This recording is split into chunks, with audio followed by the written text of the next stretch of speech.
But I mean, again, he doesn't know who Gabriel is, right? Because he didn't come from an Abrahamic faith. The people of Mecca were pagan. That we believe without understanding. Take this Uyghur flag, you Southerns! That the standard... He doesn't know who Gabriel is, right? Because he didn't come from an Abrahamic faith. The people of Mecca were pagan. That we believe without understanding. Take this Uyghur flag, you Southerns! That the standard narrative has holes in it. Quran is mentioned. If this book was from other than God, they would have found in it many contradictions. If a book is without contradictions, that has no bearing on whether it comes from God or not. I've had phone books that are inerrant, but I certainly don't think God gave them. Anything else is by default. Therefore, I really do think Jesus was crucified and that he really was dead and buried. He thought that he was a son of God in the sense that he was specially chosen by God. I think Jesus really did think he was going to be the Messiah, the future king of Israel. I mean, that is, after all, why they crucified him. All right, hello everyone, and peace of Christ to all of you. Please invite your friends. And as you see, But I mean, today, we have a very important topic, which is extremely dangerous, actually. You know, we heard the news, the sad news, that the Muslims in UK, they choose a new leader to wage war in China. And that is a third tits war. Now, the Chinese, they heard the news, by the way, and they took it seriously. If you look at that girl there, she is from the Chinese army. And she was saying, I mean, this Abdul is so stupid cute. I mean, look at him. So supposedly there is a group of Muslims in China, they are oppressed. I mean, name for me one country in the world don't oppress the Muslims, and the one who oppressed them is the Muslims. Saudi Arabia, Syria, Iraq, Libya, Algeria, Morocco, you name it, everywhere. The Muslim oppress Muslims. But Mimi Hijab, who is looking for a fame, he's a female fame. He will not hesitate any, or let us say, waste any opportunity to show his tits. A person is going in front of an embassy to present support to the Muslims in China. Okay, no problem. That's good. But why you take off your t-shirt? Because it is the tits war. It is time to take our war against China to the second stage. It is tits war. And now the Chinese, you know, they were ready for all kinds of wars, like nuclear wars, submarine war, tank war, missiles war. I mean, you name it. But tits war, that is a surprise. I mean, the Chinese been taken into a surprise war, a field they are not specialists with. The president of China, he met with the High Council of Security. He said, did you see the news? They said, which means, not really. He said to them, tits. They said, whoa, tits. You know, and supposedly they were talking about the tits of Muhammad Hijab. And now the population of China, they start leaving China. Because, you know, I don't know if you watched the movie of, what's his name? The guy who is, I forgot his name. He's a British actor, where one of the women in his movie, she have like fire come from her nipples, you know? You know, I forgot the name. So I think they are thinking about what is behind those nipples. What's exactly the plan? So the Muslims in England, they decide to do a strike, and they get an idea. Let us launch a tits war. And who can present the tits war better than Mimi Hijab, who love to show off his shaved hair chest? I mean, why you shave your chest a day before, you idiot? Are you telling me you have no hair in your body? Is that serious? You are Banut? You know, in Arabic, Banut is the one who have no hair, so they call him like girly.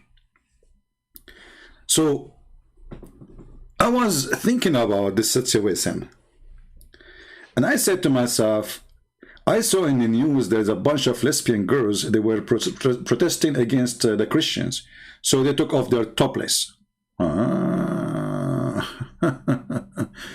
Muhammad hijab, Amar Rabbi Amar. You got the idea from them.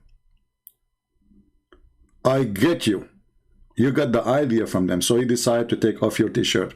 So from now on, yesterday we spoke to a Muslim, we asked him why Muhammad hijab, he did this. He says he get emotional.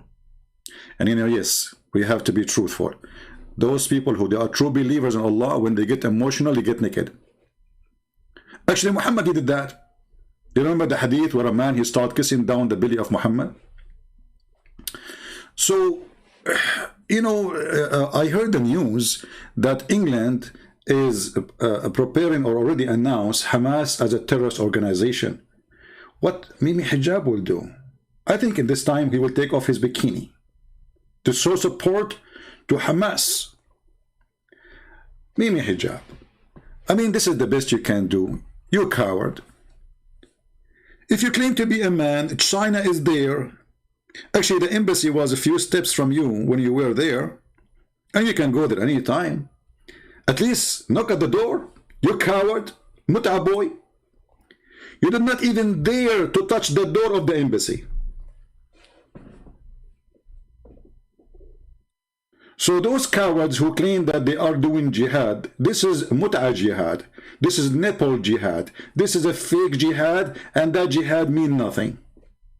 In the same time, if we search in the news, we will find that all Islamic leaders, if we can call them leaders, they are kissing the shoes of the Chinese. Saudi prince, the Saudi crown prince, the king of Saudi Arabia.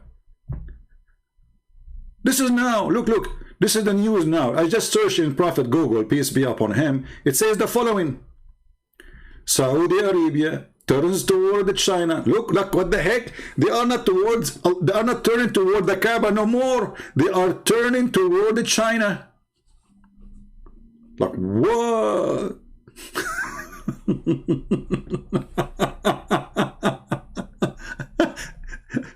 Saudi Arabia. I mean, look, the Saudi, they turned toward China, and Mimi Hijab, he did the same. He turned his nipples. You know, you need to ask yourself, if the Muslims really are oppressed, so why the Muslims are desperate to have a good relationship with the China, signing agreement, kissing their shoes? If we type the word UAE, China, let us take them one by one. Oh boy.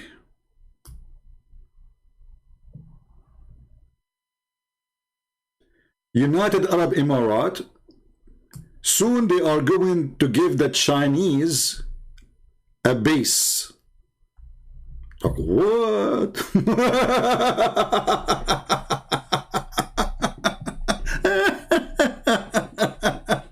This is 2 days ago. Not 2 years, not 2 centuries, not 2 months. This is 2 days ago.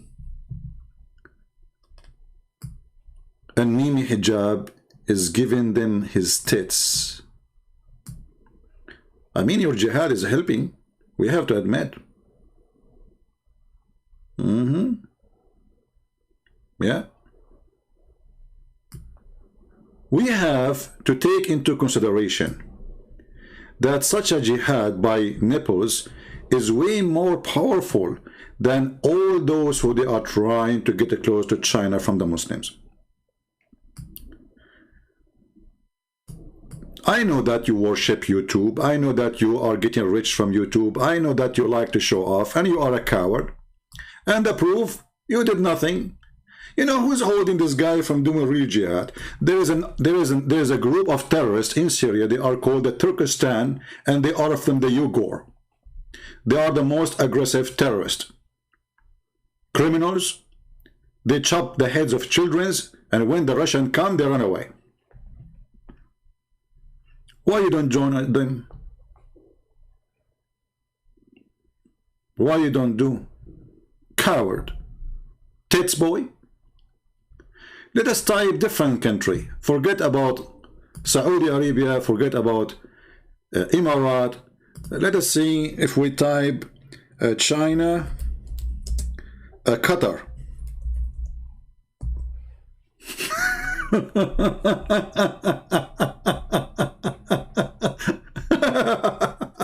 I mean, the news is horrible.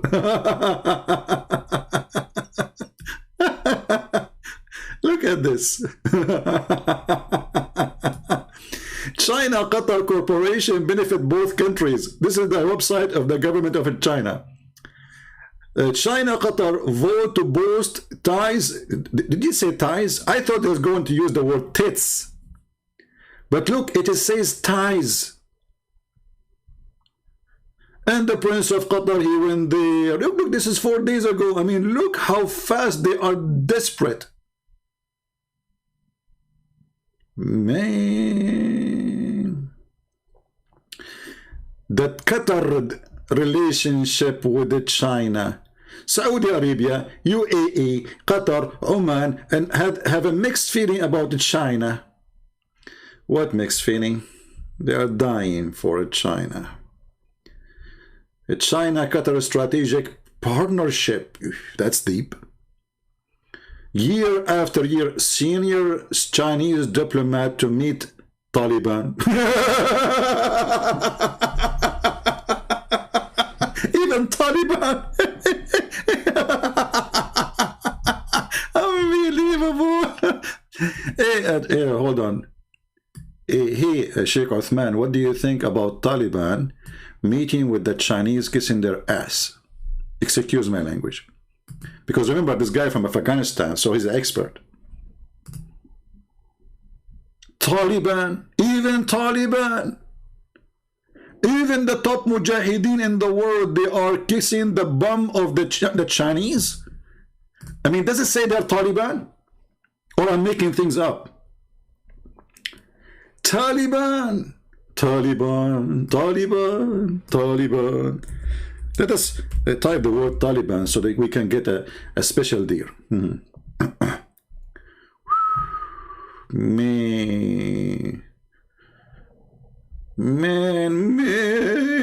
Look.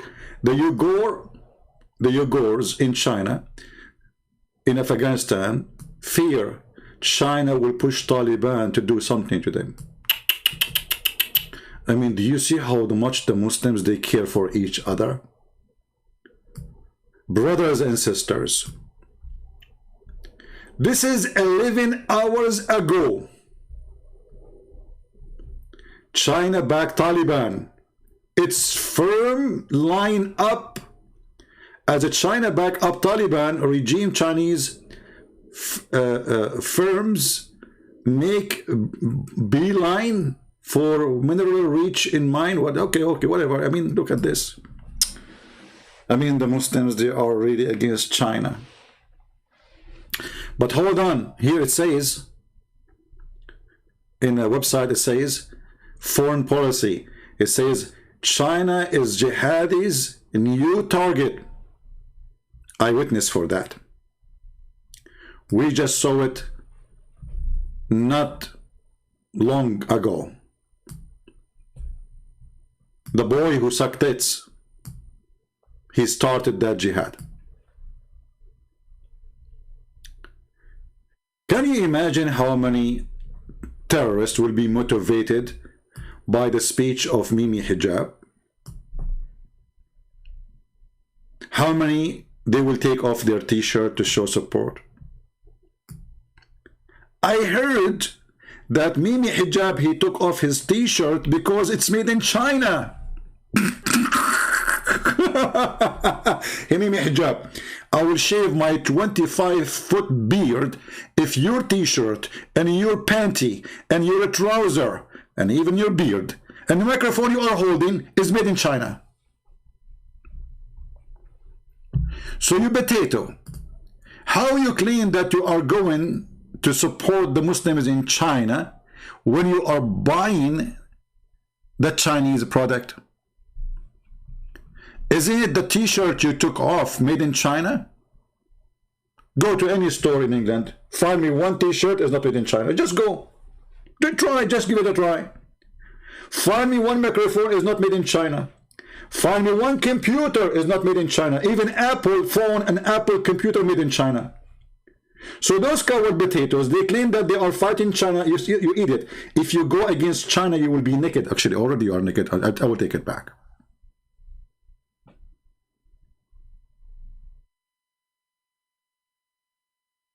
Do you see the stupidity? So they claim they are going to, like support the Abdul in China.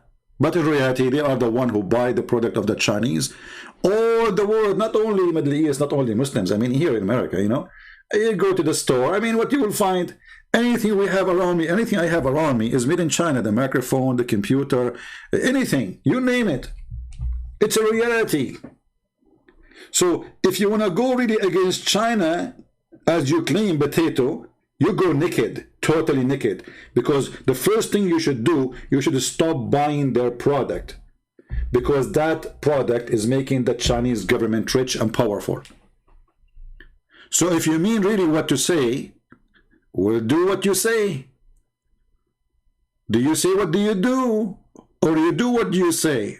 Oh, the maximum jihad you will do, you will take off your t-shirt, which is made in China, and then after 5 minutes you will put it on.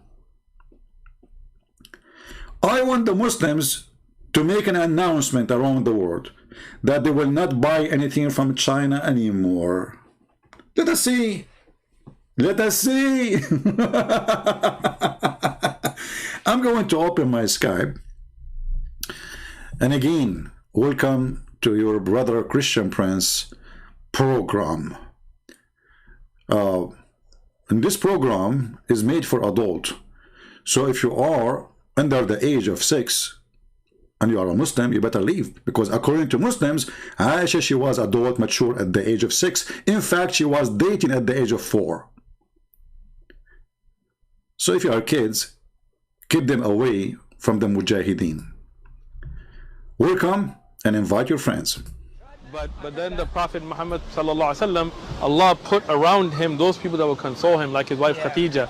And then when Gabriel started coming more often, he told him, I'm Gabriel, I'm bringing the message to you. And then he'll bring news to him of the past about like what happened with Joseph and Moses, things that he wouldn't have known. Because he couldn't read or write, right? Yeah, and then like amazing, miraculous things like linguistic miracles that the Arab poets couldn't respond to.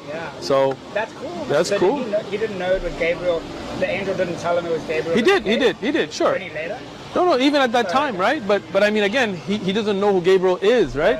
Because he didn't come from an Abrahamic faith. But I mean, again, he doesn't know who Gabriel is, right? Because he didn't come from an Abrahamic faith. Those things are going to be shown every time we go live on air because they are priceless. So we are preparing for a new introduction in my program, and it's going to be fun. It's going to be a collection of action. Again, he doesn't know who Gabriel is, right? Because he didn't come from an Abrahamic faith. The people of Mecca were pagan. That we believe without understanding. Take this week a flag, you son of... That the standard narrative has holes in it. Quran is mentioned. If this book was from other than God, they would have found in it many contradictions. If a book is without contradictions, that has no bearing on whether it comes from God or not. I've had phone books that are inerrant, but I certainly don't think God gave them. Anything else is by default. Therefore, I really do think Jesus was crucified and that he really was dead and buried. He thought that he was a son of God in the sense that he was specially chosen by God. I think Jesus really did think he was going to be the Messiah, the future king of Israel. I mean, that is, after all, why they crucified him. All right. God is good, my friend. And the Muslims, they are abusing their religion. They bring people to interview, hoping that they can fight Christianity, and then in the process, they find themselves exposing their stupid God. As simple as that. It's very funny to listen to a dummy. And the dummy claimed to be wise. You see, there's one of the statement, the old Jewish tradition, they say, God, he created 2 ears and 1 mouth to listen more and speak less. But Muhammad is not like that. Muhammad, he speak more, he never listen. Even when Jibril came to him, Muhammad was not listening. This is why Jibril was squeezing him 3 times. I'm going to open my Skype. All calls from Muslims are welcome. I heard there is somebody, he is a Muslim, when I call me today. So one of you send me email. I don't know if he's talking about today or tomorrow he will call me. I'm not sure. So we'll open our Skype and Muslims are welcome to call. You know, Islam is a mockery by itself. But what makes it more silly, that the Muslims are working hard to do mockery to their own religion. One of the mockery of Muslims, they say that we have books full of lies. If you show them something, they will say to you, this is da'if. They are making mockery of their books. They are making mockery of their God. They don't want to accept what their God said and what their prophet said.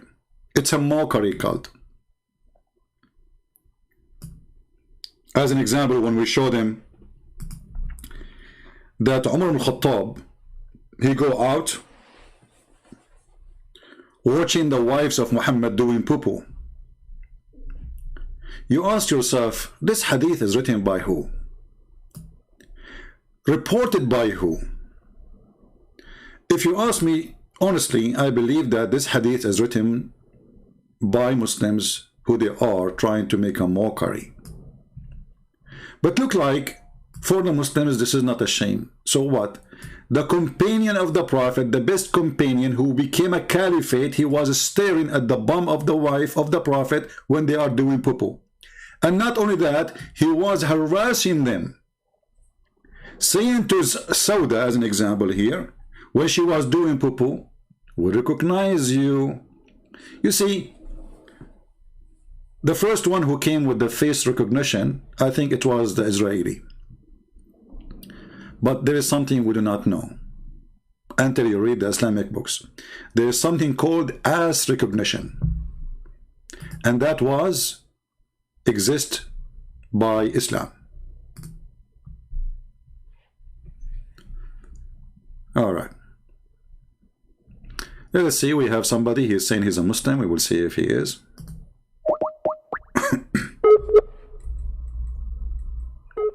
I hope it's not the ultimate fault, because this is the only kid who is obsessed. Okay, we're trying to call a Muhammad, and let us see if he is going to answer. I mean, amazing, by the way. It's a miracle, I believe. Because how Omar was able to recognize the wife of the Prophet from her ass. That's not easy. We have to be honest here. So when those kuffar, they claim that the software of recognition or face recognition established, this is something they are trying to copycat the accomplishment of Islam long time ago, because Muslims, they don't want to do face recognition because women, they have to cover their face. So Umar al-Khattab, he decided to start softwares called ass recognition, and this is why he was able to recognize the wife of the Prophet. Let us call this guy and see. Hello? Yes. But recently... Mute YouTube, please. Yeah, and then you're gonna run. Here we go. Stupid idiot. I know that this is the obsessed guy.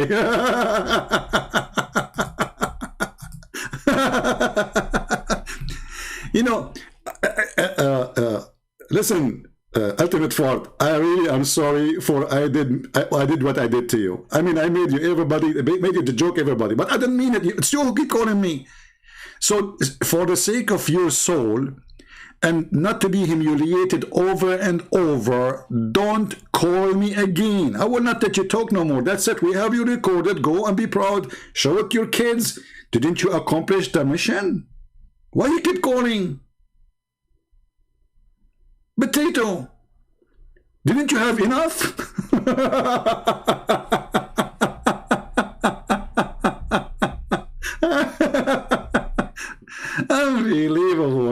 That's really good. I mean, this guy is really something. Let us see this guy.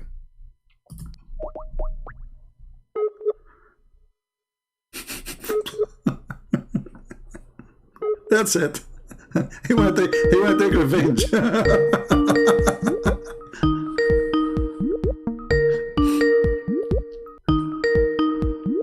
I said it must be ultimate fraud, and I was right. I mean, how I was right, do you know?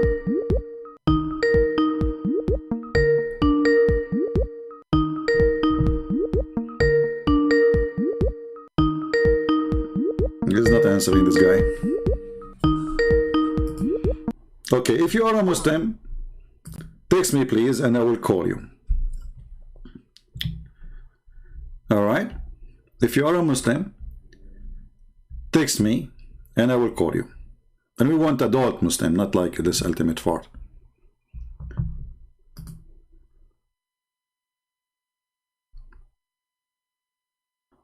Islam, there is no question. Islam is a mockery cult. It's a mockery of their God. It's a mockery of their prophet. I mean, when a guy like this guy, he claimed to be a sheikh. And then he keeps saying that Muhammad was worshipping the true God. And he was following Abraham. And then he go openly in the street. And he is the one who record the video. And he is the one who paused the video. And then in his video, he says clearly that Muhammad, for 40 years, at least, was nothing but a pagan person. He never heard about the true God. He never heard about Gabriel. Who can do better mockery of Muhammad more than those Abdul? You see, because when I say that, the Muslim, they will say to me, you are a liar. But when the Muslim, they say that, what they can say, are they going to say you are a liar? Angel didn't tell him it was Gabriel. He did, sure. No, even at that time, right? But I mean, again, he doesn't know who Gabriel is, right? Because he didn't come from an Abrahamic faith. But I mean, again, he doesn't know who Gabriel is, right? I think the one who did editing for this video, you need to fix it and make his voice higher. You can fix that, just to trim that part and increase the voice, because his voice is hard to be heard. Because he didn't come from an Abrahamic faith. But I mean, again, he doesn't know who Gabriel is, right? Because he didn't come from an Abrahamic faith. The people of Mecca were pagans. Obviously, the name of our religion is... So, my friend, the people of Mecca, they were pagan, and Muhammad did not come from Abrahamic faith, and he did not know anything about Gabriel, and this is how Islam started. Who is going to oppose what Sheikh Uthman said? Or if you like to call and tell us about striptease jihad, which is done by your brother Mimi Hijab, may Allah bless his nipples, feel free and tell us what do you think about Mimi jihad. Is it lawful for Muslims to strip in the street to do jihad? Like, does it happen in the past that the Muslim mujahideen, they took off their clothes? Actually, it happened. There's a story about Umar ibn al-As was fighting with Umar ibn al-Khattab, and then sorry, not Umar, hold on, I forgot the story, with Ali, I think, Ali, yeah, sorry, yeah, and then Umar ibn al-As, when Ali almost going to kill him, Umar ibn al-As, he turned up his bum, his ass, and he show off his anus. So I think Mimi Hijab is copying the plan from Umar ibn al-As. Imagine the first ruler of Egypt, he was a guy who showed his anus to protect himself.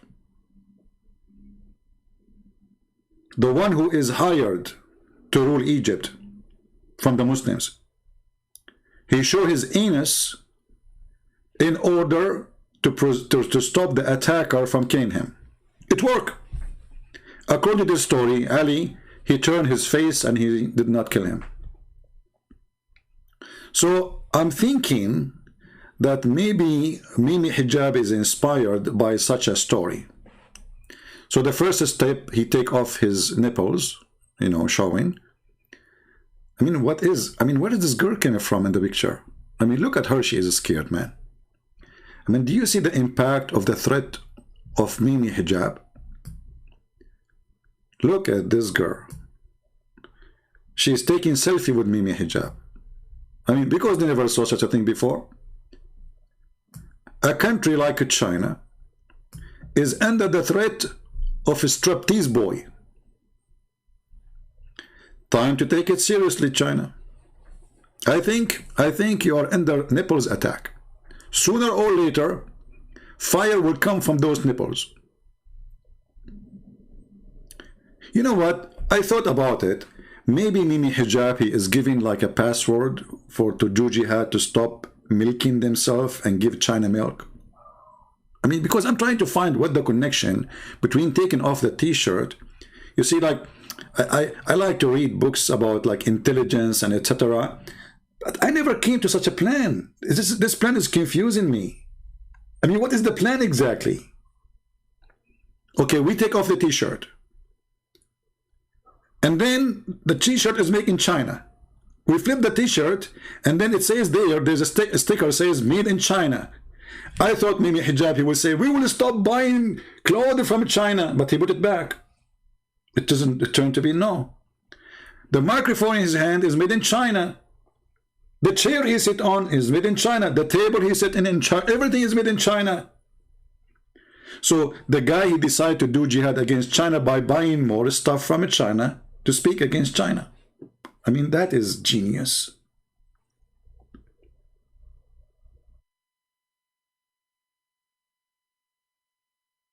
If this is the plan, I have to admit that nobody can beat you with such a thing.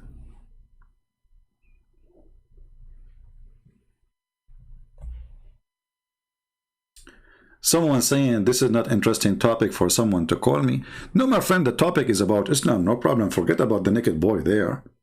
I mean, we just put him for a snack. You never saw like there's like show in Las Vegas, and then what you see like I saw in the commercial like girls dancing in the stage and they lift up their legs, and one of them she have like things coming from her nipples. He don't even have that to cover the nipples. I mean, at least put something in the nipples. Wear a bra.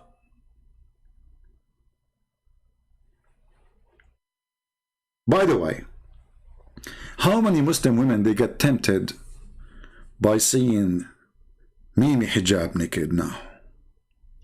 Especially this guy, he have an amazing body features to the point you see no muscles. I mean, the guy, look at you, look like a balloon. This guy, he go watch his videos in the corner, in a speaker corner. He take off his t-shirt. He wears shirt showing almost everything. He is desperate just to show. The show boy. You know, the father of Muhammad was a gigolo. And if you read my book, you will see it. That the sister of Waraq ibn Nawfal, obviously she is a whore, she offered the father of Muhammad 100 camel to do boom boom to her. Now the story, obviously, there is no way. I mean, why in the world a woman, she will pay 100 camel to a guy to sleep with her? Doesn't make sense, man. I mean, maybe she gave him a chicken, but 100 camel?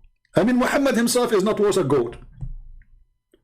So a woman, she is the sister of Waraq ibn Nawfal, which is obviously he is the father of Muhammad.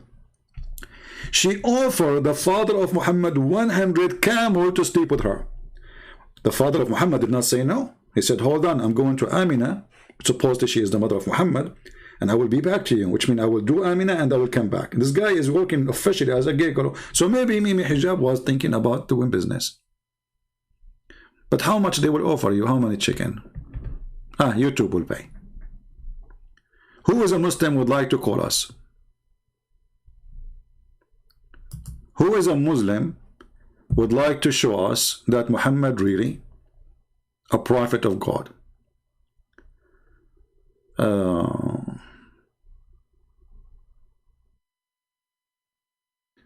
Waiting, where are you? Who are you? This guy idiot. Here we talk to Muslims. This guy want to talk about Halloween and Christmas. Stupid people. See, Halloween is a pagan, practice. Christmas is not, because it's what it's meant. It was not what it used to be. As an example, if there was a religion before us and they practice every Sunday prayer and they are pagan, that will not make us pagan, because simply when we pray to our God, not their God. So people who they are silly, you can be silly and speak to yourself in the mirror. This is why I like the Chinese when they say it, he left as a donkey, never come back as a horse. If you want to speak against Christianity, it's not that Christmas will make Christianity bad. You are just a stupid fool. Actually, Christmas is the best time because the name of Christ on it. And that brings joy for billions of people around the world, including Muslims. In Christmas, people, they share charity, they visit each other, they take care of each other, they invite each other. Children get happy, everybody is happy. God is love, and he loves to see his people happy. And Christmas for us is every day. Every day is the day of the Lord, the Bible said. So the stupid ones, who they are desperate, try to find anything. Do we have any Muslim would like to say anything to us? Any Muslim would like to share with us something truthful about Muhammad, additional to tits for sure. You know, I mean, I'm convinced with the tits story. You know, it is. Yeah, I mean, you have to think about it. Anyone have anything against tits? You see, actually, the God of Islam is the God of tits. Remember, if we go in the Quran and we search for tits, just search for tits, not necessarily the word tits in English, you know. Oh, I'm typing in English now. Unbelievable. So if we go in the Quran and we search for tits, but we will search for tits in Arabic. Kawaib. You know what is killing me about this Arabic language? That it says that they are a cube. Like a cube. Since when women breasts are cube? Because that will make the Kaaba breast too. Kawaib, Kaaba, breast. We are getting there. Look at this translation, by the way. And young, full-breasted, between two brackets, mature. The tongues of the Abdul now is coming out, brother. Brother, they are so young. And they are full-breasted, brother. Yummy, yummy, yummy, yummy. Even their God is the God of tits. When God, he promised us the tits of young girls, you ask yourself, what kind of God he is? Muhammad, me saying, is Isaiah 53 say that he is the Messiah? My friend, don't worry about Isaiah, because your God already, he confirmed that the Messiah is the Messiah. So why you are worried about the Messiah, you idiot? I mean, why Muslims are so worried about Isaiah? By the way, why you don't have the book of Isaiah in your Quran? Can you show me the teaching of Isaiah in your Quran?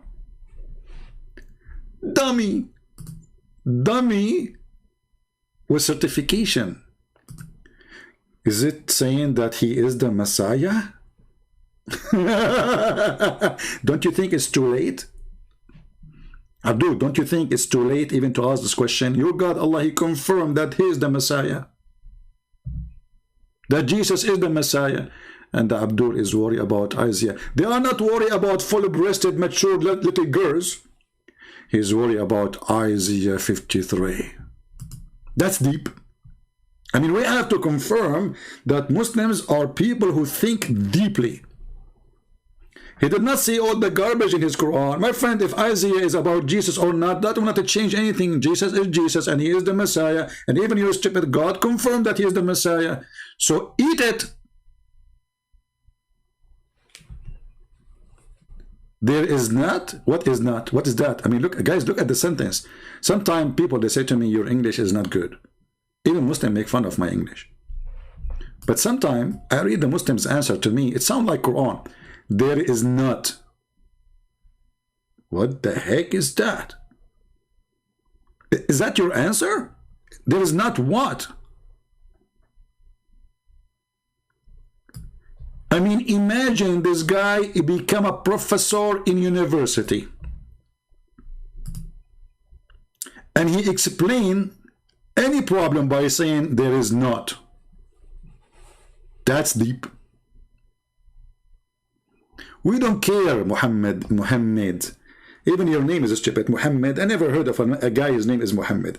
Muhammad, not Muhammad. Idiot. We don't care if you think about Isaiah 53, whatever you want. Who care? Your stupid God, he confirmed that he is the Messiah. Are you against your God now? Are you against your God? Say yes and get one trip to the nipple land. Honestly, if you say yes, I am against Allah teaching, and you call me, I will contact Nini Hijab for you, and he will grant you a one-way trip to the nipple land. What say you? Huh?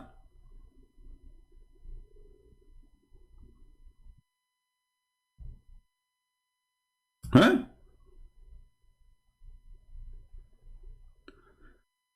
Somebody saying change your information. My friend, those are fake numbers. Don't worry. Do you think Rita will put? I don't even have a phone number. I use prepaid phones when I need to go somewhere, and that's it. So don't worry. Any Muslim dare to call me? Oh, we have somebody trying to call. My friend, you cannot call me. You have to text me first. Text me, and then I will take your call.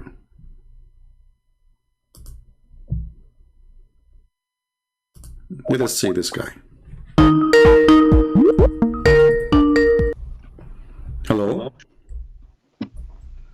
Can you hear me? Yes, I hear you. Go ahead. Okay, so what are you so confused about again? Well, we are talking about your God. You are a Muslim, right? Yes. All right. What does it mean to be a Muslim before we go there? So to be a Muslim, yeah. First of all, mu is like doing something. Muslim is basically submitting to God. So where it says in your religion that you have to submit to God.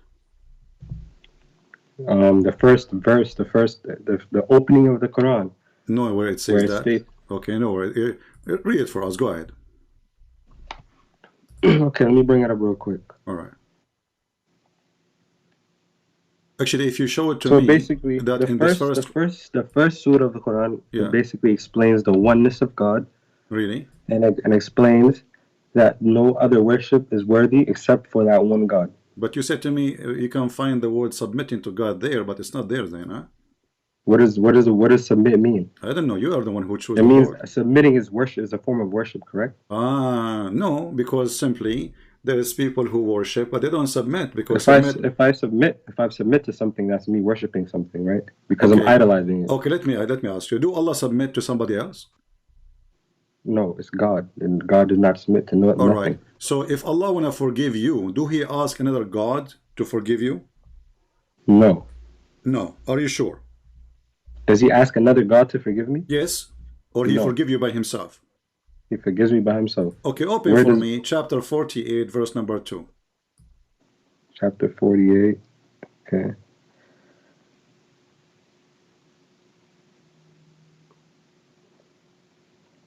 Verse number 2, okay, read it.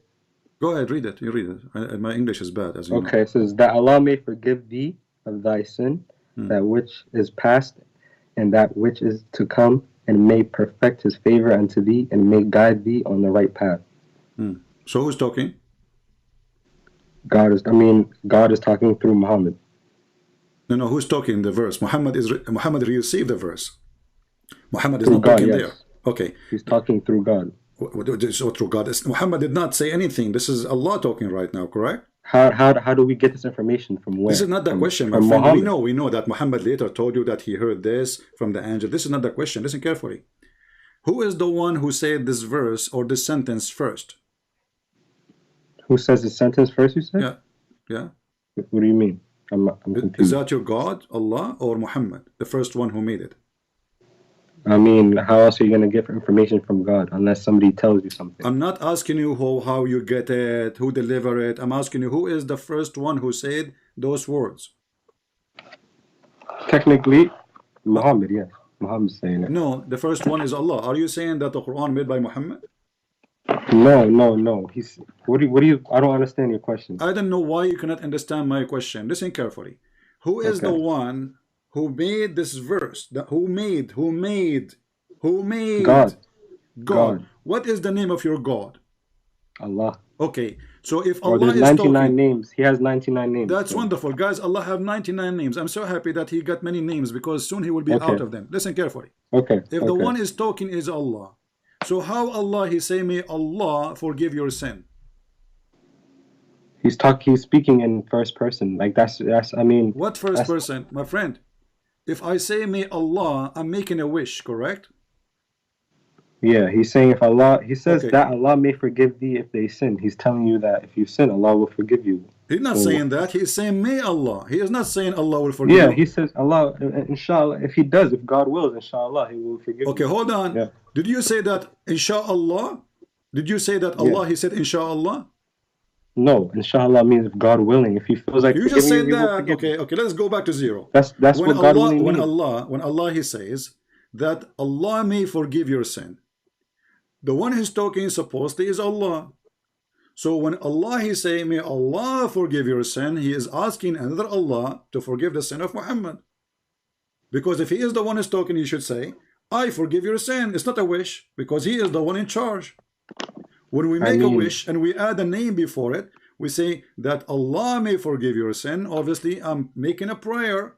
So I'm confused on what are you trying to say? What's your point? The word is so simple. You're confused, and this. I'm not confused. You're playing confused. He's talking in third. He's talking in first person first of all. Okay. And he's telling people. First person? Who is the first person? Muhammad. Muhammad is talking now. If what? Yeah. Yes, he's talking through God. If I'm having a conversation with somebody. My friend, did Muhammad have conversation with Allah here? Are you saying this is Muhammad saying this sentence? He's getting revelation. Where's he getting listen revelation to that question. from? We go back to zero. I don't know how slow my friend. I'm not trying to insult you, but aren't you the one who said to me that the one is talking here is Allah? Yes, he's talking through Muhammad. What is the confusion? Muhammad, Allah talking to Muhammad. Wonderful. Write it down, because obviously I don't know what's wrong with you. So Allah talking to Muhammad. Allah he said to Muhammad that Allah may forgive your sin. So Allah making a wish, asking God to forgive Muhammad. Okay, Allah asking, you're the one that's confused. Listen, me? this is what revelation means. A surprising and previously known fact, especially one that is made known in a dramatic way. A divine and supernatural disclosure to humans of something related to human existence or the world. Are you reading Google definition of God now? This is not a question. No. I'm reading Revelation. When Allah he say that may Allah, is Allah sure that he will be forgiven, or he is making a wish? It's up to him. What mean up to him? It's not, because he's saying me. He's telling the people. If I ask you a question, right? If I ask you, say if you were a prophet, right, and asked you, what would God say about our sins? Is he gonna forgive us? Your answer would be yes. Allah will forgive you for your sins. These revelations is not like made in one day. Okay, hold on. You just said, I am a human. If God asked me, or somebody asked me, is God going to forgive your sin? I will confirm, say yes. So how come your God, he is God, he's not a human. So I am the human, I will say yes, he forgive me, and yet your God Allah saying that may Allah forgive your sin. So the one is talking there is not sure that Muhammad said. He's not talking to, were you trying to say he's talking to himself or something? He's talking to who? There's nobody can hear him. Muhammad cannot hear him. So how is he getting this information then? Where's Muhammad getting this information According to your religion, Allah he wrote this in the Samsung tablet. He did not write anything. The Quran got revealed within 20 years of Prophet Muhammad's life. My friend, are you sure you are a Muslim, or you are from China? Aftermarket Muslims. Are you saying to me that you do not know that Allah he wrote in the tablet before anyone knows what is in it? Before What he sent it to tablet? Muhammad? What are you talking about? You know, this guy, he do not know what tablet we are talking about. Let us go to the Quran. Open with me the verse, my friend. Here we go. Remember, it's you who What say chapter? it's What funny. chapter? Show me the chapter. It is you who said it's funny, right? It's you who is making mockery of the Quran. Who's making mockery? You said it's you are being funny when I said to you. I said you are being funny. Yeah, I said to me, what tablet are you making mockery? Here we go. This is the chapter I'm 85. not. I'm trying to find information. I'm not saying I have all the answers. This is another thing. You think all Muslims don't. Chapter 85. Every Muslim you go to. Chapter 85, verse number 22. Okay. Read it. Chapter 85, verse what? 22.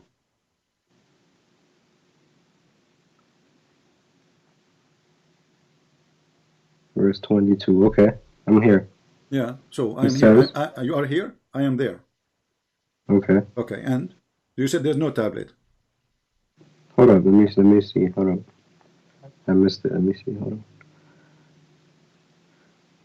It says, nay, but those who what do you mean? I don't see where it says I don't know. I don't see where it says tablet. Am I on the wrong verse or something? You don't Chapter see it? 85. Chapter 85, verse number 22.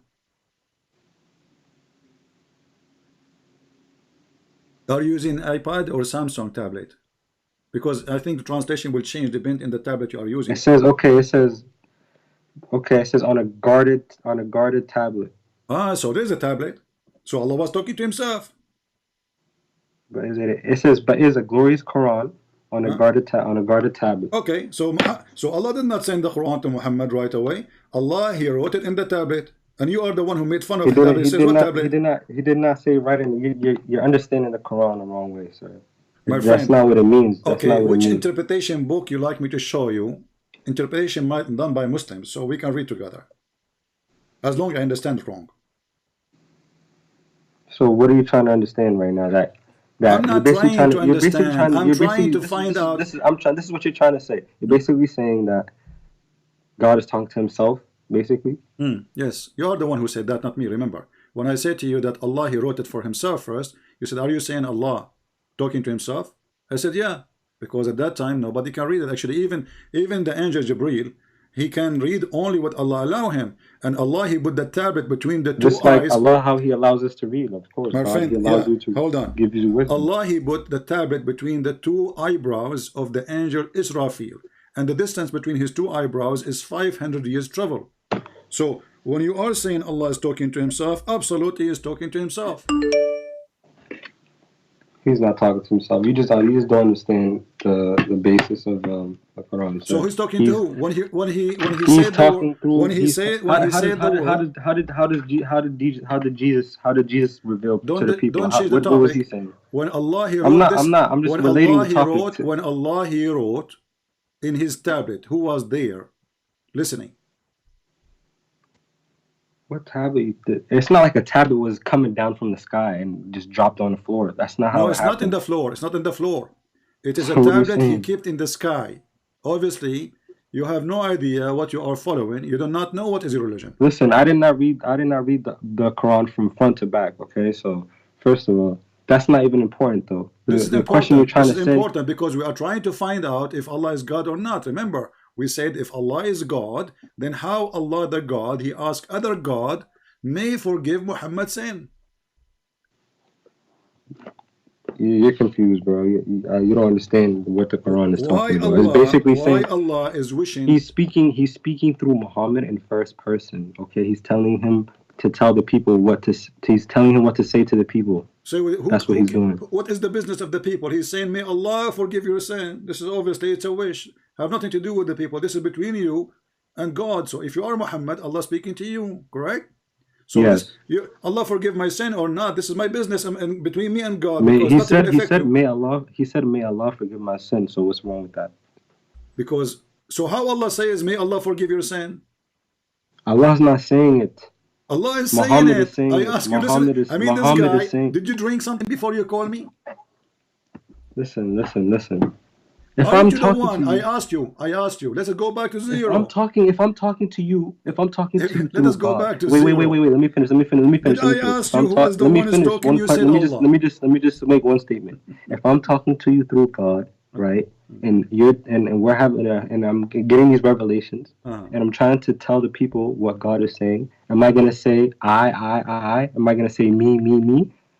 No, because I'm not the person saying it. I'm just the one translating the message. So I'm gonna say, instead of being first person and talking about myself, I'm talking for somebody else. So basically, if you know what literature is, that's how you speak to people. You don't. If somebody goes, if Donald Trump goes to say something to one of his people or one of his politicians or whatever, are they gonna go to the people saying I said it? No, they're gonna say Donald Trump said this, right? Okay, then. So what is the your one question? who's talking here is Allah. So Donald What do you mean? Trump, he will say, Donald Trump, he said that when he is the one who's talking. Listen, if I'm talking to somebody, I'm not gonna tell them I said this. I'm gonna say this person said this. May he forgive you because he said. Okay, who is the one? Not. Okay, who is the one who said, "May Allah forgive you"? Let us go back to zero. Who is the one saying that? Huh? Who is the one who said, "May Allah forgive you"? Give me his name. Muhammad. He's saying, "May Allah forgive you." So are you saying the Quran is made by Muhammad? That's not what I'm saying. No, that's what you're saying. That because if Muhammad is the one who said that Allah will forgive you, that's mean listen, this is not the word of Allah. Is that the word of Allah? If I write something down, right? If I write something down and if I give you a piece of paper, right, and I tell you go read this to the people, but in the words it says I. Did you really say it? Yeah, I see. If I give you a paper and I said this, and this, right? If I give you a piece of paper and it says I said this, and this, and you go read it to people, is it you who's saying it or is it me who's saying it? No, I will say that you're is it you? It's me, right? I don't know how slow you are. I will say that this guy, he said the following quotation. Bum bum bum bum bum. Here, Allah is the one who's talking. He is not saying that somebody told me to say to you. So he is saying that I gave you victory. Read the verse. All right. We have granted you victory. Who is talking? Allah. And then continue saying that Allah may forgive your sin. So the one who is talking is Allah, and he is wishing to ask another God to forgive Muhammad. So because you found this little 3-word sentence, you're trying to say that this whole thing is invalid because of that one. I heard before. 4 words. I heard before Muslims saying today to me, I pick up my cherries. Is that what you are saying? Trying to say? You what? I pick up my cherries. What does that mean? I don't know. Like I pick up some bad things in the Quran and I show you. That's not a bad thing. How is it bad? Explain to me how is that a bad thing? You just told me. You just told me you are going to focus on 3 words. Those are the words of Allah. So if the 3 words of Allah is not important for you, then why they are in the Quran? Listen. You're not understanding, bro. Basically, what's this? You're confused about the first person, second person, third person tense. It's all the same thing. Like it doesn't matter if I'm talking first person, second person, third person. Like I don't understand. Like. What's your confusion? Well, what I don't understand how Allah. Okay, my friend. Forget about second person, third person. When he say "May Allah," wait. In the Bible, listen. When he say there's many of that. When he say no, Jesus he says I say to you. It been said to you. I say to you. Jesus says, "I go and your sin is forgiven." The Jews they start thinking, how in the world he would say such a thing? Who he think he is? And Jesus said to them, even reading their mind, saying, which one is easier, you hypocrite, to say to him your sin is forgiven, or to tell him carry your chair and walk or bed? So Jesus, he did not say, may God forgive you.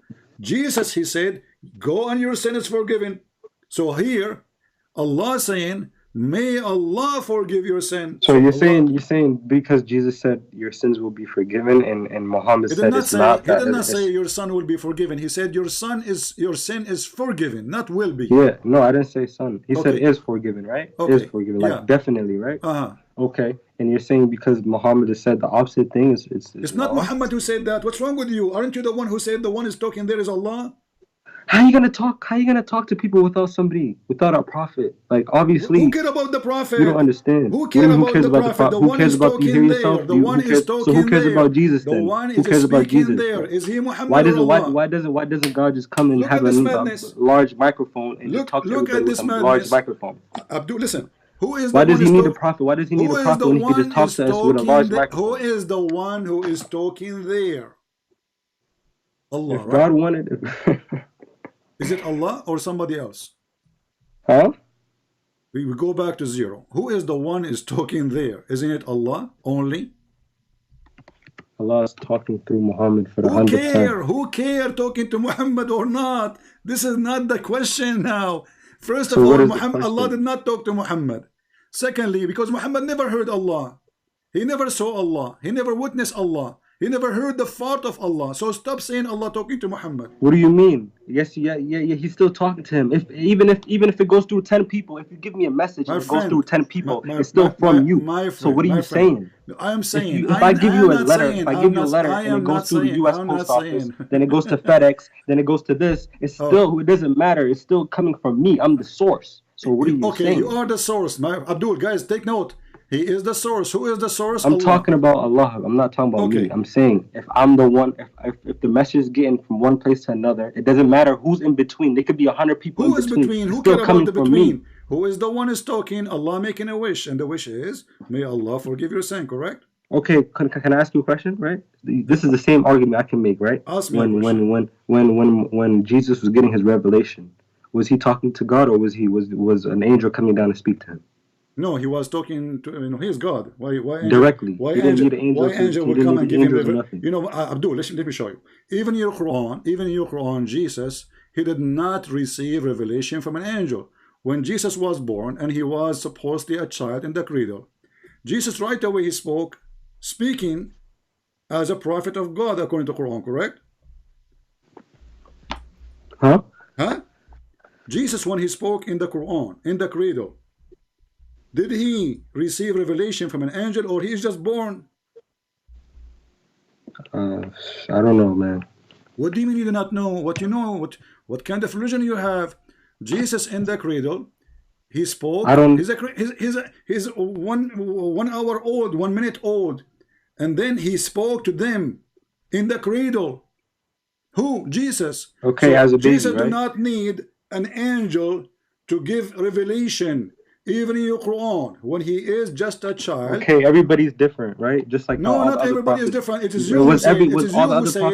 It is you who said to me. Look, guys. In the cradle? Was all the other prophets speaking in the cradle? A second ago, he said to me, "Didn't Jesus receive revelation from the angel?" So was Abraham speaking in the cradle? Hold on, don't escape. Jesus, he did not receive revelation from an angel, and the proof the Quran says so. He spoke when he was a cradle. Muhammad, he was 40 years old, first time ever. He encountered an angel. Yes. So when the angel come to him, he says stupid things. As an example, the angel said to Muhammad, read, correct? Yes. Okay. Did he give him something to read?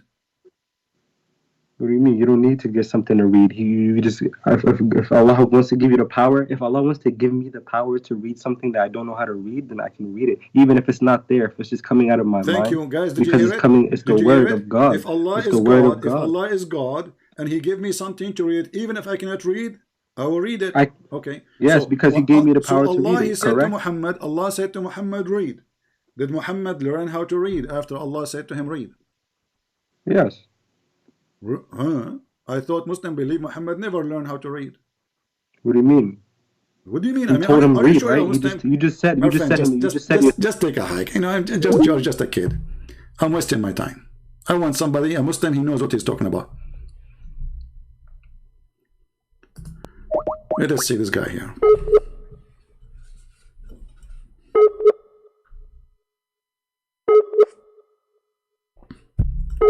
This guy, he have his own religion.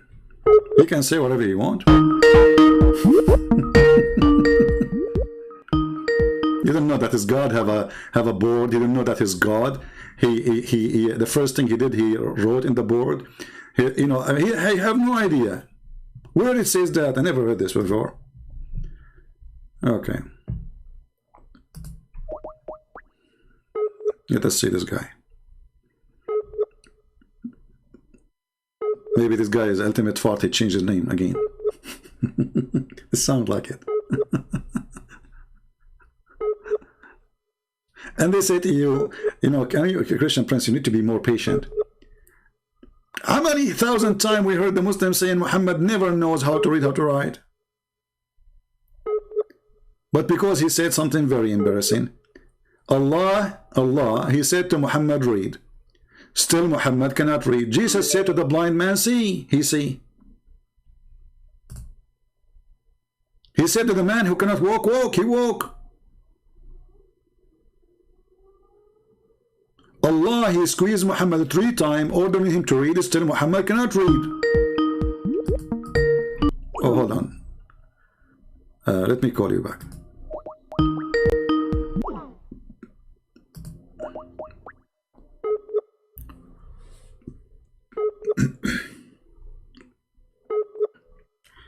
Don't call me El Maliki, because if you call me in the same time and I call you in the same time, it will not work. Oh. Hello? I got answers. Yeah, here we go. Son of Muta. Hello?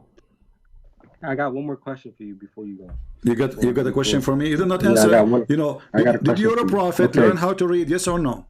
Huh? Did your prophet learn how to read? Yes or no?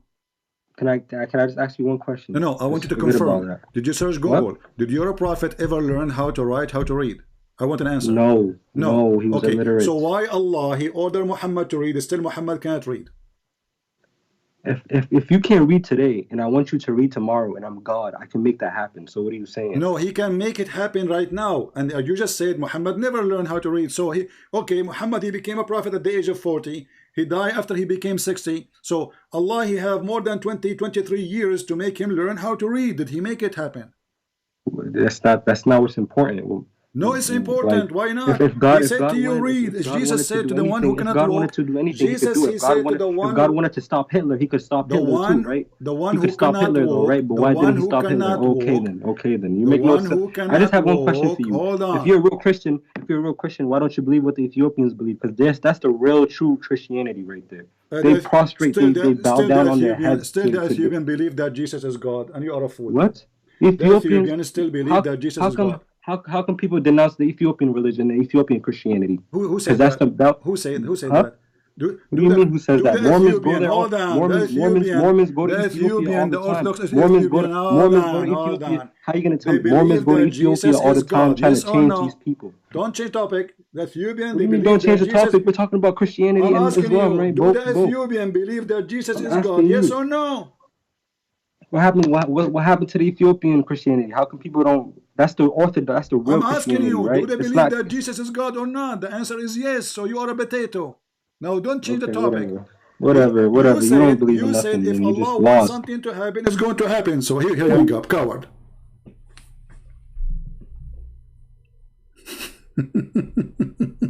Potato. An ultimate fort. I will give you some toys to play with, okay? Don't call me, please. I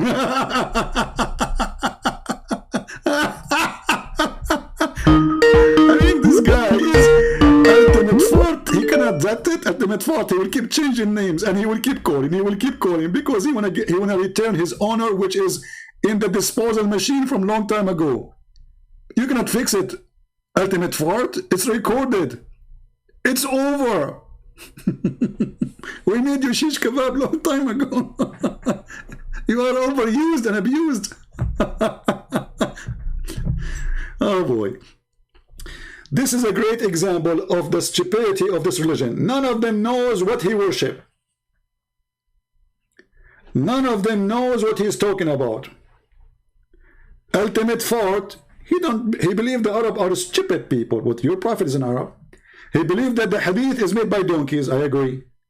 That was your prophet, because this is the hadith of your prophet.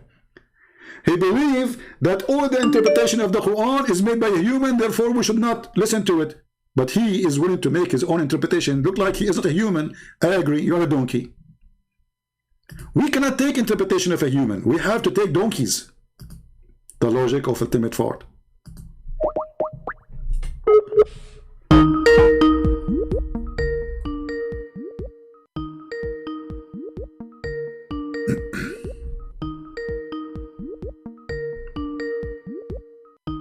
Answer. Hello? Hello? Hi, can you hear me? Yes, my friend, we hear you. What do you like to say? What's the discussion about? Well, we are talking about your, your God. You Muslim, you say that Allah is one God, right? Yeah, but let's have an agreement first of all, okay? Okay. Agreement about what? Can we? Are we going to agree like Muslim scholars? Because the Muslim scholars they agree about not to agree.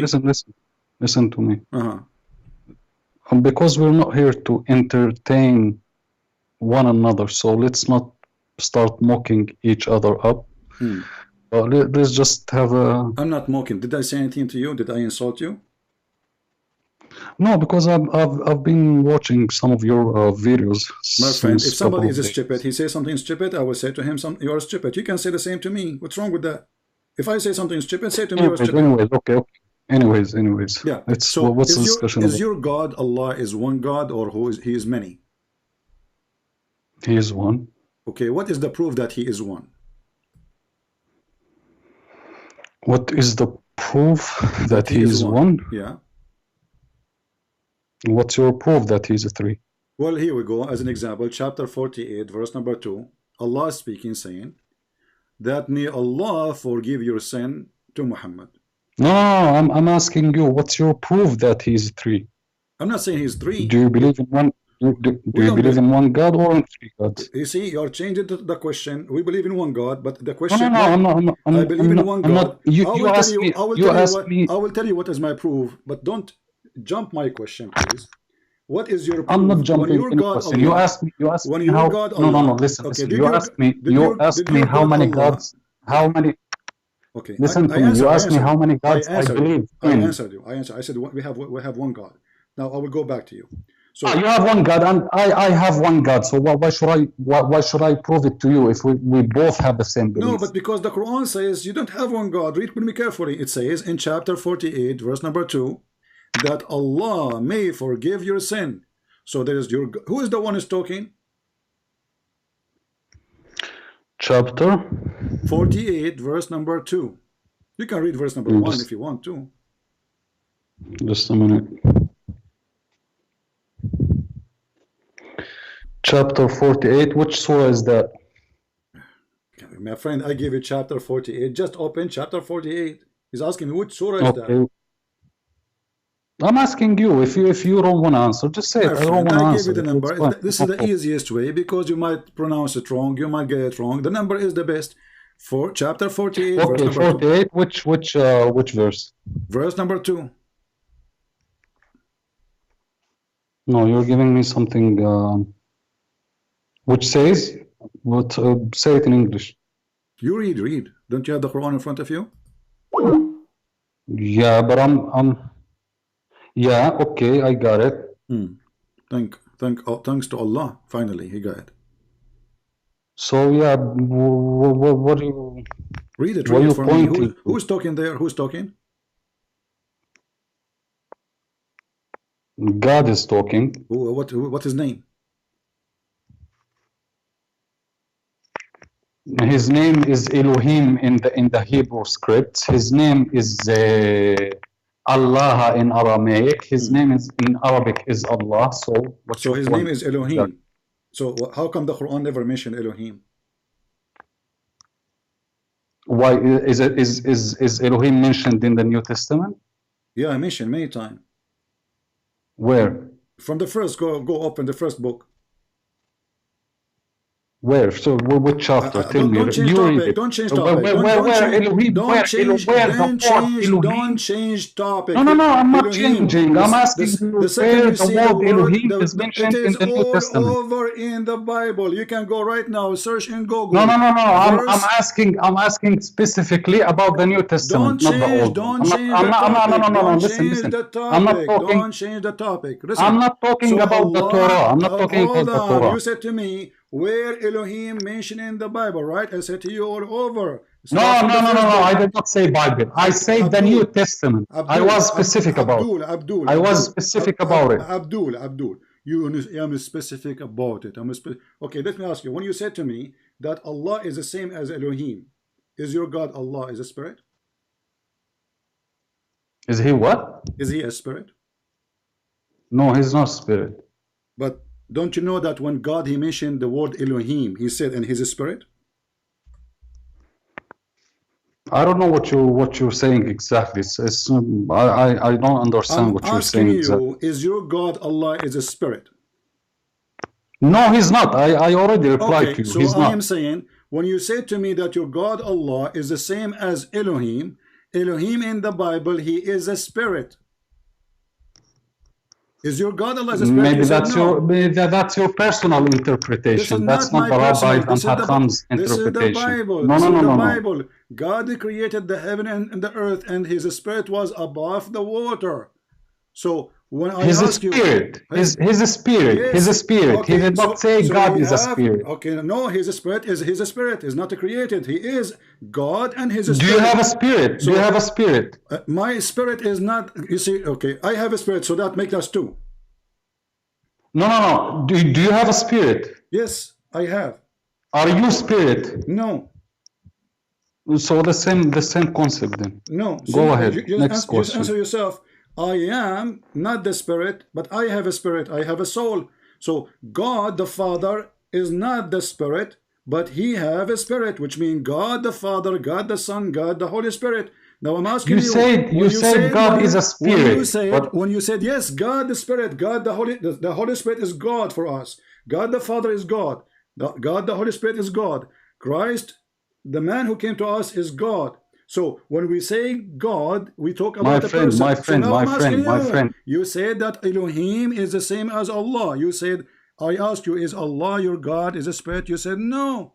So our God is a spirit. Our God is a spirit. Your God is not. So don't fool yourself. You asked me if he's a spirit. No, he's not spirit. Okay, do he have a spirit? Do we have a spirit? He might have. He might have a spirit like you mentioned in the Torah. Okay. But that doesn't mean he's a spirit. Okay, hold on. So why you Muslims, you have tons of fatwas saying that the one who believes that Allah have a spirit is no Muslim? I don't know which fatwa was that. Here we go. You know, do God, do Allah. I don't know which fatwa was that. I don't know which fatwa was that. No problem. I will show you the fatwa. Don't run away from the fatwa. So you did lie or you told the truth. Have a spirit. Here we go. No. Listen. You're playing here with words. See, you are not. Are you a scholar? You're playing with words. First you ask me if God is a spirit, and then you play with the words. You say, does God has a spirit? You said to me, I said, God is a spirit. God is a spirit. God is a spirit. How many times I need to repeat? Are you deaf? Now listen. Sorry. Is that the Jewish interpretation? Yes, this is the Jewish interpretation. Now shut up and listen. This is your fatwa saying. Listen. Let me read, Abdul. Let me read. اسمع يا Abdul. He is debating with the Christians. اسمع باجي بمصصك هسه افهمها باجي بمصصك اسمع باجي بمصصك احكي زي البشر بلاش عن تعريص يا أردني قصتك اخو شرموطه. Guys, he is saying the pussy of my mother. He is saying pussy of my mother. You believe it? This is the Muslim who defend Allah. Translate what you say. No, this is not a Muslim because you know what you're saying in Arabic. So, listen, I told you. You are son of Muta. You are son of Muta. If you have little dignity, you will not say what you say. You are son of Muta, and your mother is a whore. What a coward. And by the way, this is the language of the Muslim Jordanian. Very filthy tongue. 2 minutes you make him angry, he will say the pussy of your mother. I'm sorry to say the word. This is what he said to me.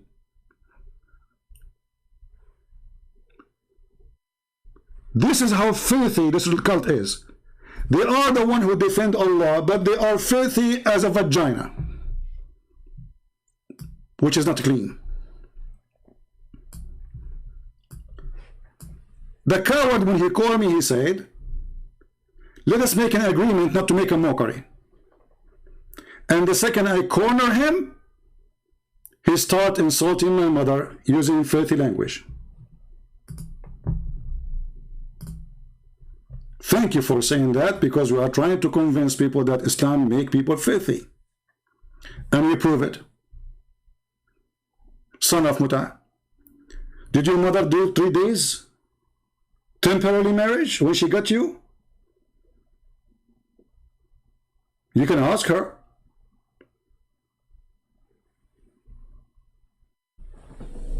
In Jordan, the government of Jordan, they forbid any taxi driver from having a cassette tape in their or CD in the taxi. Do you know why?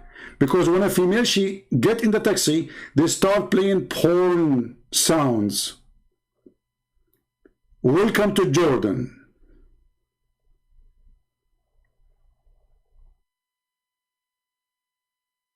This is how polite Islam make the Jordanian.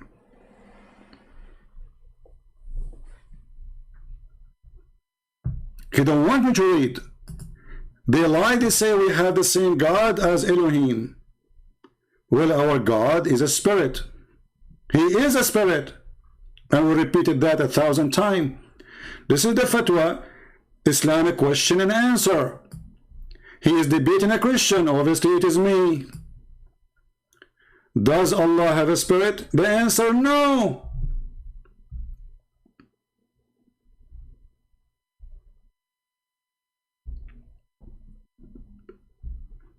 All this reference saying so. Spirit is not one of the attributes of Allah. It is not. So when a coward like you get upset because we got you busted, because we showed a fatwa proving that you are not a believer, or you are a liar trying to fabricate a new religion that your God have a spirit, and you will notice that there's no Christian will try to insult his God, says Allah or the God of the Muslims is the same as Elohim, because that is insult to our God. But those who have no dignity, like a whore, when she tried to attach herself to somebody have an honor, this is what happened with Islam. They are desperate to attach their God to our God, for they are the counterfeit God. Read carefully. The spirit or a soul is not one of the attributes of Allah. Rather, it is one of the things have been created by Allah. We asked the coward. This is why he didn't want to read. He went so crazy. But thank you for speaking filthy language, son of Muta. Thank you. You proved my point. If you are following a true God, doesn't matter what his name is, you will not say what you said to me.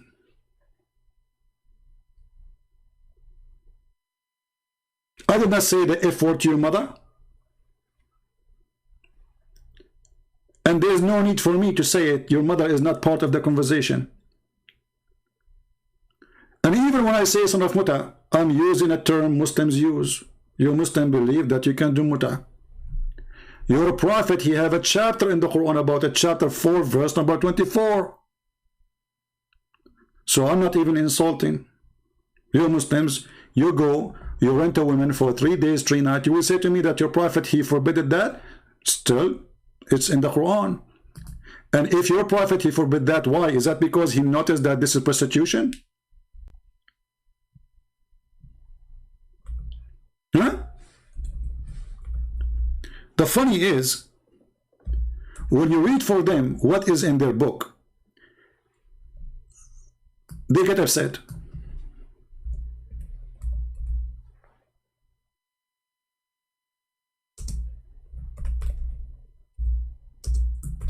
And they are willing desperately to fabricate anything.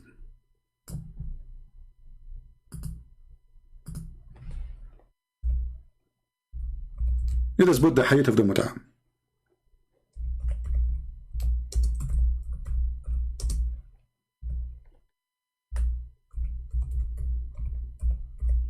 So everybody will see, we are not making things up, and this is Sunni.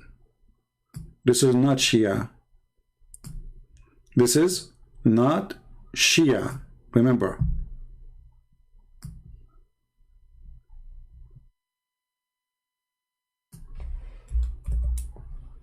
because they might say, oh, the Shia practice that. And the funny, when you ask the Muslims, how many Muslims there is in the world, they count the Shia. The second you say the Shia believe in this, they say, oh, the Shia are not Muslims. But is Muhammad a Shia? Was he? And we have tons of hadith about Muslim practicing the caliphate after the death of Muhammad, practicing the Mutah. This is why the Muslim Shia, they laugh at the Muslim Sunni when they deny that Mutah is part of their cult.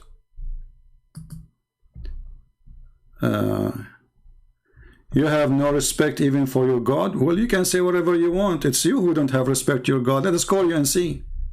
Let us see who have respect to his God. Coward.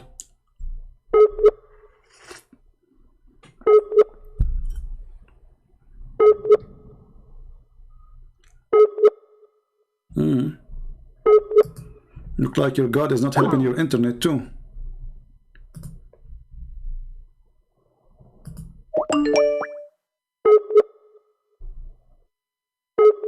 Halahili, Mr. Billy.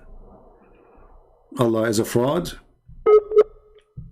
He got a Billy. This guy is not even answering. Let us see different Abdul.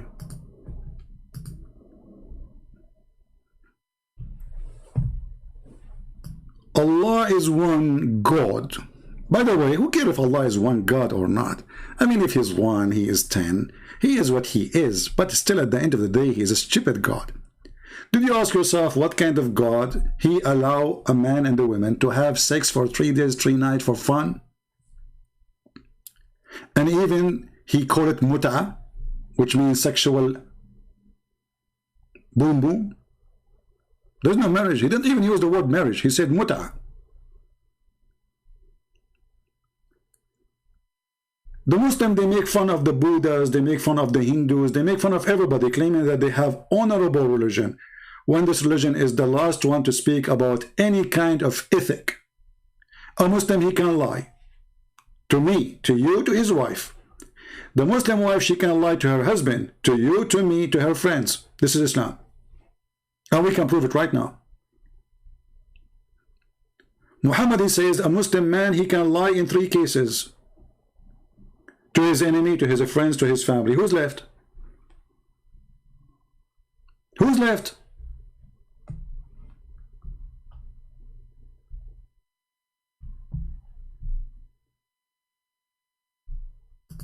Garbage in, garbage out.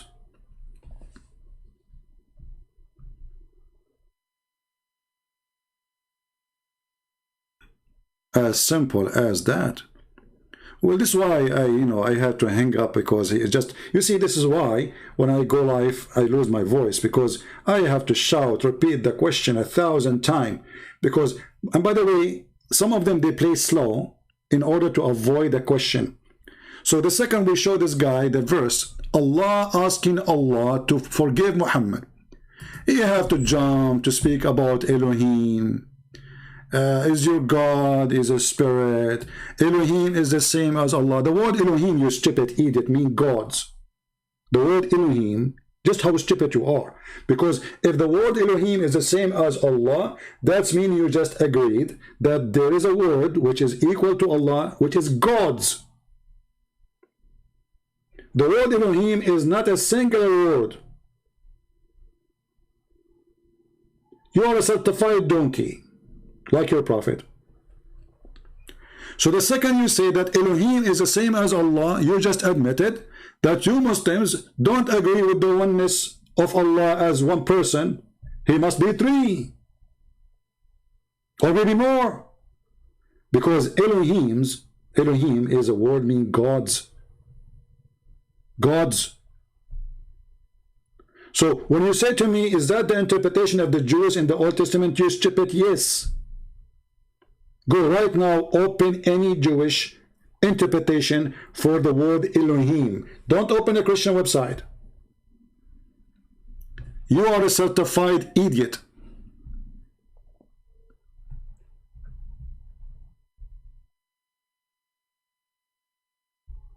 Right?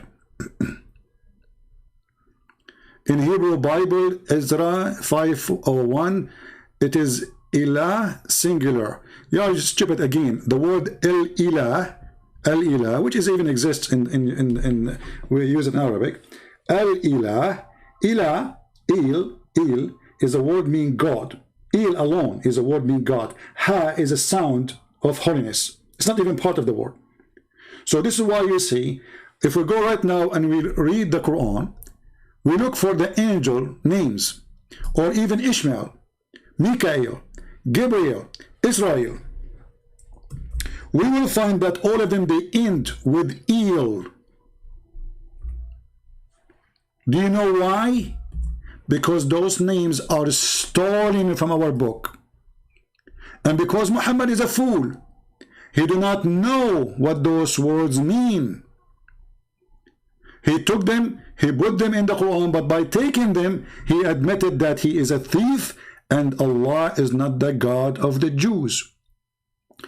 Do you remember in the debate where DEBAT, he said, God, he struggled with Isaac, with Jacob, Jacob, he's wrestling with God, you know how funny, how stupid. DEBAT, he made fun of the Quran. Because when the Quran accept that this person, his name changed into Israel, he accept the story. But because those dummies are thieves like their God, they do not know what Israel means.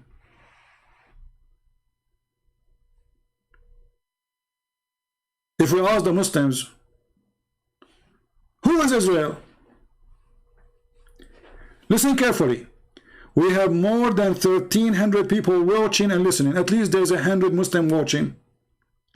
I challenge you to tell me who is Israel.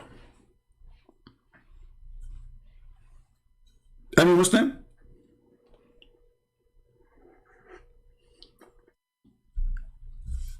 Who is a Muhammadan is willing to tell me who is Israel?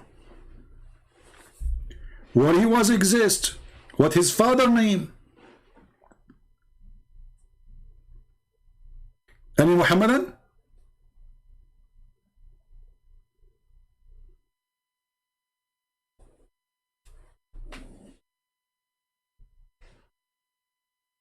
Any Abdul? Guys, I'm not asking you as a Christian to answer. I'm asking the Muslims. I want a Muslim to tell me who is Israel. Just to show you how stupid this cult is. You read the whole Quran, you will not find out who is Israel. Okay, where does this name come from? The reason you cannot find the answer, because this is a stupid book. It is a theft. It is somebody went to the office of a rabbi and start copying a story because the rabbi might come soon. So he grabbed a paper, it says Israel. Who is Israel? We do not know.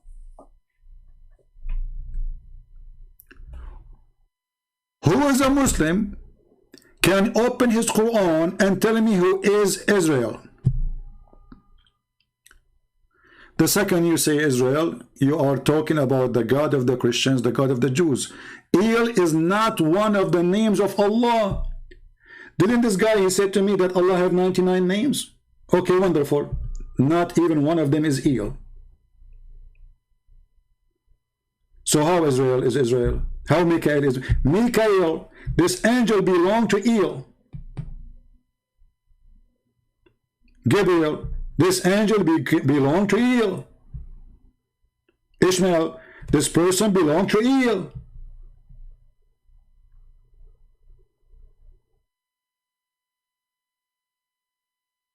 Muhammad is a thief.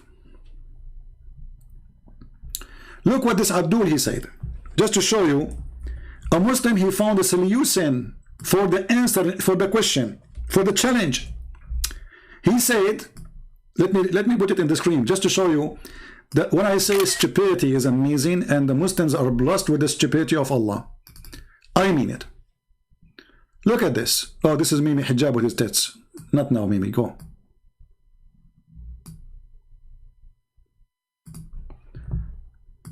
Read and laugh. Amin Muradi said, Mr. Amin, Israel, question mark, that is extra knowledge does not benefit us, our daily practice and our judgment day. Look how stupid this answer is. So if it does not benefit you, why Allah even talking about it? As long the whole name of Israel mean nothing for you, why Allah is talking? So are you saying to me that your God Allah is a fool? He put the story there for no reason. It doesn't benefit us anyway.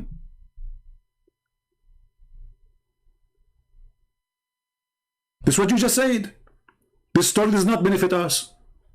So why you stupid God wasting our time and sending the Jibreel, the angel with gas? Do you know how the price of the gas?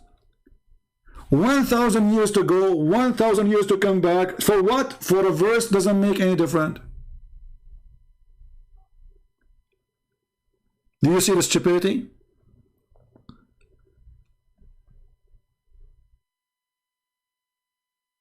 Read Muslims and laugh. This is your religion. It doesn't benefit us anything. So why you stupid God keep talking about Israel, Israel, Israel, Israel, Israel said, Israel did, Israel fast, Israel went, Israel come.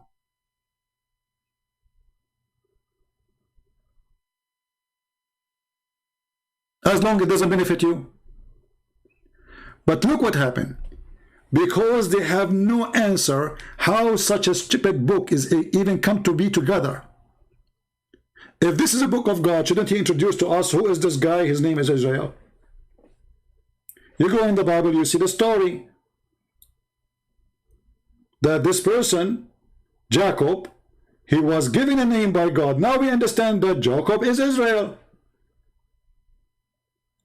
And when Mimi did that, he made fun of the story that Jacob is wrestling. He just made fun of the Quran. Because when the Quran adopted the name Israel, this is what the word means. The one who struggled with God.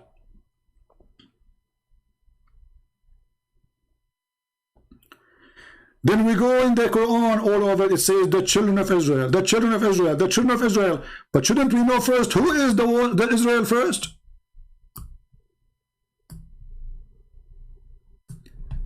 How far the stupidity of this cult can go? Like now we are reading a book, suddenly the word Santa Claus appear and say the children of Santa Claus. Okay, who is Santa Claus?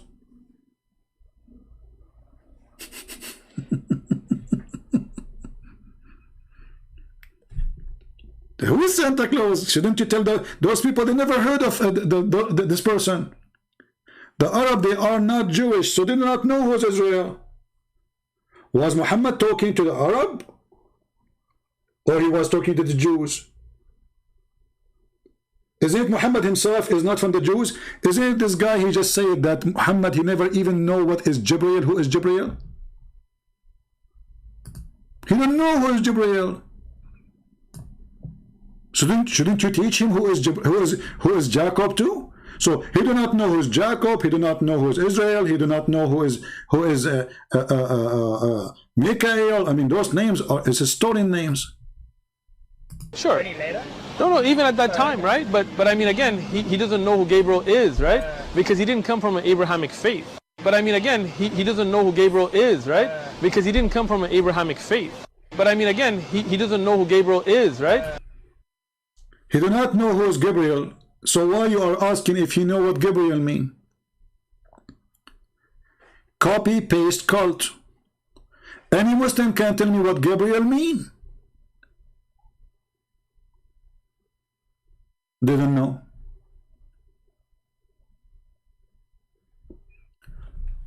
The only one who can refute us, and I hope he will not call us right now. I'm really afraid that this person will call us. This is the only one really we fear. I hope he will not call me right now, because I'm afraid he will use his tits to refute me. It's very practical.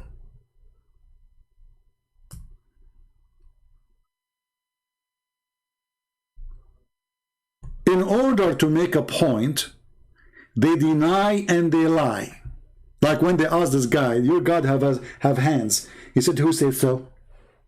Tits. Tits can say whatever they want. Nipples. The same as the guy before him. The same as the guy before him. Your God, he wrote the Quran first on the tablet. He said, what tablet? I never. Your God did not know how to write to read according to Muslims. No, Allah, he told him read. He can't teach him.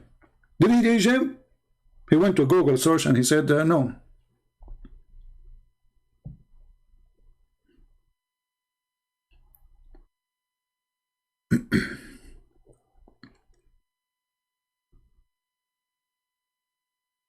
By the way, you guys are taking the point of Mimi Hijab wrong.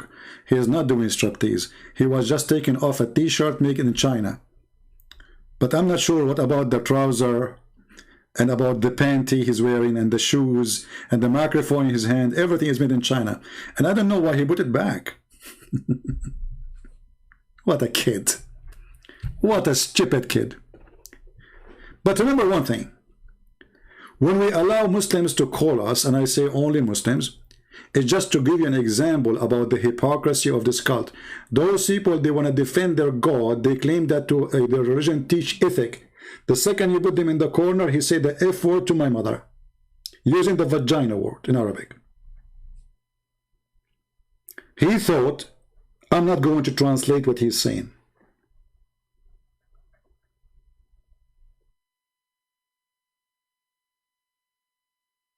This is how filthy this cult. And he is the one who called me in the day. He says, let us make an agreement not to make a mockery. I said, the maximum I say you're stupid if you say stupid. And you can say the same to me.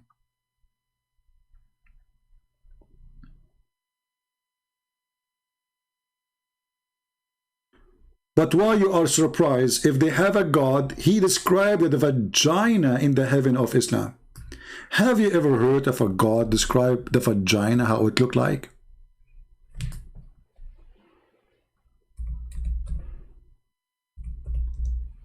Read and laugh. This is the religion of Allah. Allah is describing the gate of the vagina. Read it.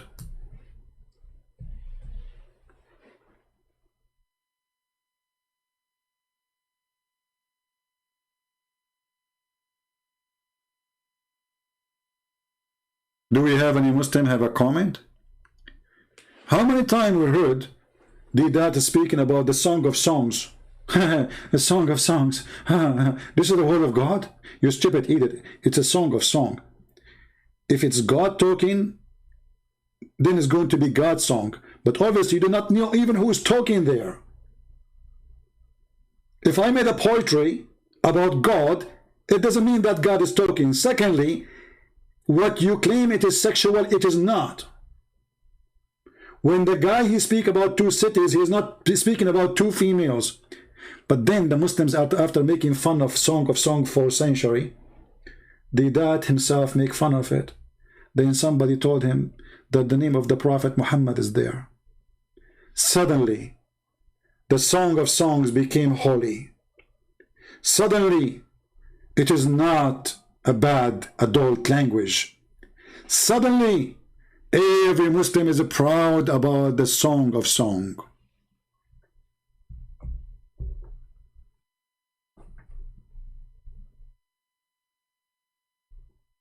You see the hypocrisy?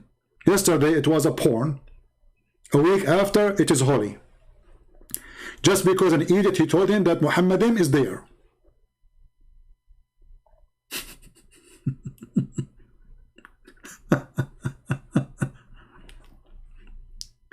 And you know what make it funny?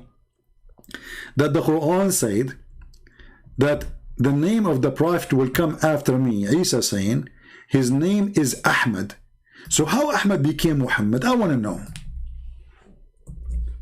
What is the name of your Prophet? You Muslims are confused. His name is Ahmad because it's not the same. You might say to me it's close by the meaning, but still not the same. Name is a name. If you change one letter, it's not the same name. So Isa said, there is a messenger will come after me, his name is Ahmad. So his name is not Muhammad.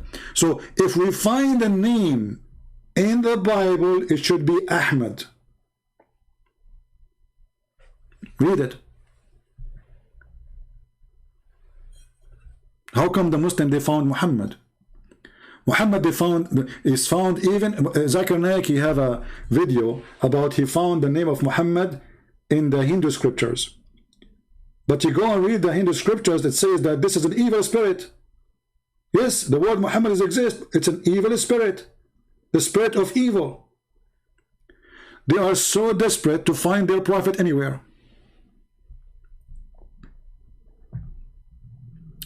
There's a hadith in the prophet, my friend, we know. Muhammad, he called himself. I know that he called himself Ahmad. But obviously this is not a name, because, you know, if your mother, she called you Susu, your name is Susu.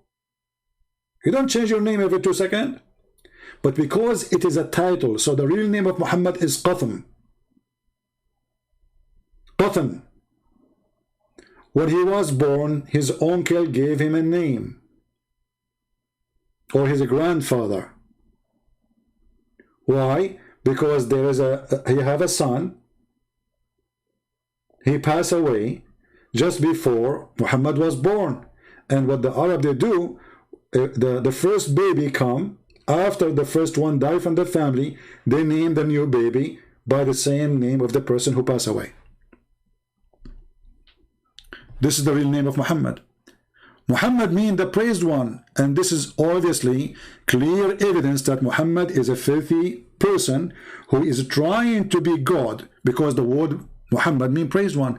So if Muhammad is the praised one, who is Allah?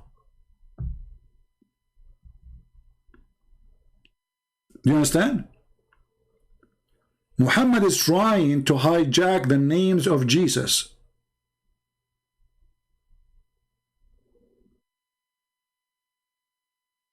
So he called himself the praised one.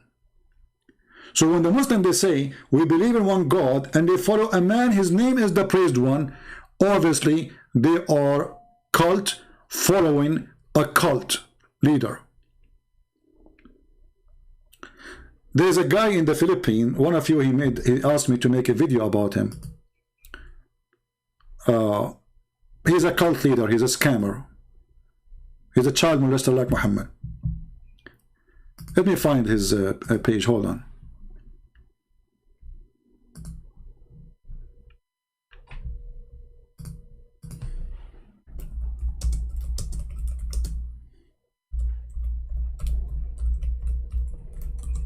And later, now they have many cases against him.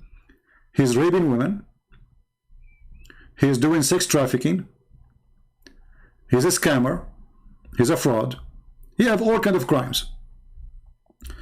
But this guy, he called himself the Son of God.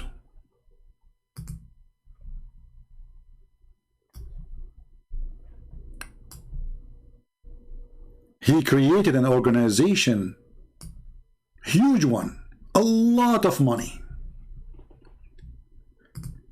And he tried to fool the poor Filipinos. The funny is that the person who asked me to expose him, I said I concentrate on the stupid Muhammad. But then 2 days after, I saw the news that he is wanted now, even in USA, for sex trafficking, rape, tax fraud, even visa fraud.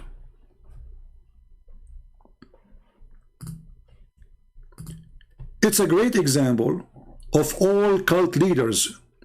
All of them, they want from you 2 things, your money and your women. This is just another Muhammad.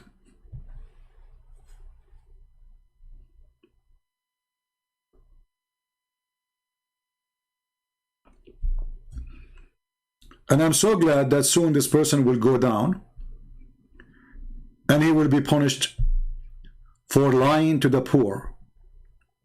You know, the funny is how some people, they are so naive. Somebody say to you, I am Jesus, the Son of God. Why he cannot do what Jesus can do? Very simple.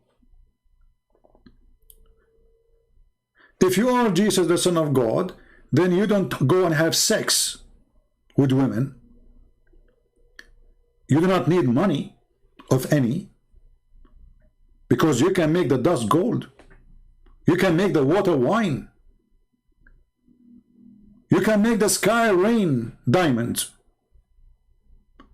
You can send down from heaven food. This is why we as a Christians, we should warn our children that there is a lot of predators waiting for you. The Lord, he warned us, he says, be aware of those false prophets, false teachers who come to you in the clothes of a sheep, but they are wolves.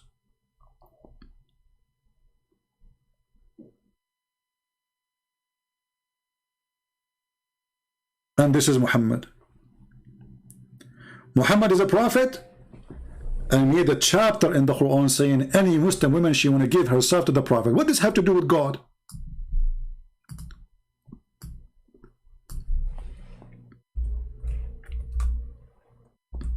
Any Muslim can tell me what this have to do with God?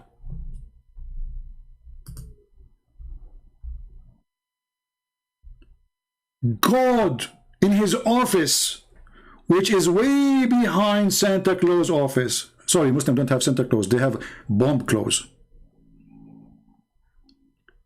He go to the office and he decide to write long verse about how many women Muhammad he can excuse my language, literally. And the genius Allah discovered that after Muhammad became almost 55, 60 years old, he decided to tell him, by the way, it's lawful for you to have sex with your wives. Look how deep it is. Don't you think Allah is too late? The guy is effing all those years, and now you are telling him it's made lawful for you to have sex with your wives? So Muhammad was doing it before what? Not lawful?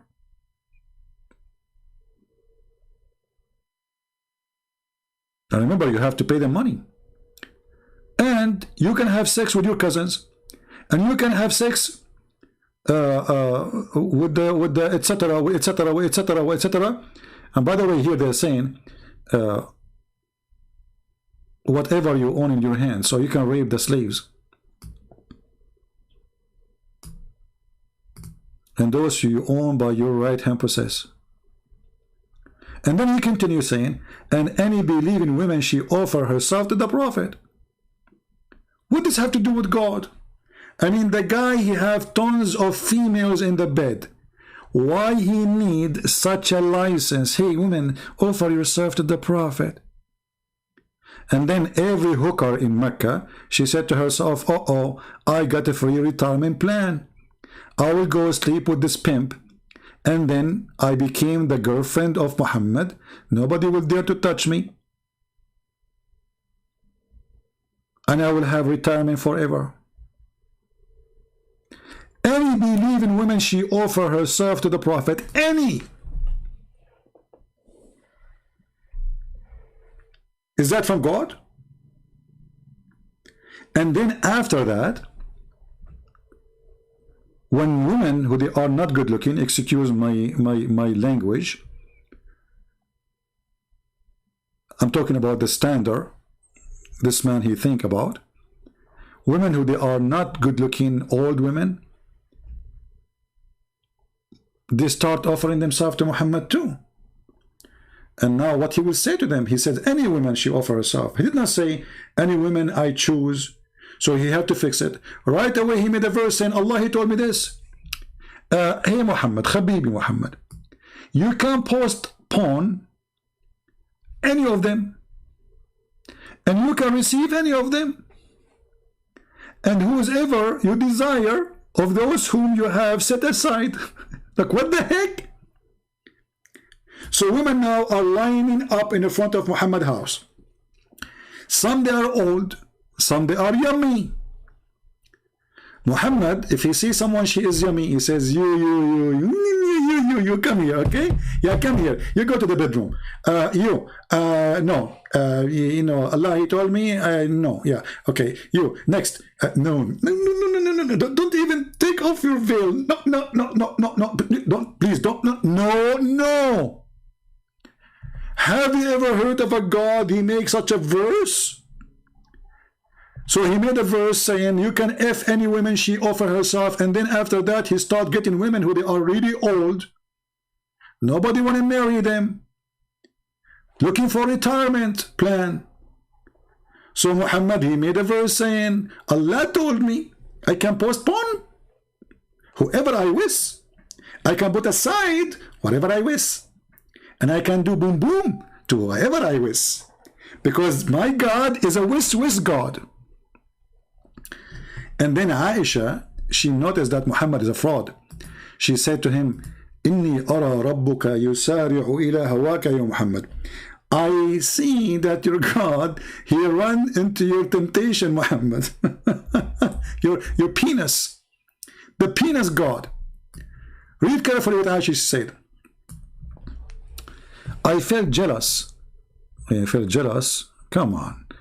This is after the guy he died. So she wanna explain why she said that. I felt jealous of women who offer themselves to Allah Messenger and said, then when Allah the Exalted, the Glorious revealed this, you may differ any one of them you wish, and take to yourself any you wish. And if you desire any to you, have set aside no sin. Aisha, she said, read carefully. It seems to me that your Lord hastened to satisfy your penis. They're trying to make it nice. They say desire. Hawak, you're lost. Hawak, your wind. You're lost. It seemed to me that your God, he hastened to satisfy your penis. This is God.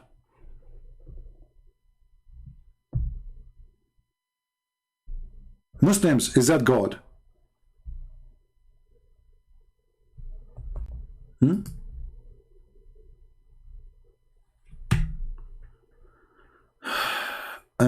Armin Maradi saying, your light Qasam is his kunya because of his born son Qasam. Abdul, Qatham, not Qasim. You are a stupid donkey like your prophet. You see, they don't even know Arabic. They don't know how to say anything. Qasim. I'm not talking about Qasim. Qatham, potato. Open Ibn Kathir and read. Who care about Qasim? And secondly, your prophet never have a son. Your prophet, his penis doesn't function. Even the Quran witness for that. This is why the Quran says that Muhammad was not the father of any of your men. Why? Because he never have one.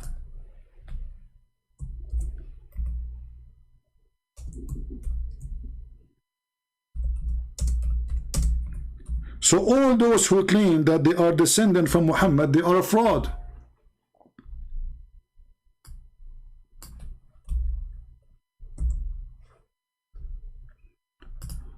Chapter 33. Muhammad was not the father of any of your men.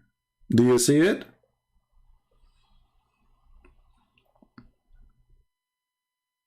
Do you see it? So when the Muslims, they say Muhammad have children, it's a lie. Think about it. Muhammad, he married many women, and he slept with many women. So where is the children's? The Muslims, they say they die. How many? They say there is 2. Or they don't know there's 3. But this is absolutely false. This is why Muhammad, he adopted a son. His name is Zayd. Why? Because he cannot have children. This is why Muhammad, he announced that Ana min Zayd wa Zaydun minni. Zayd is from me, I am from Zayd. He's my son. He carry my name. And later, the filthy Muhammad, when he liked the wife of this man, he forbid adoption. So suddenly Zayd is not his son. Just because he liked to F his wife. So he adopted the son, and he announced him to be his son. And then when he liked the wife, he decided that this guy is not his son no more.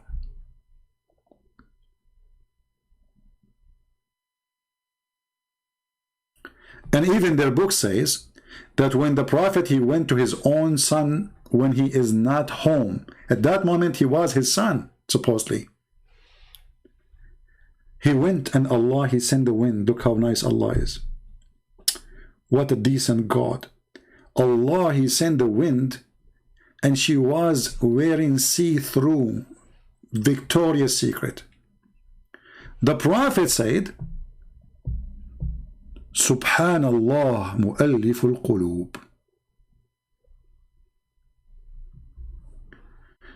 Fatima is not his daughter, Abdul. This is why, guys, Khadija, she have two husbands before Muhammad. Fatima, even the Shia, they say, they claim that only Fatima is his daughter. But even Fatima is not his daughter. She is his stepdaughter from Khadija. She grew up in his house, but she is not his daughter. As simple as that. I have a challenge for you to show me a hadith about the day Khadija, she gave birth to her daughter and Muhammad was her husband.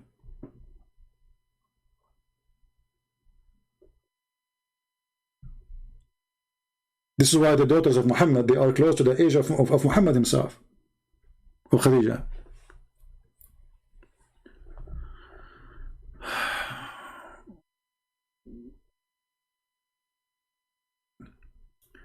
You know, when the hadith, when he says Malik al-Muluk, Muhammad, obviously he meant Jesus. He hated Jesus. Because we know that Jesus is the King of Kings in the Bible. So the most hateful name for Allah is the one who called himself the King of Kings. That is Jesus. Allah, he tried to be Jesus. And this is why he says, I am the King of the Kings.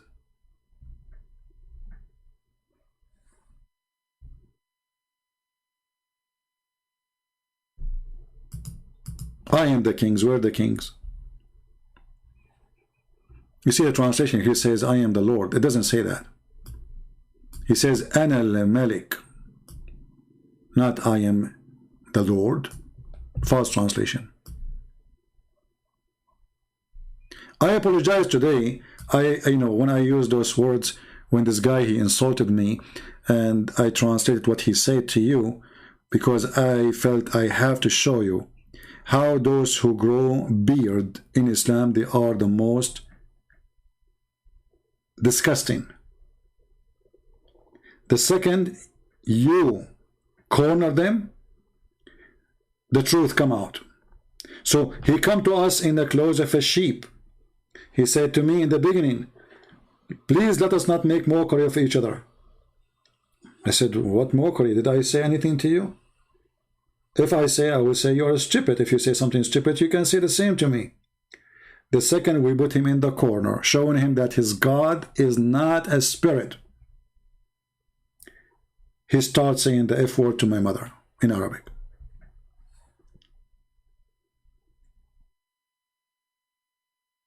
What the Lord said? From their fruits you shall know them.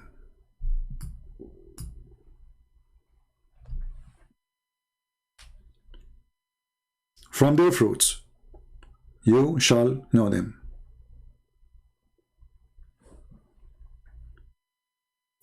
Now Muslims, they say that Muhammad, he have a children. Who's a Muslim can call me and tell me why then why Allah kills the children? Let us discuss this. Okay, guys, Muhammad, he have a children. How they die? When our brother Nabil Qurashi, he died because of cancer, the Muslim, they start making mockery. He says, God punish him. Okay, we will go with it. Did Allah punish Muhammad and kill his children? Any Muslim have an answer? If Muhammad he have many sons, and each time he have a son, Allah kill him. Why he's killing him?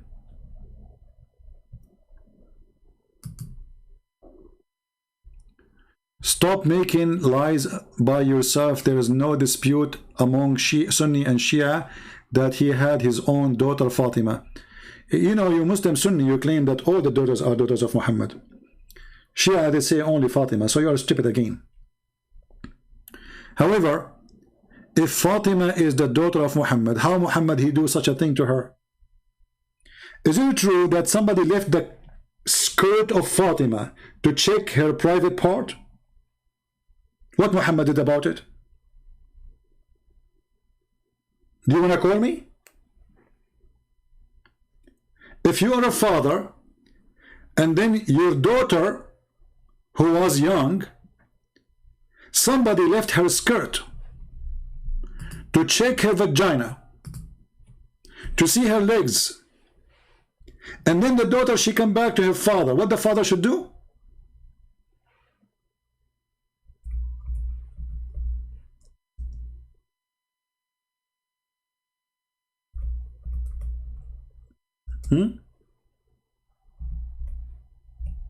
The Muslim, they say to you, oh, he was examining. He was examining.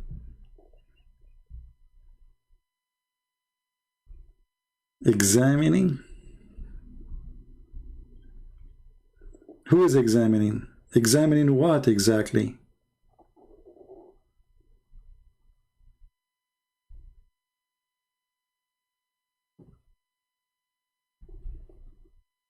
Do we have any Muslim here dare to call us?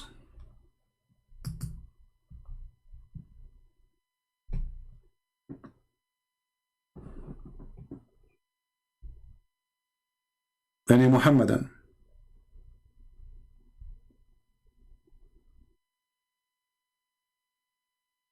By the way, feel free, if you get emotional when you are talking to me and you want to turn on your camera and show us your t-shirt, I mean your nipples as Muhammad hijab did, I mean it's okay, obviously it's halal in Islam to do so, and look like you are installing terror in the heart of the Chinese.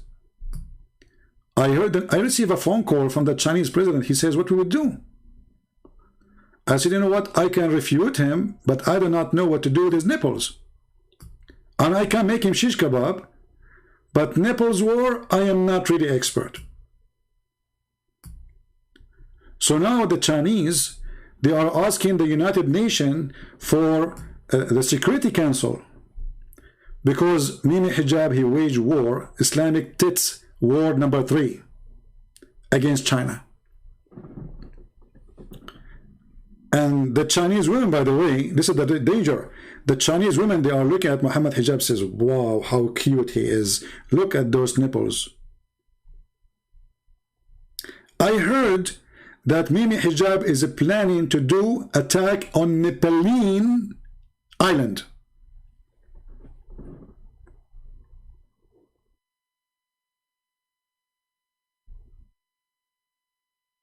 If you don't believe me, take a look.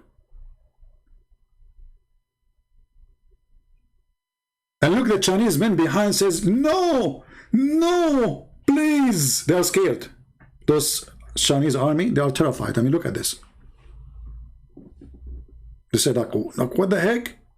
No, please, man. And the funny, the guy is challenging the Chinese government, and the Chinese government is across the road from him. He did not even dare to touch the wall.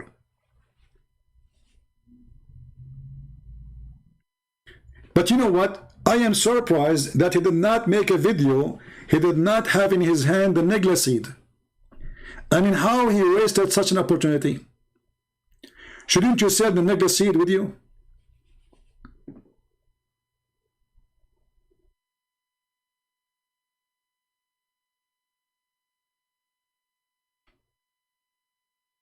Any Muhammadan? Somebody want to do jihad by taking off his t-shirt? What? They are great mujahid, my friend. Just yesterday, The Australian government, they announced Hezbollah as a terrorist organization. A week before, the government of UK, they did the same to Hamas. What this guy he do? He take off his t-shirt talking about China. He go blind. He don't see banning Hamas. Suddenly, China is more important now.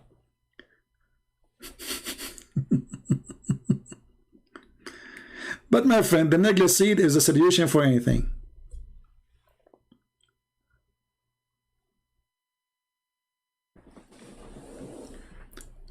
Do we have any Muslim would like to call us?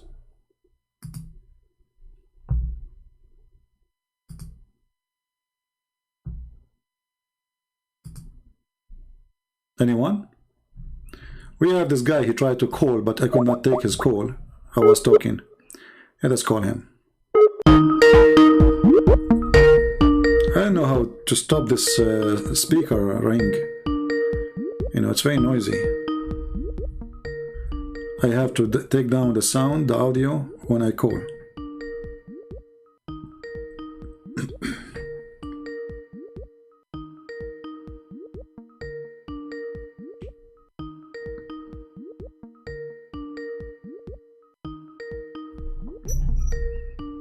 Okay, he's not answering.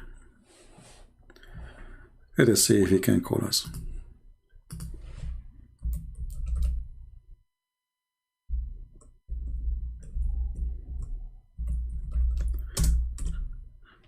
When the Muslims they say that their God is one, first we laugh at this claim because obviously the verses in the Quran does not prove such a thing. Even when the Muslims they say that the Quran says قُلْ هُوَ اللَّهُ أَحَدٌ, this is the word ikhad from the Hebrew. Ikhad is not one as number. Ikhad is a unity. Is used in the Old Testament in many places. This is why it says that the man, he leave his family, he married, and him and the woman, they will become ikhad. But the man is a man and the woman is a woman. They are not one person. But when they married, they became ikhad with who? With God. So marriage is unification by the name of God. That is ikhad. The stupid Muhammad, he took the words from the Bible, he put it in his Quran.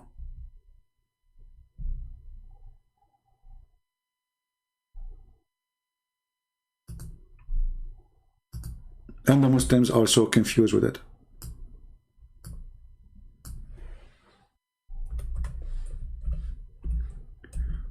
Muhammad, he copied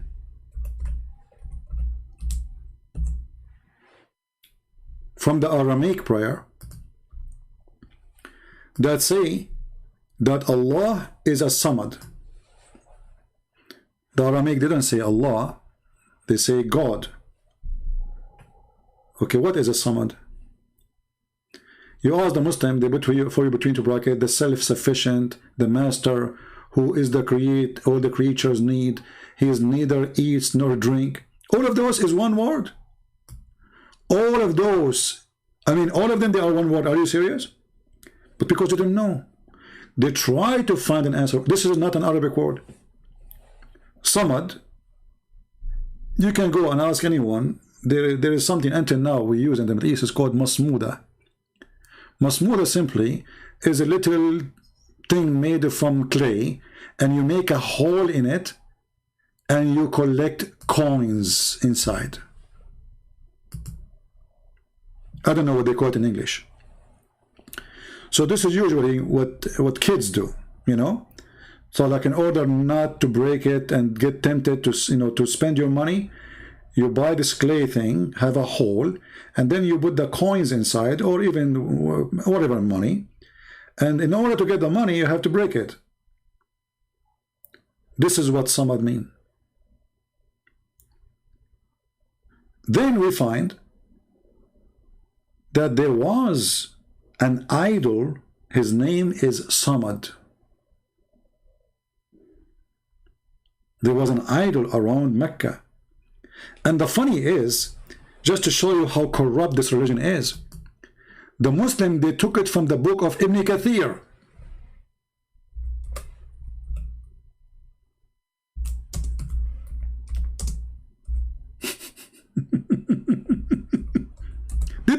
totally off.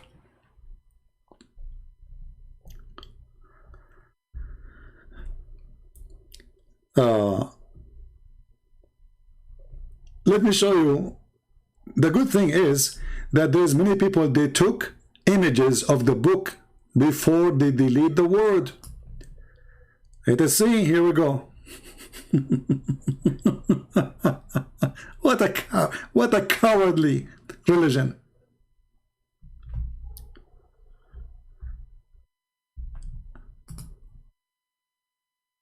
Here we go.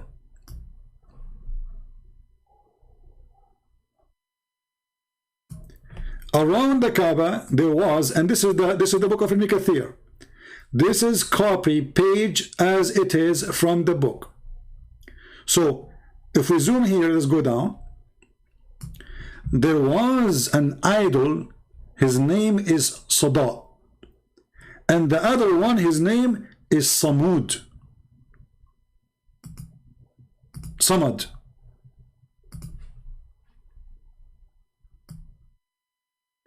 If we open right now Ibn Kathir in the government of Saudi Arabia website, it is gone.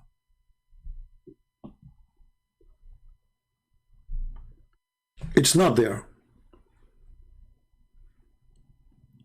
They took it off.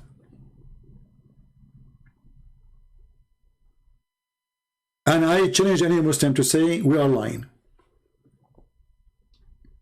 And as you see, you can tell this is coming from a book. This is not. Nobody can make it up.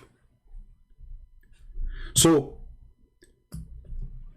the Muslim, they start wondering, what does that mean? But if you go to Ibn Kathir, you will find Ibn Kathir, he told you, this is a name of an idol. Muhammad saying Allah himself is a Samad. He is the same pagan god.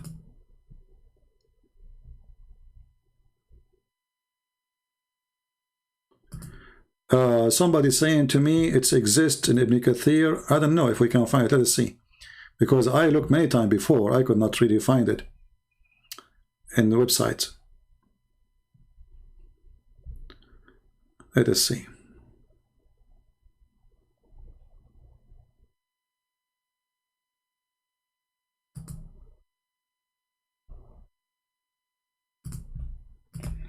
We will try to find it. Give me a second.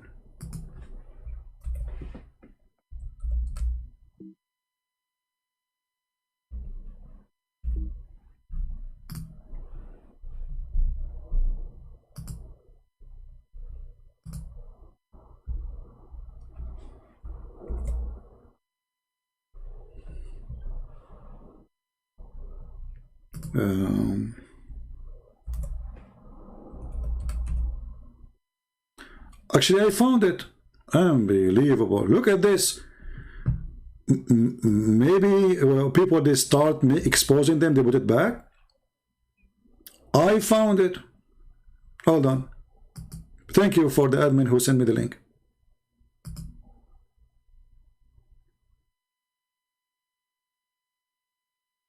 But if you open Ibn Kathir in English, it's not there too.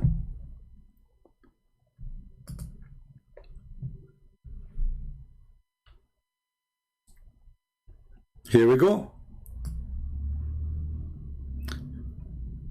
Oh, this is actually here. This is Ibn Kathir, but it is a summary by As-Sabuni. We need to find Ibn Kathir himself. Let us hold on. Let us see Ibn Kathir, not somebody else. We go to Ibn Kathir.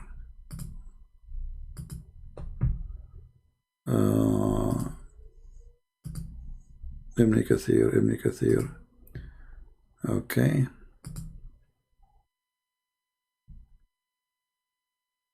Here we go. This is the official government website of the Kingdom of Jordan, and this is the book of Ibn Kathir.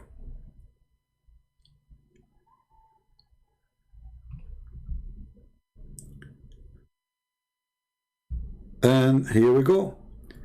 It says there is that the people of Mecca, they used to worship many idols.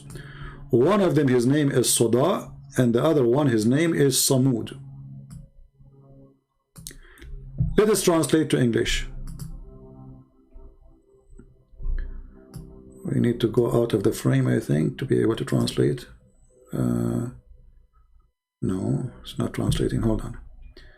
Let us go from here.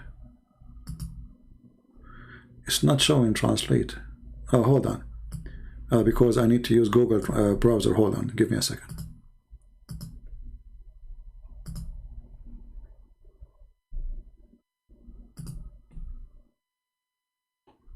The translation will not work unless you use Google browser.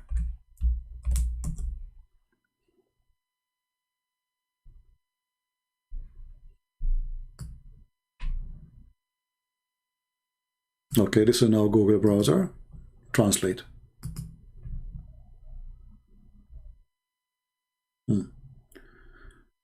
So there's an idol.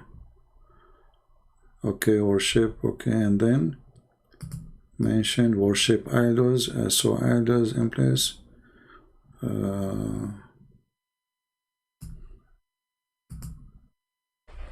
I don't see it in English. Maybe Google got it wrong. Let's see. Samud. Yeah, Google did not get it. Google translation did not do good with this thing. But what we can do, we can copy the text and take it to Google and translate. So let us do this. Give me a second. Because sometimes if you translate the whole page, it doesn't work. Google translation.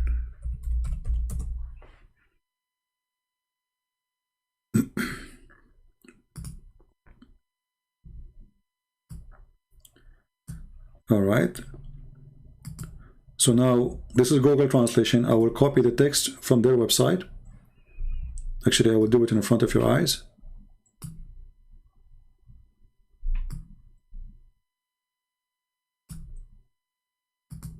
Copy. And now we take it to Google and we paste. They used to worship an idol. So an idol is called Sada, and the other one is called, this is the second one, is false translation. It's called, should be Samud. Steadfastness. Yeah. The translation came in wrong for the second word. Let us try to translate that word alone in Google. So I will copy it from there. But I mean, it's this is what it is, and anyone who speaks Arabic, even Muslims, they cannot deny it. But I'm surprised really to find it, because before I looked for it and I could not find it. I remember I was making a video and it's gone. And actually, I think in Ibn Kathir in English, we cannot find it too. Let us try, shall we? Because they try to hide everything. So this is chapter 7, verse number 72. Let us open Ibn Kathir in English. Give me a minute.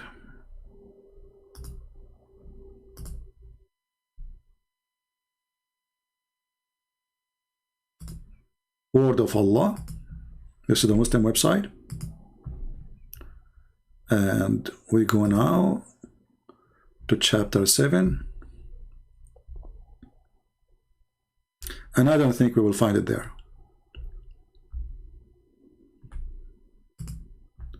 Verse number 72.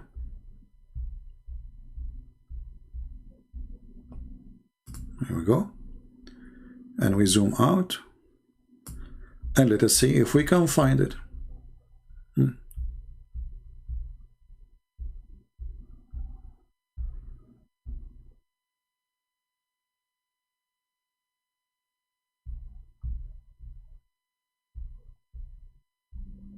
Until now, I don't see anything.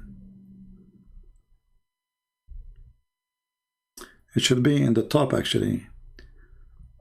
Let us see here. We search first for the word idol. Ah, here we go. Oh, we found it, actually. Do you see it?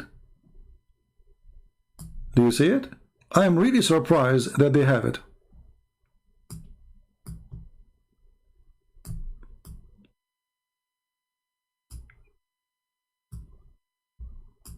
Do you see it? This is their God. This is the Samad.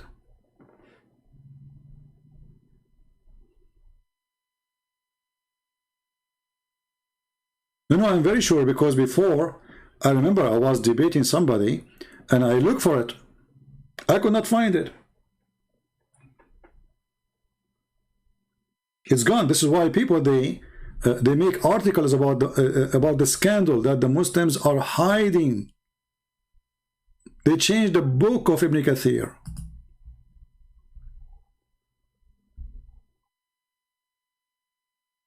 Actually, here there's an article in front of me. I just searched. This is why Muslims, this is why even atheists, they are making fun of the Muslims. How in the world you delete it? What a shame.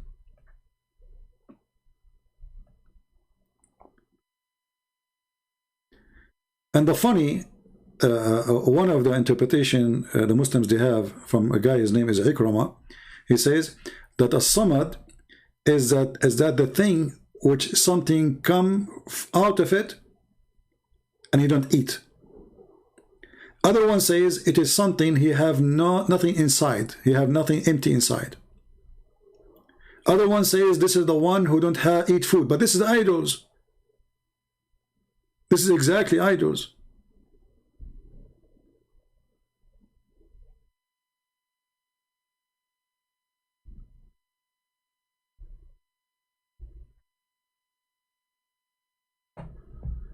Do we have any Muslim have any comment?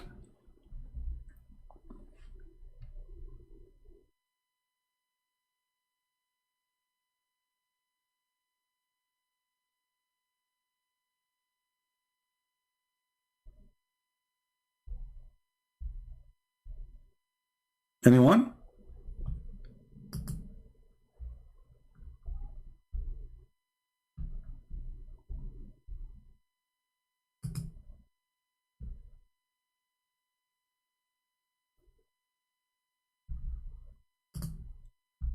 Any Abdul?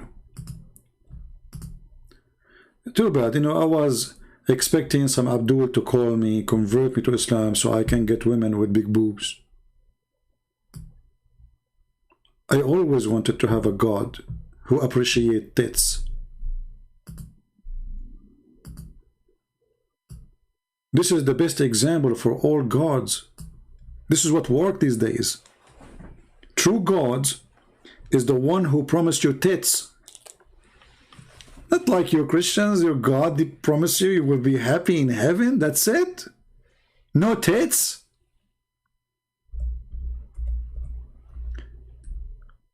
The true God is the one, each time you sleep with the women, Allah, He put His finger there, you know where. Don't ask me. And He make her virgin again. And I asked myself, first time I heard this, I mean, why He would do that? Isn't it this is a cheating? I mean, I just slept with the women. So what the point of making her virgin again? Do the Muslim men enjoy that women she have a pain?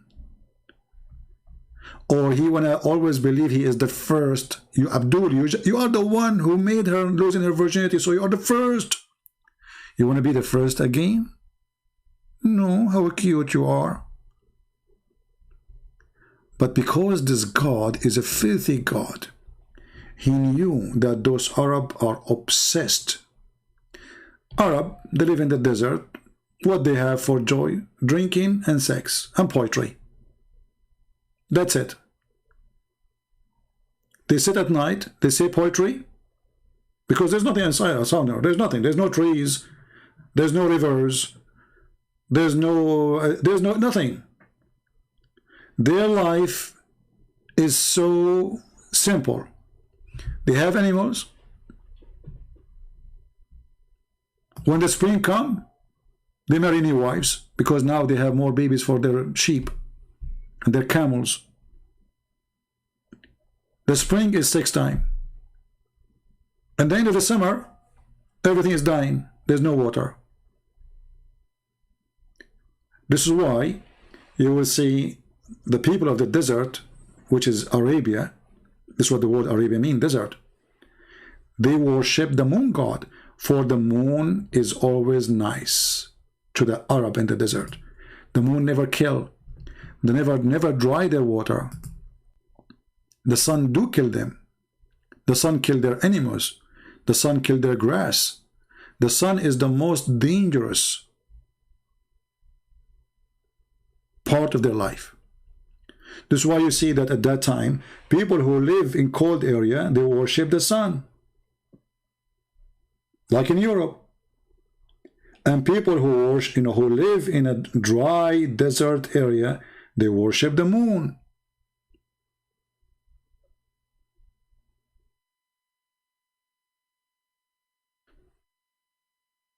And just to tell you that Muhammad, he's a person, he tried to merge between the two gods, Allah and Akbar. Akbar is a name of a god too. According to the Quran, Akbar is a name of a star. Which one is that? Is the sun.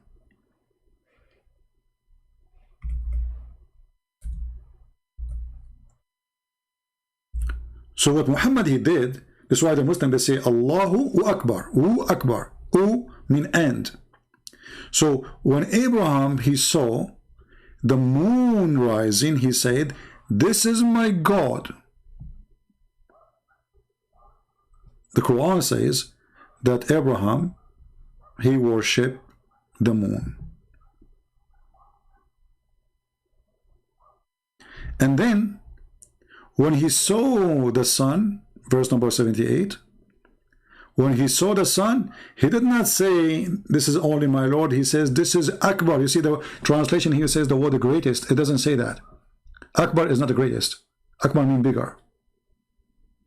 You see the word Akbar can be used depending on the location of the word. As an example, I can say in Arabic that this person, Akbar from this person, I mean his age.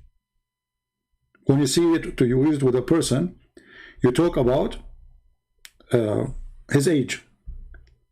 If you say the word sha'n before it, sha'nahu akbar, that means he is he have a bigger value. If you speak it with object, it's about size only. Anything is not alive, it's about size. Or even it's about animals. So if I say that this apple, or if I want to say this apple is bigger than the other apple, I will say Akbar. Doesn't mean it's older, it means size. This one is a size, Akbar, being bigger, not greater. Here is the sun. And Muhammad is comparing, or his God comparing between them.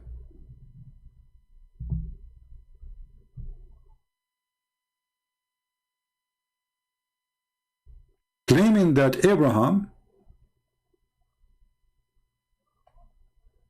he worshipped the sun and he called it Akbar. This guy is calling me again. I don't know why. I mean, he do not know what he's talking about. And instead he want to call.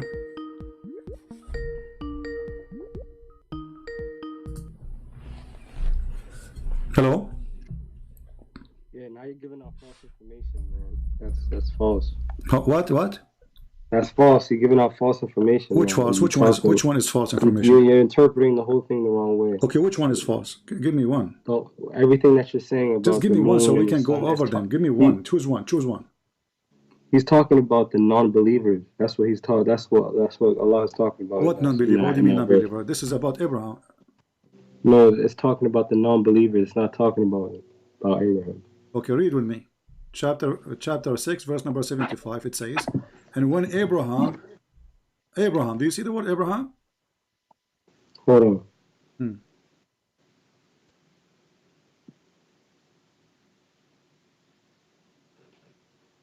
This is about Abraham. Just mute YouTube, please. Mute YouTube so we don't have double sound.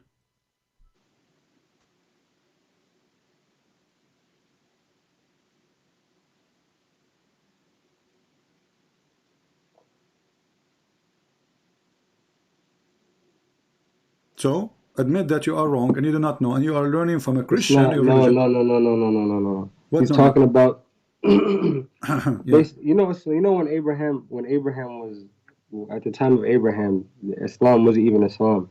Islam was Hindu at that time. He wasn't a Muslim. He was a Hindu. He was a Muslim. This is another question now. Is this verse about But Abraham worshipping the sun? talking Yes about or no? Abraham before he submitted to God. He's not talking about. Okay. He's not talking about. Who Abraham, cares? So Abraham, he worshipped the sun. Yes or no?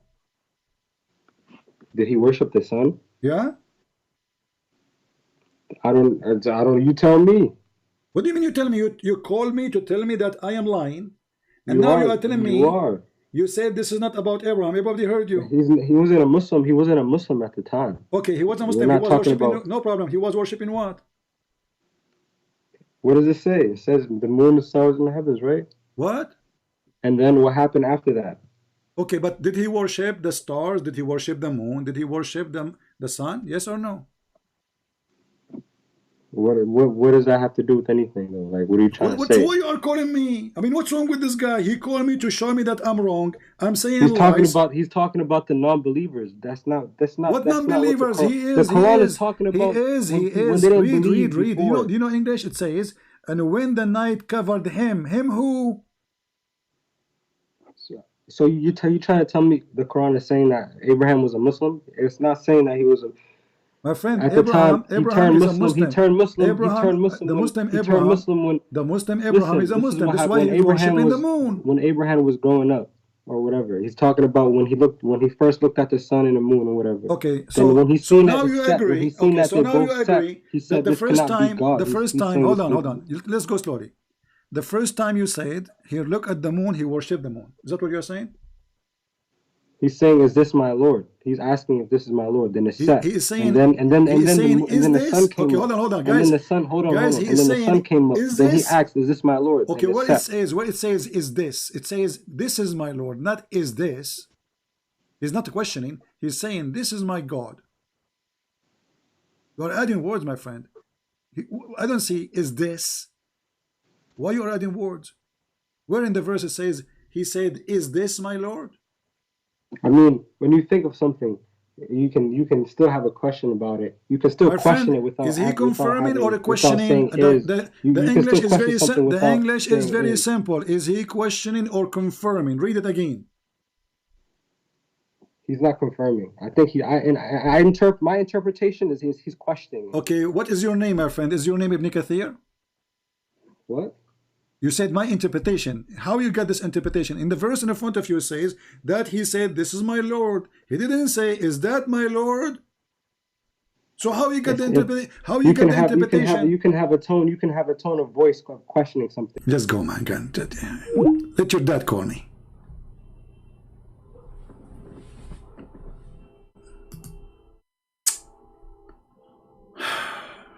From a billion something Abdul.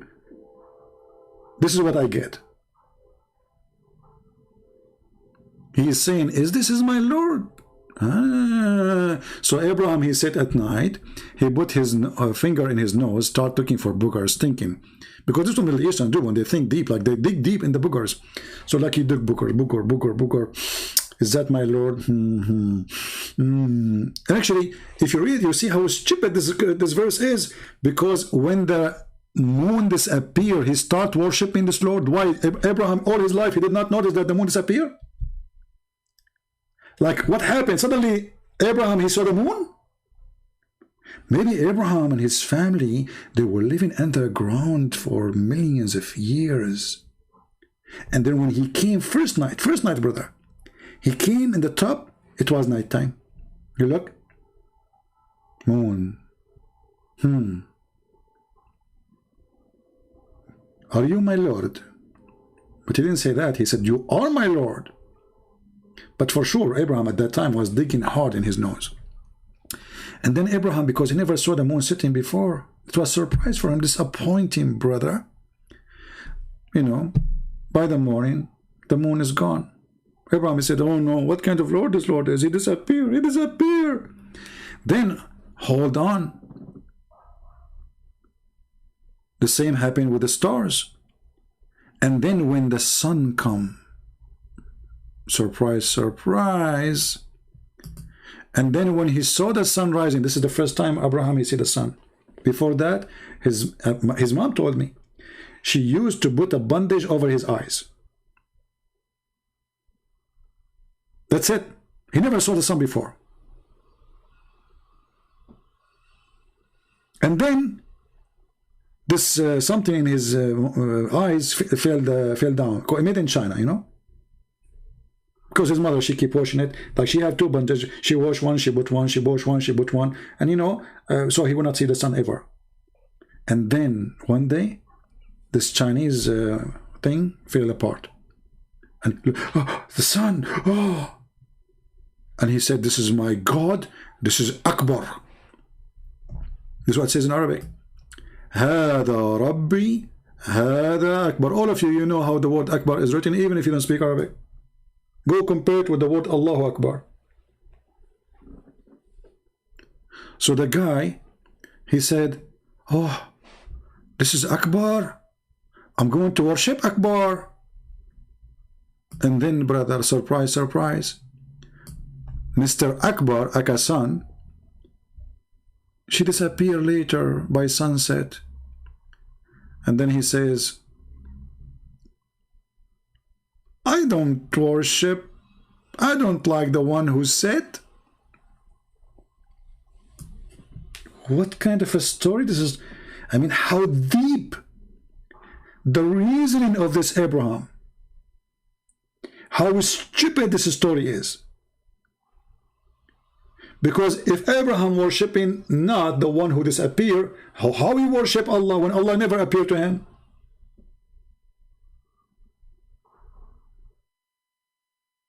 Do you see the logic? If this guy will not worship something, do not appear or disappear, like appear and go, Allah never appear anyway. So how he knew about Allah anyway?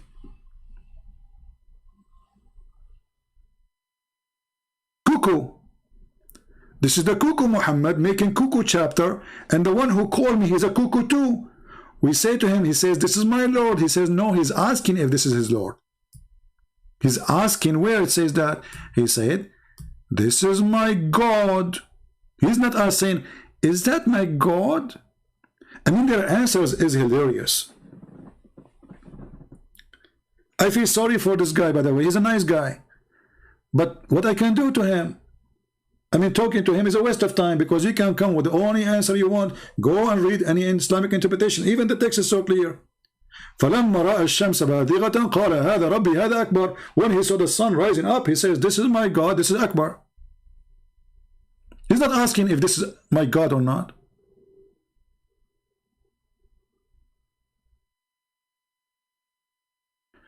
And what make it more funny, Allah, he forgive not those who do associate with him. So how Allah will forgive to Abraham? Allah forgive all sin. Allah forgive all sin, except associating somebody with him. If a Muslim says to you, oh, he repent, that's mean Allah he forgave then. Do you see the stupidity? Guys, do you see the stupidity? If Allah will not forgive, if you say, I will not forgive, and then you say to me, if he repent, he will be forgiven, that's mean Allah he forgive, and this verse is wrong.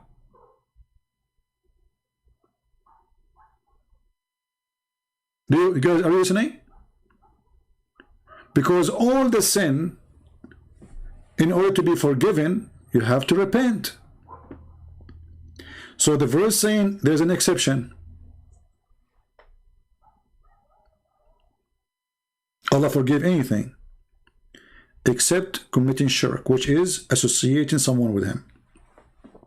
So if Abraham, he worshipped the moon, he worshipped the sun, he worshipped the stars, he worshipped three with Allah, not only one. And actually many, not only one, because the stars, all the stars, billions of stars. So when the Quran says Allah forgive not those who take partner with him, if somebody convert to Islam right now and he accept that Jesus is God when he was a Christian, based on the verse here, you will go to hell, because Allah forgive not.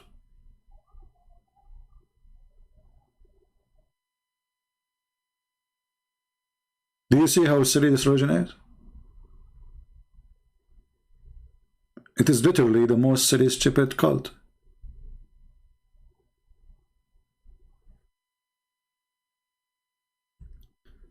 And then, if you read the verse after it, you will see how stupid Islam is. Allah says they invoke in His stead only females. Are you saying Allah is a male?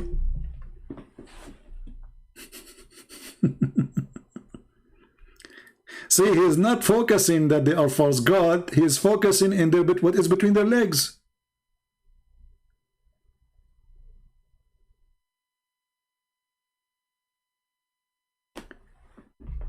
In different verse in the Quran, Allah have a complaint saying what? You take the male for you as sons and you give me the female? Have you ever heard of a religion like this before?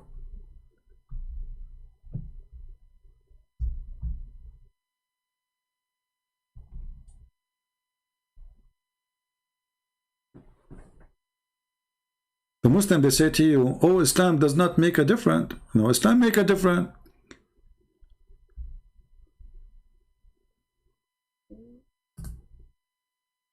Allah complaining that, hey, Arab, you took for your own sons and you give to Allah women, daughters?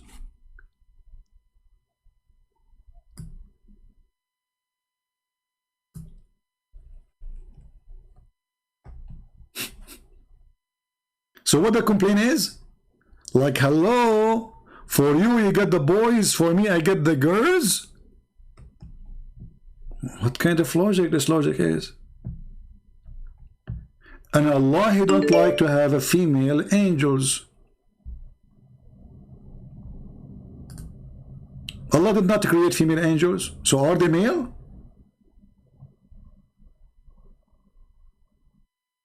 Hey Muslims, what is the gender of the angels?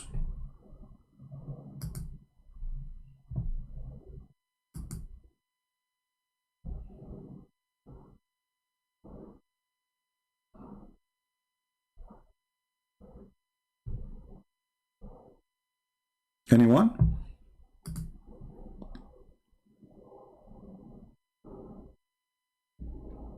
Allah have a problem with the gender.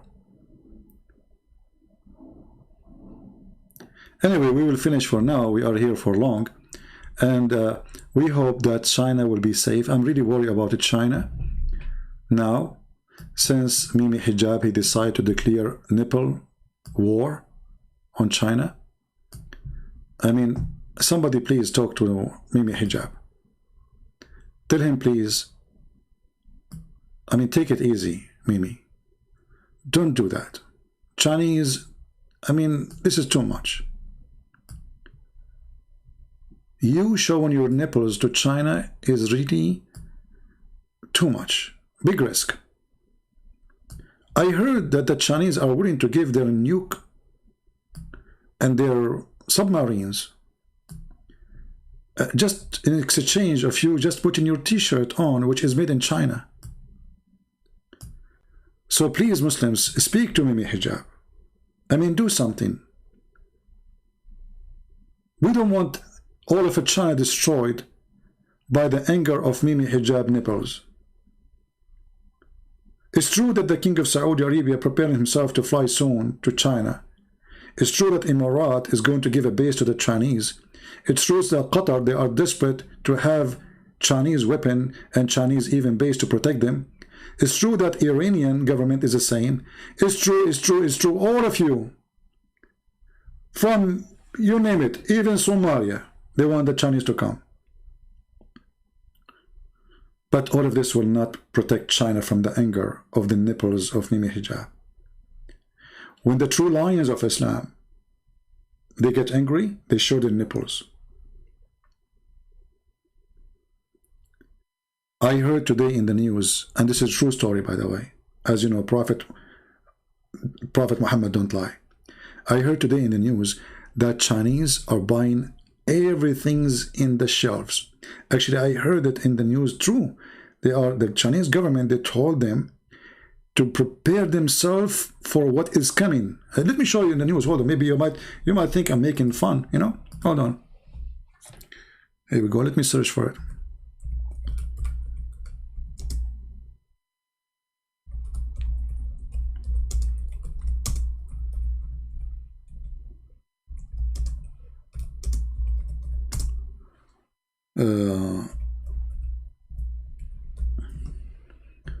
All right. Look, brothers. Brothers, I told you this is a true news. Read with me. Chinese stock up on established after government said just in case. Chinese urge family to keep stocks for daily necessity. Chinese rush to stock up food as government warning. All of this, brother, is a result of the Nepal war and the threat of Nepalene. Nepalene is the most advanced weapon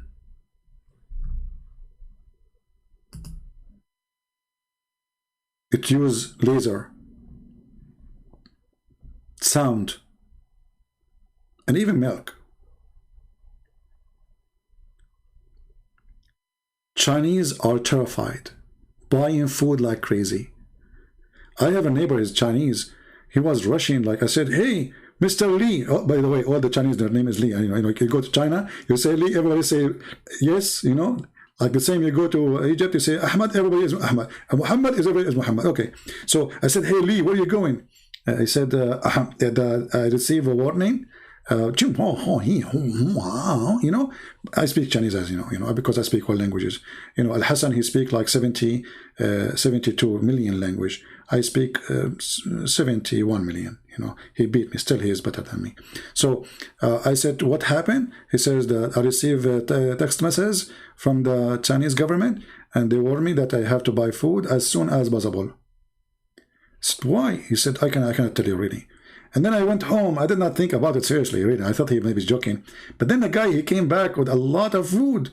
And I was wondering what's happening. And then I went to the internet. In the internet, I saw a video of a Muslim threatening China and took off his t-shirt. And by the way, the Chinese government, they asked the UK government to bring machines to measure the radiation around the embassy, because his nipples is like a, you know, they have radiation, like they are covered by, they are full with uranium. I mean, don't go that far, Mimi. Hey Mimi, are you saying next time you go to do protest against the Chinese government, you're going to take off your pant? I mean, you should. It's made in China. And Mimi, why you are using a microphone made in China? What about your phone? If you say to me, I use Apple, it's made in China. If you say to me, I'm using even Samsung is made in China. What is your phone? What is your computer? Where it's made? Your panty is made where? The shaving machine you used, you made where? Man.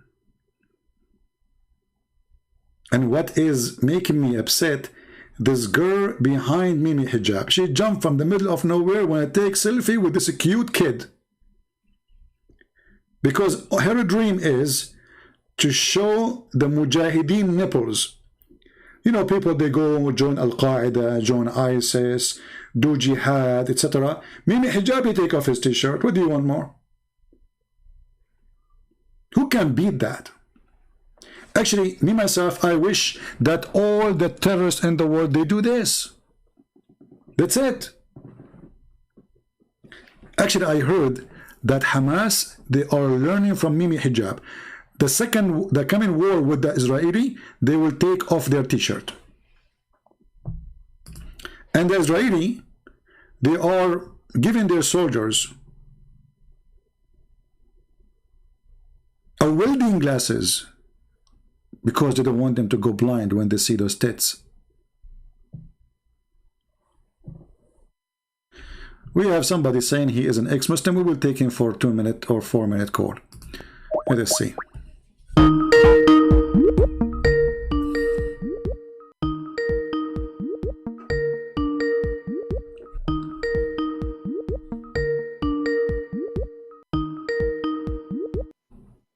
Hello? Yes, my friend, you are live on air. What do you want to say to us?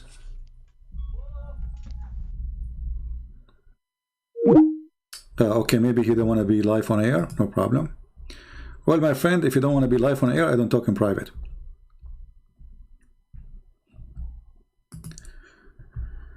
He's an ex-Muslim. No problem. Do we have any Muhammadan? Last call. We have time for one more call. Any Muhammadan? But just don't show us your tits, please. I mean, it's enough what happened with the Chinese. Enough is enough. Too many tits will kill you.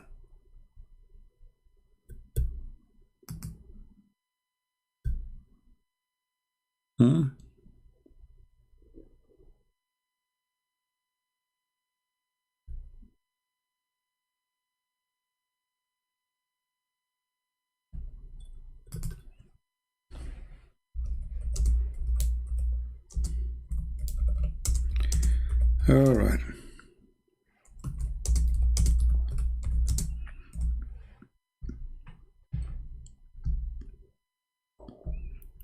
Let us see. I'm trying to find if there's any Abdul here. Look like we are out of Abdul.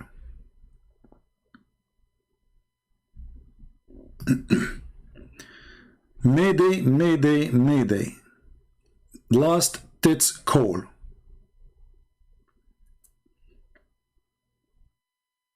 You know, did you think about before, have you ever imagined that the world will come to an end by tits? Me, myself, honestly, I never thought about it. I mean, this guy, he took us into surprise. The funny, the Muslim, they say he get emotional. My friend, the guy, he knew what he's doing. He is an idiot. He shaved his chest, don't you see? Have you ever seen a Middle Eastern have no hair? This guy, he shaved his body. It's a show time. And what he's showing us, like, what is that?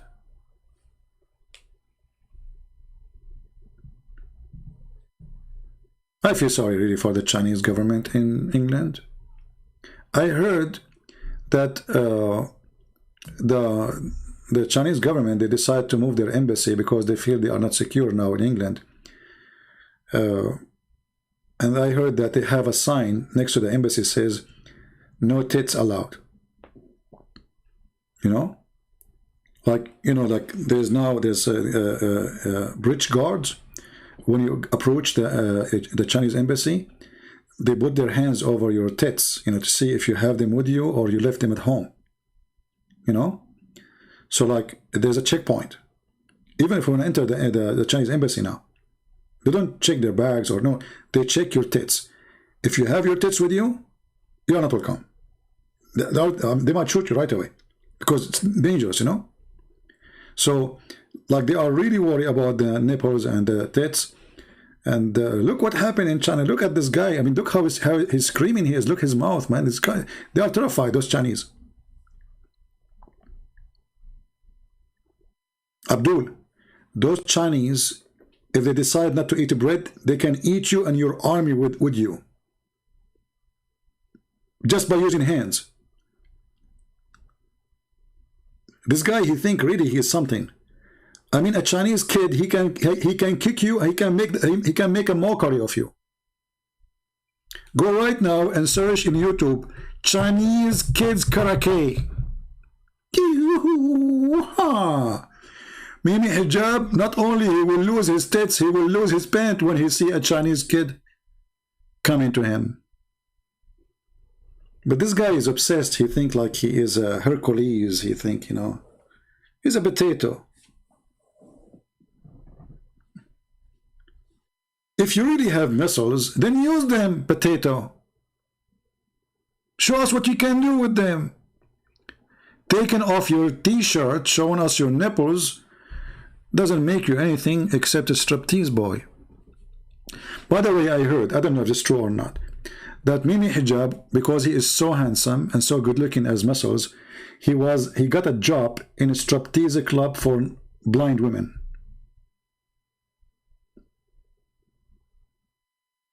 He was accepted right away. He went to a blind women club and he put his resume to do striptease, and he was accepted immediately with no questions. And those blind women, they are so grateful to have such a striptease boy on the stage.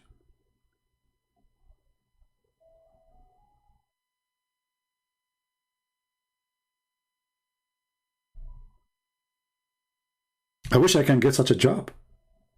You go to the blind women. Yeah. And by the way, I will try to compete with the Mimi Hijab, and I will try to get like the most handsome guy in the night, this club, the blind club, you know, because like I will describe myself.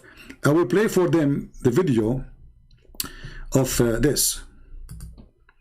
They will say to me, okay, we are blind, can you describe yourself to us? So I will play for them this one. Hold on.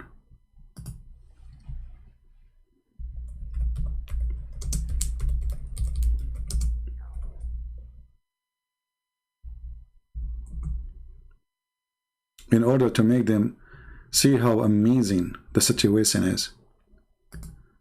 Okay.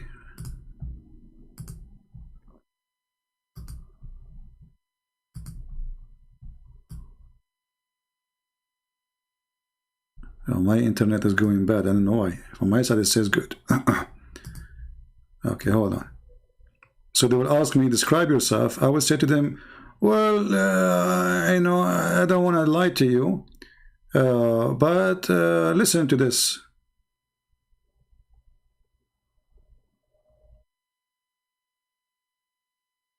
Look at this. This is a Prophet Muhammad. Ibn Malik says, he says, I came out one night, I came out one night, it was the full moon night.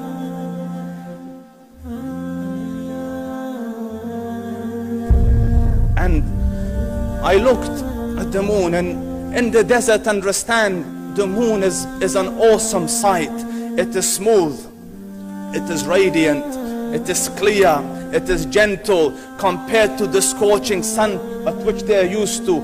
So the moon was the epitome of beauty. So he says, I came out at a full moon night and I looked at the moon and I saw it beautiful, handsome. The moon is beautiful, handsome? The moon is beautiful, handsome. Oh, okay. I'm learning. Beautiful, handsome. So I said, let me go see if the moon is more handsome or my prophet is more handsome. Let me see if that is more beautiful or the prophet is more beautiful. So I went and I saw him standing afar. So I looked at his face and I looked at the moon and I looked at his face and I looked at the moon and I looked at his face afar. So I looked at his face and I looked at the moon and I looked at his face and I looked at the moon and I looked at his face and I looked at the moon. So I looked at his face and I looked at the moon and I looked at his face and I looked at the, so I looked at his face and I looked at the moon and I looked at his face and I looked at the moon and I looked at his face and I looked at the moon. Stop! I mean, seriously, I'm getting dizzy. I mean, why this guy even need to look many times at the moon at Muhammad? Are you saying to me they are close in beauty? Are you saying to me you're insulting Prophet Muhammad, who is the most amazing pretty girl? Shouldn't he get a decision right away from the first look? Shame on you! You're insulting Prophet of Allah, who is the most handsome pretty boy. It's enough to look one time at the moon, and then you will see how beautiful the nipples of a Prophet Muhammad. I do not need to look twice. This is how a true believer he behave. Why I want to look twice at someone have the most pretty nipples?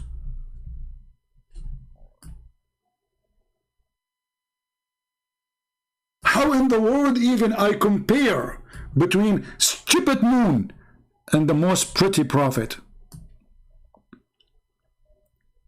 What's wrong with you? The guy, he look at the moon and then look at the prophet and then look at the moon and look at the prophet and then look at the moon and look at the prophet. Shouldn't you decide immediately that the prophet is the most pretty?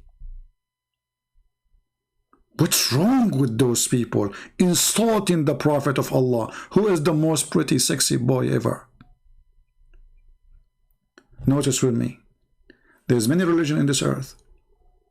There's many cults, but the only one who worship a beauty boy, his name is Muhammad, is the Muslims.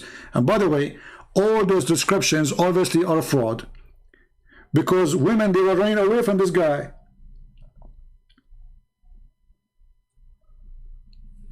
And here I need to ask the Muslims question. The Christian, they worship Jesus. We never saw one sentence in the Bible, the disciple ever describing how Jesus looked like. Why the Muslims speaking about the belly button of Muhammad? I'm not exaggerating. Belly button of Muhammad, the underarm of Muhammad, the thigh of Muhammad, the shin of Muhammad, the hand of Muhammad, the cheek of Muhammad, the eyebrows of Muhammad, the eyeliner of Muhammad, the voice of Muhammad. I mean, is he a prophet or a striptease boy in a nightclub? It was excessively white, وَفِي immensely dark. The white was excessively vast. The dark was immense. In his eyes there was a contrast. The dark was immensely dark. The white was excessively white. وَفِي أَشْفَارِهِ وَطْفٌ, and his eyelashes were long. وَفِي صَوْتِهِ صَهْرٌ. What the heck is that? Aren't you worrying that there is a lot of people these days, they like men? And you know what I'm talking about. Aren't you worried? This is your prophet? He have a long eyelashes, his eyes, brother, his face, his mouth. You should see his lips. Brother, his ass. What is this? The white boy Muhammad?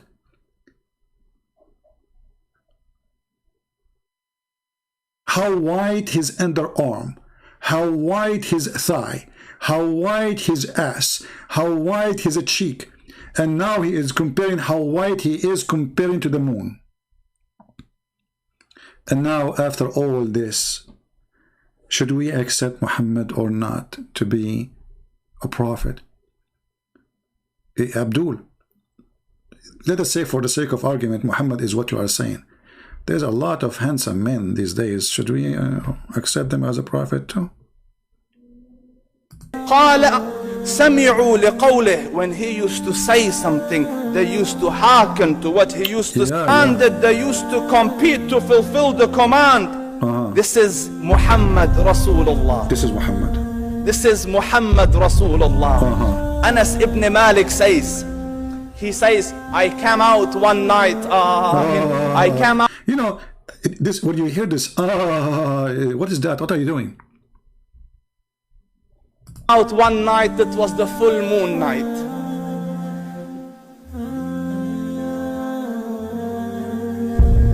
And I looked. Look at the emotion. The guy will cry when he describes how pretty Muhammad is, how white he is. Do you see the emotion? And look at the music in the background. What is this? Boom, boom. Boom, boom. What's happening? Is he really a man? Or playboy man? The moon, and in the desert, understand, the moon is an awesome sight. It is smooth. It is radiant. The moon is smooth in the desert. You know, how come the moon in our town is not smooth? We just learned something new today. That's if you go in the desert, if you like to have a smooth moon, go to the desert. So Muhammad is a smooth. Actually, his real name is a smoothie. It is clear, it is gentle compared to the scorching sun at which they are used to. So the moon was the epitome of beauty. So he says, I came out at a full moon night and I looked at the moon and I saw it beautiful, handsome. So I said, let me go see if the moon is more handsome or my prophet is more handsome. Look at the challenge, guys. I'm going to see if the moon is more handsome or my prophet is more. By the way, both of them, they have the same gender. Both of them, they are the same kind. I mean, Muhammad is a planet, and the moon is a planet. So we compare between them. The moon is round. According to the hadith, Muhammad was round. To the point, if you push him, he will keep rolling all over like a ball. There's a lot of similarity, we have to admit.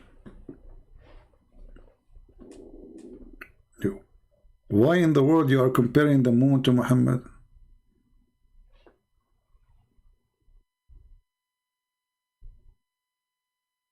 And look at his finger. He's pointing at the moon. Hey, Abdul, the moon is behind you. I think you are pointing your finger in the wrong direction. I don't know if you notice. According to the video there, the moon is not in that direction unless you have two moons. I forgot. The God of Islam believe that there is two west and two east and two west, because there is two suns. Muhammad, he could not understand why the sun in the winter set in different place and rise in different place from the summertime. So he said that Allah is the Lord of the two east and the two west.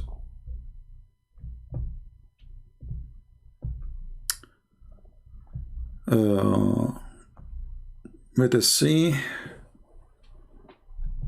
Hold on, let us see the verse.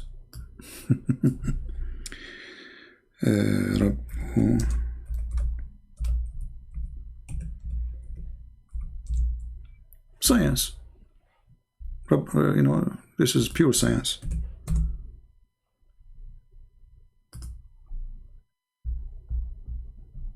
He is the Lord of the two east and the Lord of the two west. This is how Allah explained the change of the location of the sun in the summer and the sun in the winter. So there is two east and two west.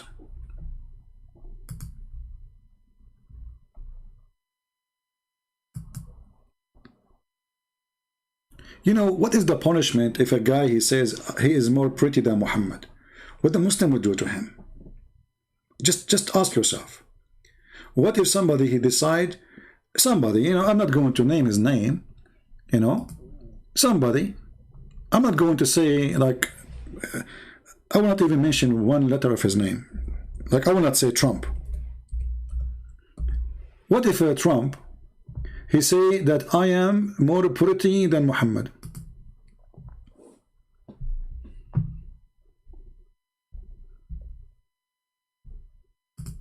Look, what is this?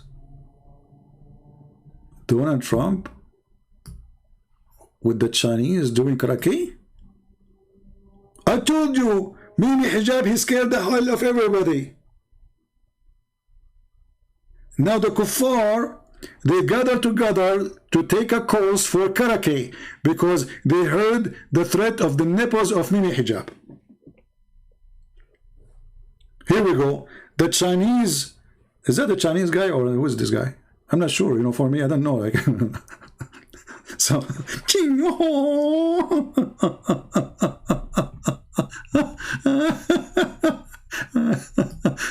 oh boy. Are you serious, Trump? You're taking a class for... Are you scared?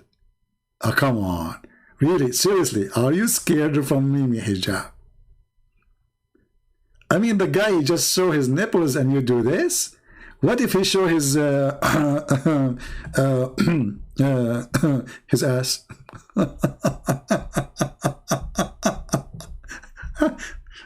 I'm so disappointed with you, Trump. I mean, look how he scared the hell of everybody. You know, too bad. Muhammad was the last prophet. So we cannot have a prophet who can predict when the coming nipples invasion will happen. I don't know if anyone of you have a connection with someone who's a prophet. Because it's good to know. So we can, like, you know, prepare. Do you think the nipples invasion will happen soon? Next month? Next year? I don't know. We are just trying. But honestly, I am so disappointed of Trump. He is being so scared of the nipples of Islam.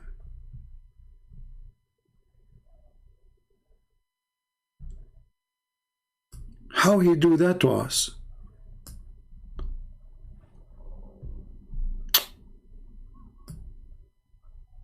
The guy, he just show his nipples, Trump, he start taking karate class. Are you saying to me you cannot face the nipples? And what, you are going to the Chinese to teach you? The enemy of Allah?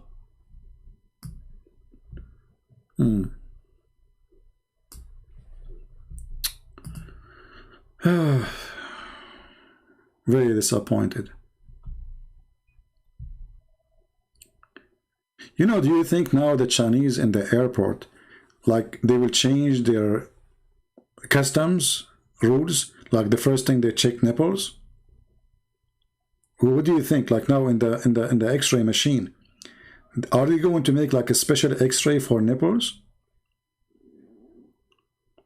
So you go in the airport of China. I posted a video before of me in China, right? You remember it?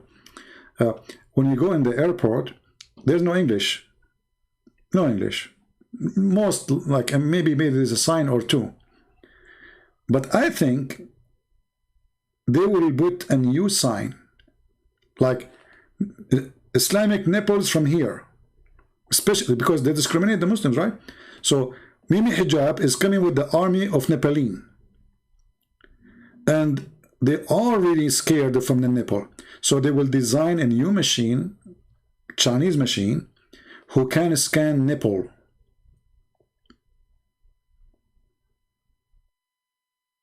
So I hope that will not delay our trip. I'm really worried about that. You know, when I go in the airport, this is before, now it's not working no more. Before, when I go in the airport, like once I remember I was late. So I'm going to lose my airplane. And there's a long line of people to check the security. I mean, for sure I will lose my airplane. So I did this. I took my phone and I started saying, okay, Alhamdulillah, Alhamdulillah, yes, brother, Alhamdulillah, MashaAllah, MashaAllah. The guy, the security guy, he came to me and he put a circle around my ticket and he says, go there. And right away they will pick up somebody, he is blonde, redhead, to make it like we are not picking up an Arab or something, you know. So I was finally, because I will wait like at least for 2 hours to pass this long line. So special check, I went behind the machine, they check me, love again, okay, take off your shoes, okay, take the belt off, you know. They did not take everything because they did not ask me to show my nipples, to be honest with you. I was relieved for that, because this is where our strength as Middle Eastern, all our power is in the nipples. I'm telling you. Actually, I know a cousin of mine, his name is Mimi Hijab. He was able to melt 6-foot concrete just by pointing his nipple at them. There was like workers who work in a coal mine. So you know, under the ground, and then the whole cave collapsed on them, and the concrete collapsed on them. They cannot take them. It's going to take a long time. But my cousin Mimi Hijab, he took off his t-shirt. He pointed his nipples in the concrete. Bzzz. Everybody converted to Islam when they saw that, because this can happen only if you believe in Allah. If you believe in Jesus, your nipples have no power. I'm telling you.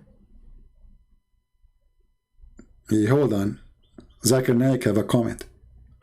Christian Prince, for the last 3 hours, you are talking about nipples. So respect. Hey, hold on. Okay, I'm not saying anything. I mean, your boy is the one showing his nipples. Why you do that? Christian Prince, first of all, we Muslims, we respect the nipple of every brother. Okay, this is your brother, and you respect his nipples. Oh, by the way, you said you respect his nipples. How you do that? As an example, we have a rule in Islam.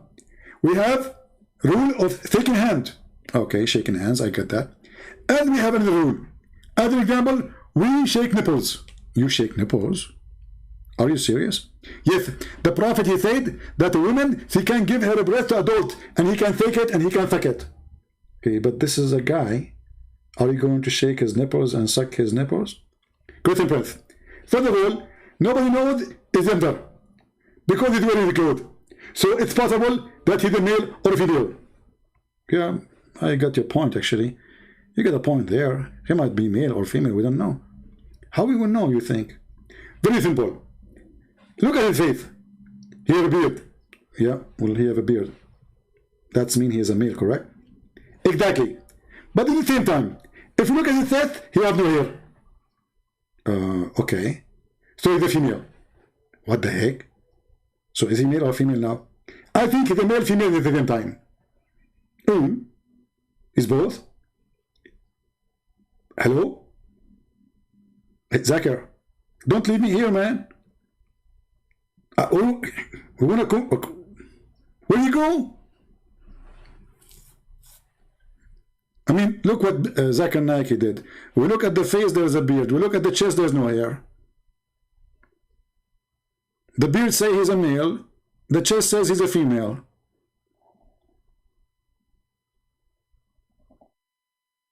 What do we do now? How in the world I'm going to keep this video online now? I think I should take it down. Especially when this Muslim, he's used the filthy word. So what do you think, guys? Should I leave it or take it down? What do you think? I mean, we come here every day online. Hey, by the way, don't forget, if you go and click at the information in the info of this video, we have our books, the 2 new books, published in Chinese and Russian. And first time ever, a book of mine published in Chinese. And it's for free, as a gift from me. Same as the Russian one. So, even if you are not a Chinese or a Russian, download the video, post it again in G Drive, and post it everywhere. Don't depend on the link, because this link might disappear, right? So download the book and share it with everywhere, even if you have 0 Chinese friends or Russian friends. We want the books to be all over the internet, and this is why I'm giving them for free. I give my books for free, not because I'm rich. I'm not. But because the target is way more important from a person, let us say, trying to accomplish some material dream, like buying a new car or etc.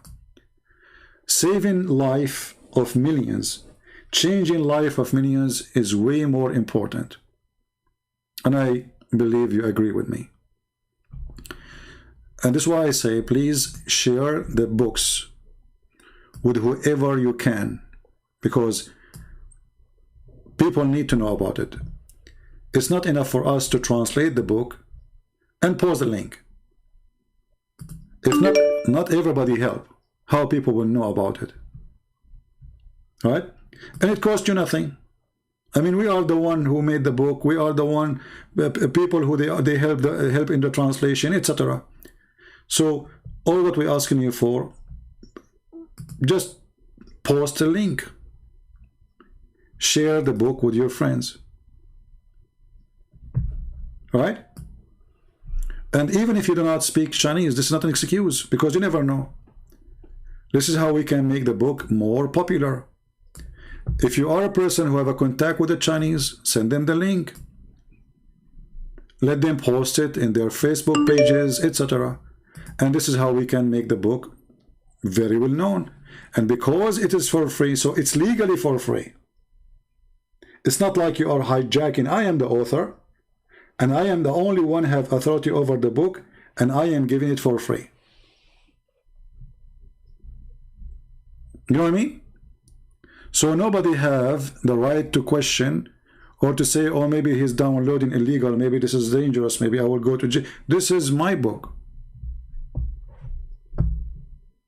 and I give it for free. And you know, honestly, yesterday I was really happy. I mean, I have my books translated in many languages, German, Spanish, Portuguese, you name it. But I could not really believe that one day that my books will reach all the way to China. It was something I never dreamed of.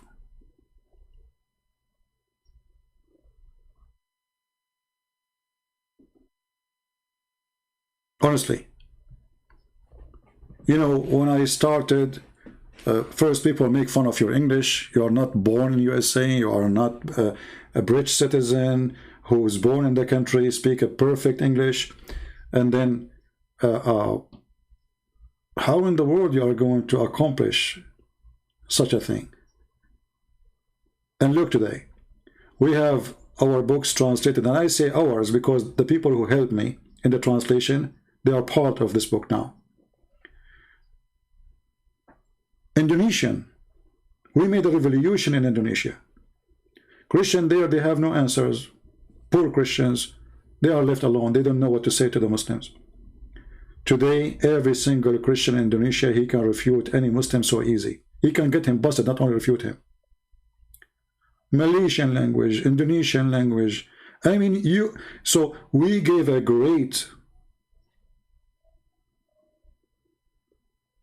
animation, peaceful animation, to be used against the devil attack.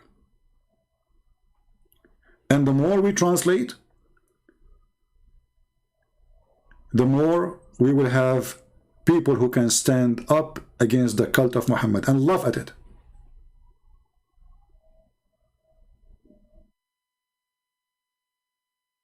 So me, myself, I never thought that time will come and my books will be translated to all languages in the world. Think about it. This is like something you cannot even imagine. There's many famous authors in the world, but their books is not translated to all those languages. Soon I will have my first book published. It's already done in Persian. So what is left? Persian. Get ready, Persian people. You will see my book soon published to you as a gift for free again in the Persian language.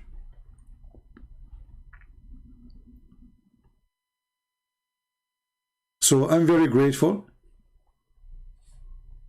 for the help of those who did the translation, and we will give it for free, and we will keep it for free. But trust me, nothing in this earth is for free. Somebody have to pay for something. So always we appreciate people who support us, even though we have a very little few people who really care to support. If you go to Patreon, you will see a big numbers of people there, but very, very, very few of them, they really support. The rest are just names. With my respect to them, I mean, it's okay, maybe they don't have, they cannot, you know, but still your support is needed. I don't talk about it, because I should not, I believe, but this is the reality. People don't appreciate things for free. If you make it expensive, they will think it is valuable. You make it cheap, they will say it must be cheap then. You make it for free, they say it must be bad. They will say, why he's giving it for free? If you read my books, you will see it's a treasure of information. There's no book is written about Islam like my books. Not because I am the one who wrote it, you can go and read.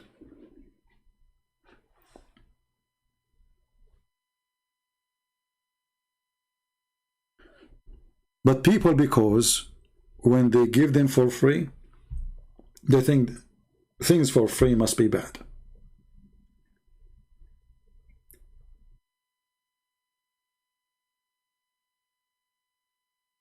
But this is not the case, because those books can cost me my life. It's not for free.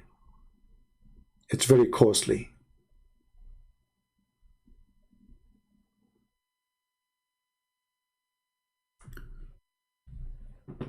But even if my life will be taken, what I did is something I will never regret.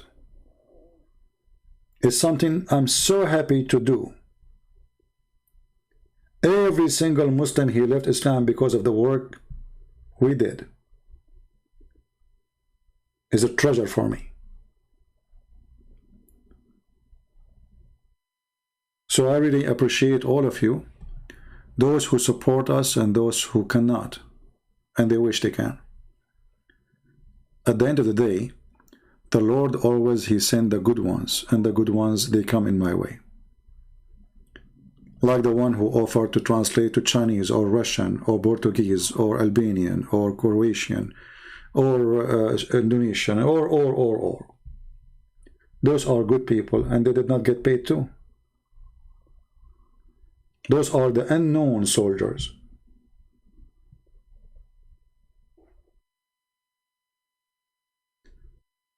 So I'm happy to have them. I'm happy to have a family like you, all of you. I'm happy to see Muslims leaving Islam. And remember one thing, we will not hate the Muslims. They hate me, I understand. The Lord, he says, time will come and people will think by killing you they are doing favor to God. We are sharing the truth with them, and the truth is priceless. Especially in a time where nobody dare to say the truth. Everybody is a hypocrite. You will not find a single TV station saying the truth about Islam, that Islam is nothing but terror and terrorist. They say to you, ISIS is not Islam, but Muhammad, he is the first ISIS. Was Muhammad is a Muslim or not? Isn't he say I was victorious by terror? Isn't him who says cut their hands, their fingertips to revenge? Isn't him who says kill their children, they are one of them? So why we blame ISIS? We don't blame the religion. Just this week, many countries announce big Islamic organization to be terrorist organization. Why they are not announcing a Hindu organization to be terrorist?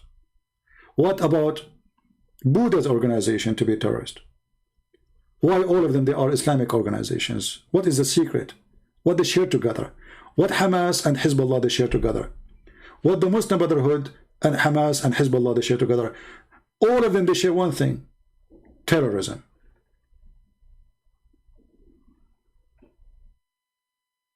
They have one guru, the guru of hate, Muhammad.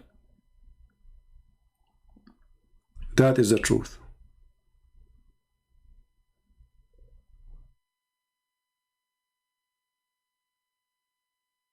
So download my videos, cut them pieces, shorten them, do whatever you want. We speak about many things. Every video can be a book by itself. And you will find always in the Muslims' answers, which we witness today, how silly Islam is. If Islam is strong, then you will find strong Muslims with strong answers. Muslim answers are strong when they speak to somebody who knows nothing about Islam. The second they find out that you know, they start saying the F word to your mother, as we witness today. If we ask any Muslim, If there is something to be proud about as a Muslim, what they will say?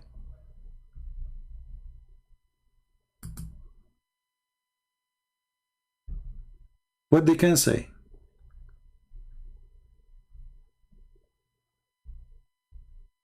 If there is any Muslim here is proud to be a Muslim, let me know.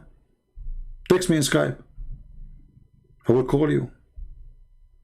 And you will see in a second all the proud religion disappear.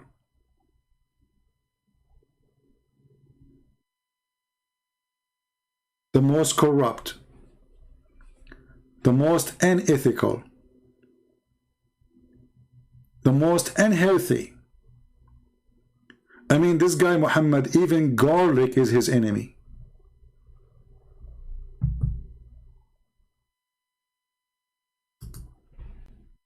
This madman, he told the Muslims that angels will not enter a house. People of this house eat garlic. And not only that, he add more list of food which make the angels irritated. Obviously, this person is mental. Garlic, as an example, is one of the most useful plants for health. It's a gift, actually, from God to have garlic. All those onion, you can't eat onion. Why? Because angels will not accompany you if you eat onion.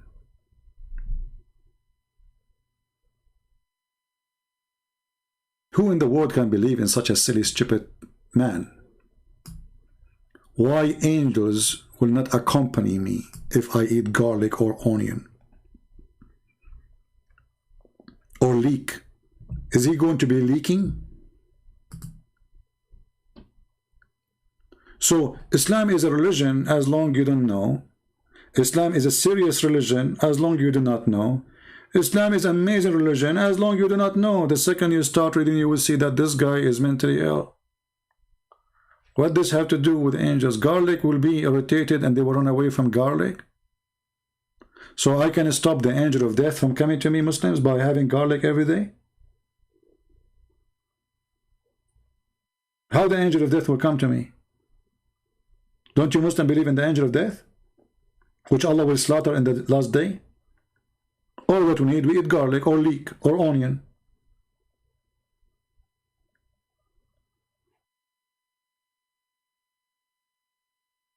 Muhammad, obviously, he's suffering from mental illness. When Moses, the angel of death, he come to him. Moses, he hit him in his head, in his eye.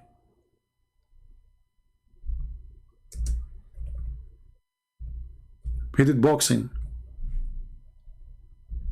Who in the world don't believe in such a garbage?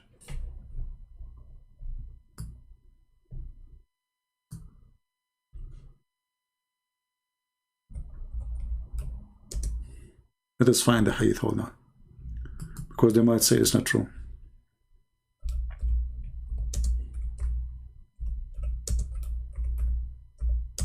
Have you ever heard that there is a prophet of God, Allah, he decide that it's time for you to die?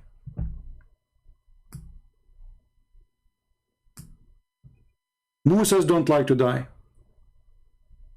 So what he did? He hit him a box on his head, and he hurt his eye, and he made his eye come out.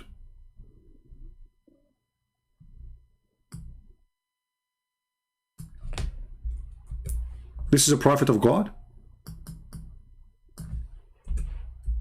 Moses disobey God, and Moses can stop death. And how he do it? By beating the angel of death. Is that a serious story from a serious man or from a kid?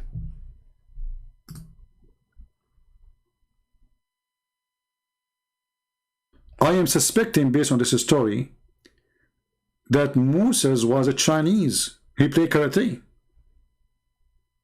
There's no way that a Jewish guy, he can do that. I mean, think about it. He did beat an angel. He make his eye come out like boing, like a rasur.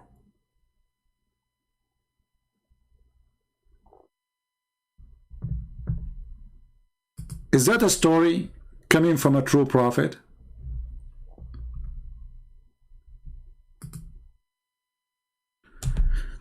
There's a person saying, I'm Muslim, I have this agreement. We will take his call. I hope he's serious, not just a kid.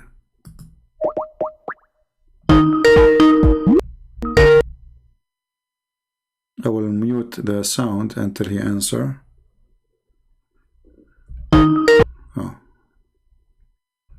He did not answer. Call decline. So he don't agree with me and call decline. Oh, he said 2 minutes. So we will call him in 2 minutes, no problem. So when you read this story, and if you are a Muslim watching, ask yourself, is it really can be true?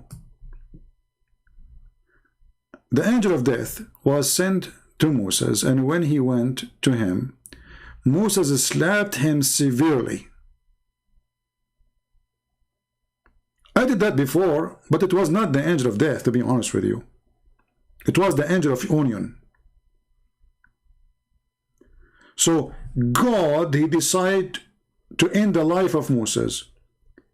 He called his angel, the angel of death. He said, hey, go and take the life of this Abdul.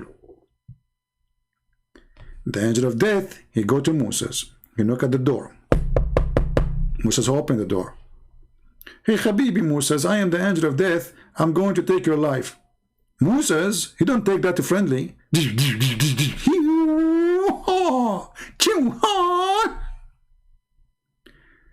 The angel eye came out like boing, boing, boing. The angel, he retreat and run away. Because obviously you cannot fight Bruce Lee. Angel of death is very weak. And by the way, I am not sure how the hadith says that Moses slapped him, but it's possible to slap him in Islamic way, which means he used his nipples, because obviously Muslims, they use that. So Moses slapped him severely. Look how rude this Moses is. I mean, just to slap the guy, come on, he's doing his job. Why in the world you slap him severely? What if the guy, he don't have insurance? What if he called the cops for you?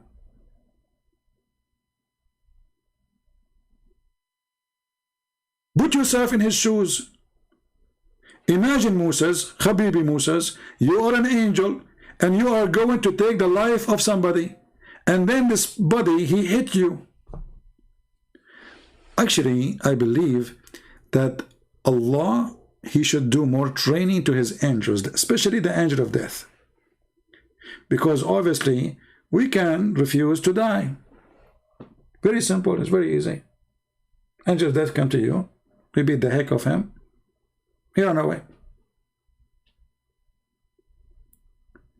And then, it says here, he hit him severely, spoiling one of his eyes. Man, the guy, he spoiled his eye. The eyes, not only the eye came out, the eye became bingo. The angel went back to his Lord, which means to Allah, and said, you send me to a slave, he does not want to die. Have you ever heard of a human being, he want to die? Oh, there's Abdus, they want to commit suicide, ISIS. Obviously, Moses is not ISIS. Allah restored his eye, and look at this, brother. Look at the power of Allah. So he beat you, no problem. He took your eye off, who cares? I will put it back. Come to me. Sit in my lap. Open your, not your mouth. Yeah. Yeah, let me grab your, it's hurt. Okay, hold on. Don't move. The angel of death, he went to the mirror and he looked. It turned to be, he have a cross eyes now. So he went back to Allah. He says, fix it. Fix it, please. Hello? Hello. Yes, my friend. What do you want to say to us? Go ahead. Yeah, can you hear me well? Yes, I hear you well. Okay.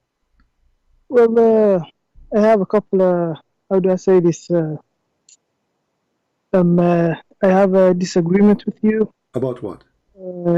I think, for example, there are a couple of things in Christianity that also doesn't make sense, and I agree. There are a couple of things in Islam that also doesn't make sense. So you're a Muslim But, or not? You're a Muslim? I am, yeah. Okay, so when you say in Islam doesn't make sense, does that mean you decide to leave Islam? Well, not really. You also probably agree. There are things in Christianity that is not 100% logical. Okay, I'm not the one who's talking about logical, but you see, when your logic speak against your logic, that is stupid. So I can say now, is it logical that Jesus is born and he have no father? No. Well, it's not logical, but it's logical in my belief. Why? Because if we believe that Jesus is a son of God, so it's logical that he is special and he is different. Therefore, his birth is not like anyone else. But in your religion, it's not logical. So when we speak about logic, if a logic speak against its own, that is stupid. If the logic match the faith, well, that will make sense. Okay. Let me give you an example. Okay. There are verses in Christianity where that are very, let's say, immoral, and I can tell you there are also Quranic verses. Give me an example of immoral. Or from the Quran or from a Christianity. Go ahead. Well, I'm sorry, I don't have it right now, but I'm sure there's a couple in the Old Testament. This is your assumption. Obviously, we Christians, we read them and we have our explanation for them. So when you say it's immoral, we laugh. But you but as long you agree that in Islam there is things is not right. But can you agree with me both in the Quran and in the verses of the Bible? There you will find a couple of things that are not. No, for me, you see, when you say, I can say now, Jesus, he said to the people, hypocrite. Somebody will say this is rude. I say this is fine. Somebody will say that Jesus will come in the judgment day, and he will say to his angels, slaughter them. You might say this is a crime. I say no, he's the judge. So it's how you see and how you observe. And if we believe that Jesus is God, then he gave life, he take life. There's no problem. Okay. Well, so that's what if the Muslims say the same from their point of view? No, they don't say that, because simply the Muslims, everything against. As an example, if I ask you now, we are talking about Moses when you call me, is Moses a Muslim or not? Well, it depends on the definition of a Muslim. Okay. Do Muslims believe in the original sin? Well, to be honest, a lot of Muslims, they will lie, but I will tell you that we have a concept of the original sin. But all of us, we knew that Muslims don't believe in it, right? Well, a lot of them, they just don't want to be judged, so. No, this is not the question. You see, we're talking about religion, not about your opinion and my opinion. So, according to Islam, do Islam approve the idea of original sin or not? Well, I'm pretty sure there are hadith, so that would indicate that, yes. They will indicate, but the teaching of Islam is against it. Who is against it exactly? Islam and your prophet. Like Muhammad, but I don't know. Maybe I've heard a hadith that say that Muhammad he says that Adam or was it Hawa that ate the fruit, and because of that we are here, and therefore maybe you mean something else by the original. Do you remember when I said to you, if your logic is against your logic, that means your religion is stupid? That's what you just said to me. Here's the thing. You just said to me that your prophet said, if not Muhammad, if not Adam did that, we will not be here, correct? Yeah, well, that's the same in Christianity too. No. In Christianity, we believe in that. If not Adam, we are not here. We believe in that. We don't say we don't. But look what happened. Muhammad, he says in one hadith that if not Adam, we will not be here. In different hadith, he said the opposite. He say, we can't blame Adam for being out of heaven because Allah, he wrote our destiny to be there and then he claimed that Moses and Adam, they have a debate, an argument, and then Muhammad, he says, when Moses, he said to Adam, because of you are out of heaven. Adam, he said to him, are you blaming me for something written by Allah for me before he created me, 40 years before he created me? And then Muhammad continues saying, and this is how Adam got the better argument, and he confuted Moses, and he repeated that 3 times. So according to the hadith here, Moses was not a Muslim. He believed in the original sin, which a Christian believe. Adam is a Muslim because he don't believe that because of him we are out. Muhammad, he agree with Adam against Moses, but you are the one who said to me that there's a hadith says, if not Adam, we will not be here, correct? Well, to put it simply, in Islam, we do believe that the reason we are here on earth instead of, Jannah or whatever, is because of the actions of someone else, namely Hawa and Adam. No, my friend, no, you see, this is a contradiction here.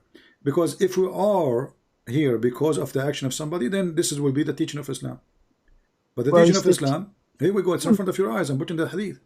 The teaching of Islam is that Moses was wrong when he said to Adam, because of you we are out of heaven. Well, that's the idea in Christianity too. No, isn't it? No, in Christianity it's consistent. We believe that because of Adam we are out, and nobody says no. Here we have different message. In one hand, because of Adam we are out, and one hand says we can blame Adam for being out. So what kind of a prophet? He say 2 opposite things. Well, okay, that's very interesting. No, my friend, this is not interesting. This is interesting in stupidity. Because if I say to you, there is no ice in Arizona, and then I say 2 words after, there's ice in Arizona. So either there's ice or there's no ice. Here we talk about belief. So there's no way to misunderstand. Either because of Adam we commit sin and we are out, or not because of him. So which one? Okay, I will give you there's an inconsistency there in the belief, Okay. I will give you that. So, but let me go to back to what I was saying. Firstly, I need to, for this to go to this, I need you to agree that both in the Quran and the Bible, and maybe probably in Torah too, you find a couple of things that by today's standards we would say is immoral.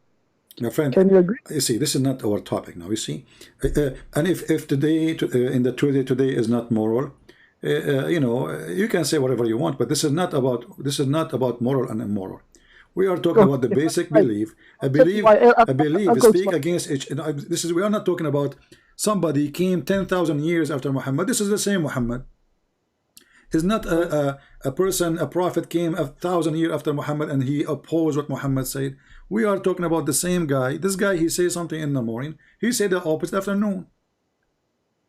I give you that there was an inconsistency there, but my question that I originally called to ask you was, you make a lot of points against Islam that, while I do agree with a lot of them, they are all based on morals. By the standards of Christianity, who are you to say that when why shoot when you live in a glass house, if you know what I mean, when the Old Testament isn't known for being the most peaceful book itself. So how can you criticize the Quran for that? What is that? You said the New Testament is not the most peaceful book. Why? The Old Testament. The Old Testament? Yes, the Old Testament. If you go and read, you will see, because they did to them, we do to them. So those people are trying to survive. Your prophet, he attacked just for the sake of women. When your prophet, he says, attack the Roman so you can get the blondie. Attack the Roman so you can get the blondie. So did the God of the Jews, he said to them, attack the Roman to get the blondie? Is that the reason? So here we notice, my friend, let us be, you sound like a nice guy, and you are welcome. But we have to be honest. If my reason for war is serious, have nothing to do with me just raping women, taking things that don't belong to me, and there's no reason for it. So when they attack me and they enslave me and they take my wives and they take my children and they take the whole nation of Israel, they've been taken as slaves twice. Well, that's The not nice. Assyrian and the Egyptian. So they took the whole nation. They did not even leave a chicken behind. They took everything. They put them in cargo and make them move. So are you talking about maybe the tribe of Khaybar or something? No. I'm talking about the Israeli before Islam. So if we want to judge, we have to judge the reason to understand the history. So those are history event happened. Let us reason to understand them. So if when God he come and then he say, we'll attack them so you can get the blondie girls. It's not to spread Islam. Muhammad he claimed that he's a prophet. He want to spread Islam, right? Is that like a hadith? Do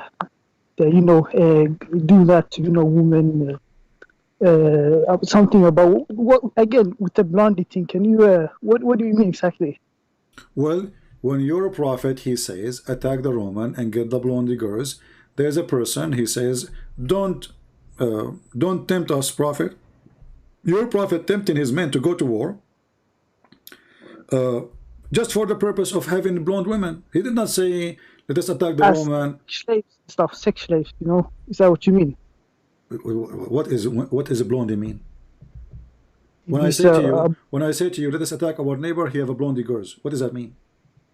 That means you conquer them and rape them, right? I don't wanna. I don't have the heart to. Okay, so when you're a prophet, he says, and this is your Islamic interpretation, and this is your Quran, and this is your statement in the chapter of At-Tawbah, verse number 49. It says, "Ighzu Tabuk taghnabu banat al-asfar wa nisa ar-rum." Attack Tabuk, you will win, you will gain the daughter of the yellow, which means the blonde, and the women of the Roman. Then a guy, he said to him, don't tempt us by women. The Quran made a verse about him saying that this guy is a bad guy. So the one who have decency, the Quran call him a hypocrite.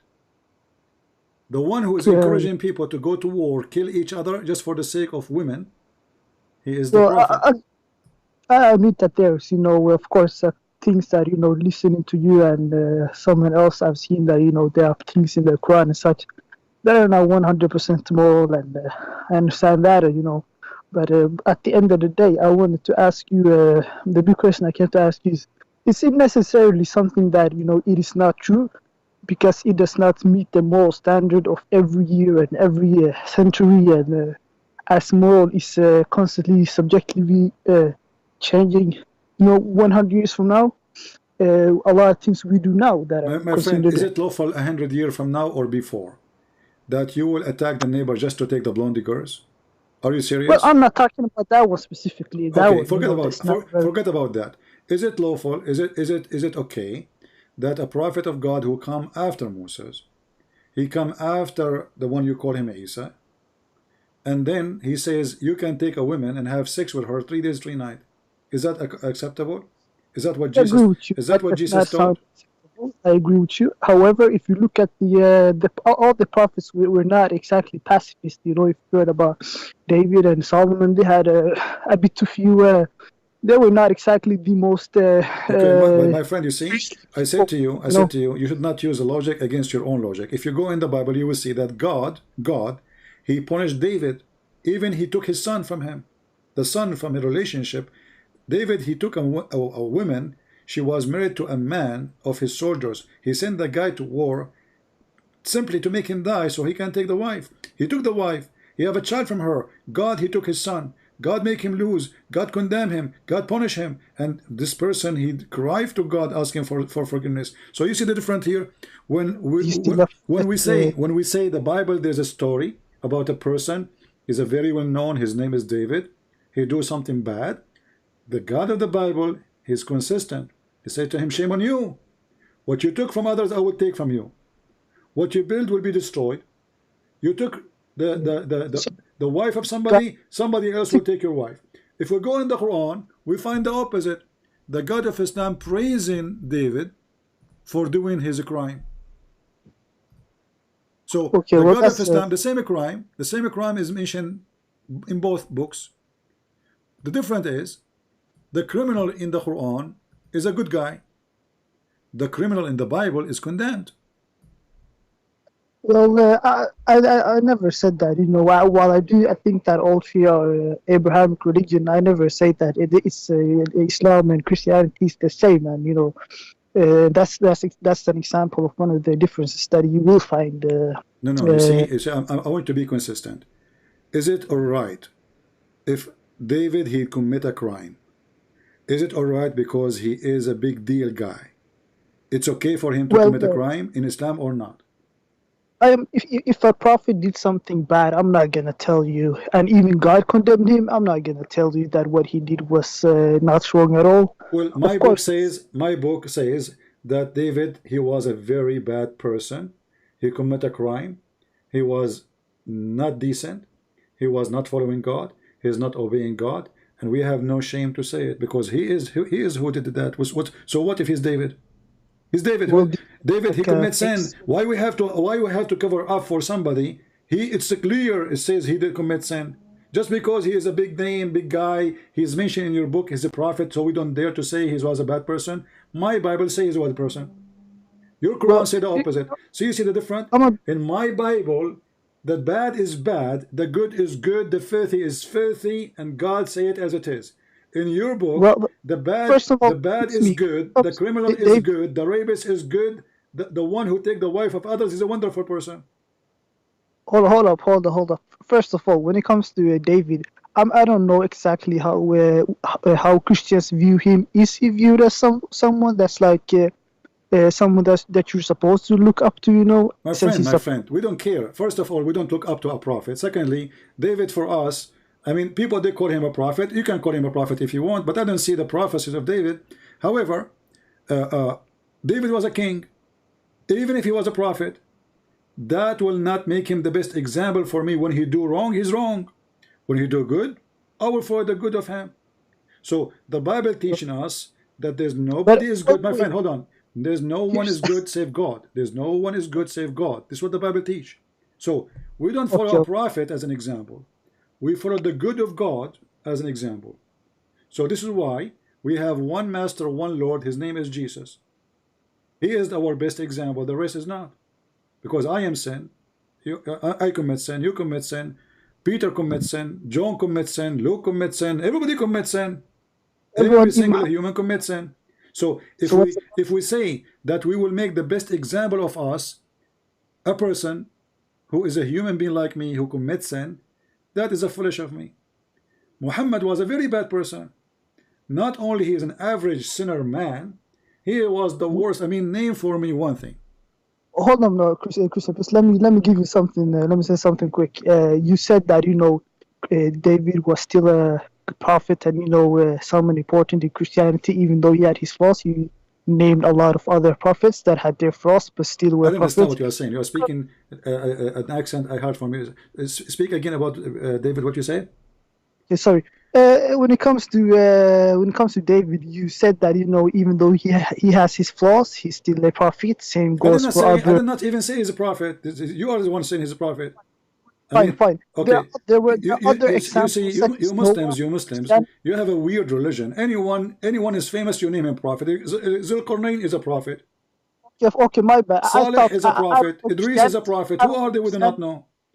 I don't know Christianity 100%, so you can correct me. Okay, let's say Noah. Is Noah a prophet in Christianity? Yes or no? Well, we can say he is. He received message from God. Yeah. Yeah, and there are accounts in the Bible where he did something that is not very nice. Okay. But still, he's a prophet. Why can't you say the same about Muhammad, even though he had his flaws? Can he still not be a prophet? I just told you. Doesn't matter who is the person. If he do wrong, he did wrong. The Bible says that. The Bible condemned the behavior of anyone who do bad. Doesn't matter if it's Noah. Doesn't matter if it's Adam. Doesn't matter if anyone. No limit, no protection for anyone do bad. In your Quran, show me where Noah he did bad. Go ahead. Well, there are not exactly, but there are examples in the Quran where Allah says, for example, if you relate to the people the verses that are not for me, or you make up the Quran, then I will punish you. Allah says that to Muhammad. So that's an example that Allah will hold Muhammad accountable if he does something. What Allah he said about this? if you do fabricate Quran, what he will do? Yeah, exactly. The verse went something like, if you do fabricate verses, then I will then I will hold you accountable, something like that. What exactly you would do? What exactly the verse says, you mean? Yeah. Well, I'm sorry, I don't recall every Okay, I will single help you. verse. Chapter 69, verse number 46, it says, if Muhammad fabricated Quran, I will cut his artery. All right, yeah, that's holding him accountable. Okay. You know, okay, how Muhammad he died? Well, how Muhammad died, I'm not too familiar with how he died. I don't know if he was old age or whatever he died by cutting his artery. Is that like in the Sirah, or if you know about the Hadith? Sirah? This is Sahih Bukhari. Okay, Sahih Bukhari. Muhammad, he promised, saying that God told him, his God, if he is lying, fabricating, claiming things is not true, Allah will cut my artery, and I gave you the chapter number and the verse number. And this is the hadith in Sahih Bukhari. Muhammad, in the element of his death, he said, O Aisha, I feel the pain caused by the food I ate at Khaybar. At this time, I feel as if my aorta is being cut from that poison. So Muhammad, he predicted, if I am lying, Allah will cut my artery, and this is what happened to him. Isn't death happened by Allah only permission? Well, you know, I don't exactly understand how food will cut his artery. That's, you know. My friend, are you saying Muhammad is lying here too? I mean, the guy, he is saying my artery. And Muhammad, he said, وَمَا هُوَ إِلَّا وَحْيٌ يُوحَى. Anything I say is Allah is inspiring me. So when Muhammad, he says so, you are going to accuse him, says, how in the world you die from cutting your artery? Are you questioning your prophet statement? Well, here's the thing. You will, whether I question or not, that's, I'll say that, you know, there are probably things in the hadith that even though I believe in them, I don't believe in them 100%. I take them with a grain of salt, even if they're sahih, because at the end of the day.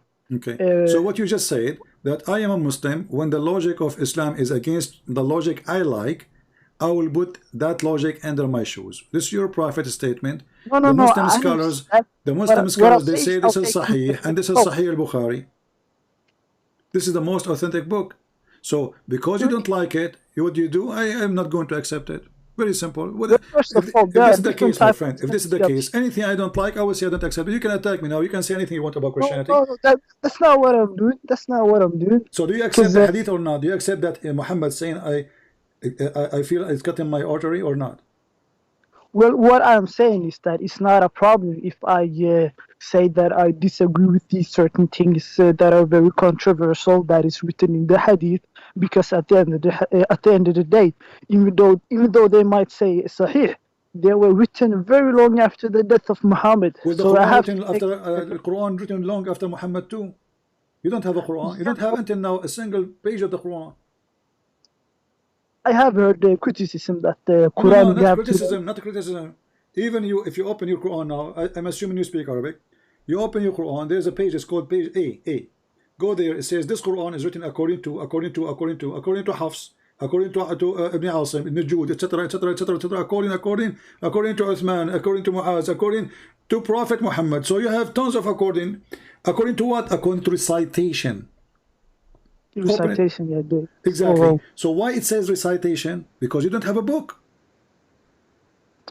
Well, that's true. It was passed on orally. You know, exactly. And this is the same as the hadith. So the excuse you gave me, my friend, a second ago, that the hadith is written long time after, well, the same for the Quran. It was recitation. The hadith is recitation. Somebody taught somebody, somebody wrote, after somebody, we wrote it down.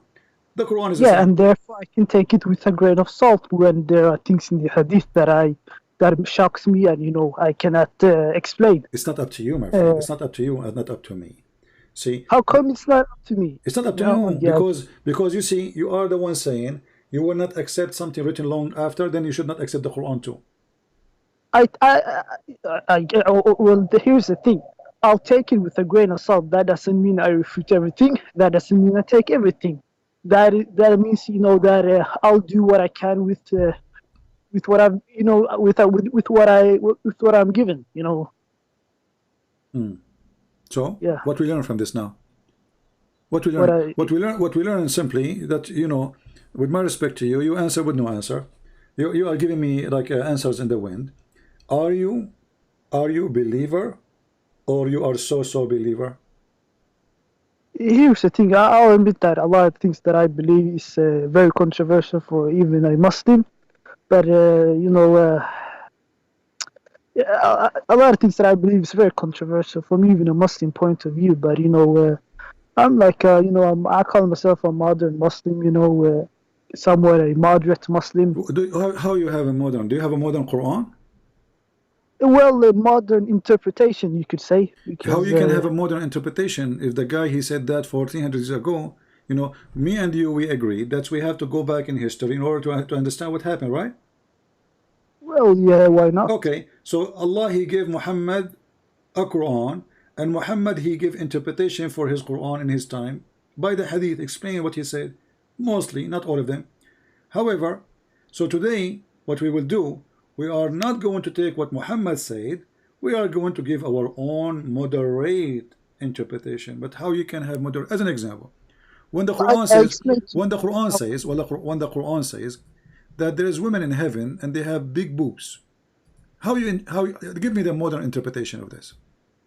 The modern interpretation is that sex is not banned in heaven, I guess. Oh, I'm not talking about sex. Who said sex is bad? I'm not saying about, because God, he gave Adam and Eve the right to have sex, right?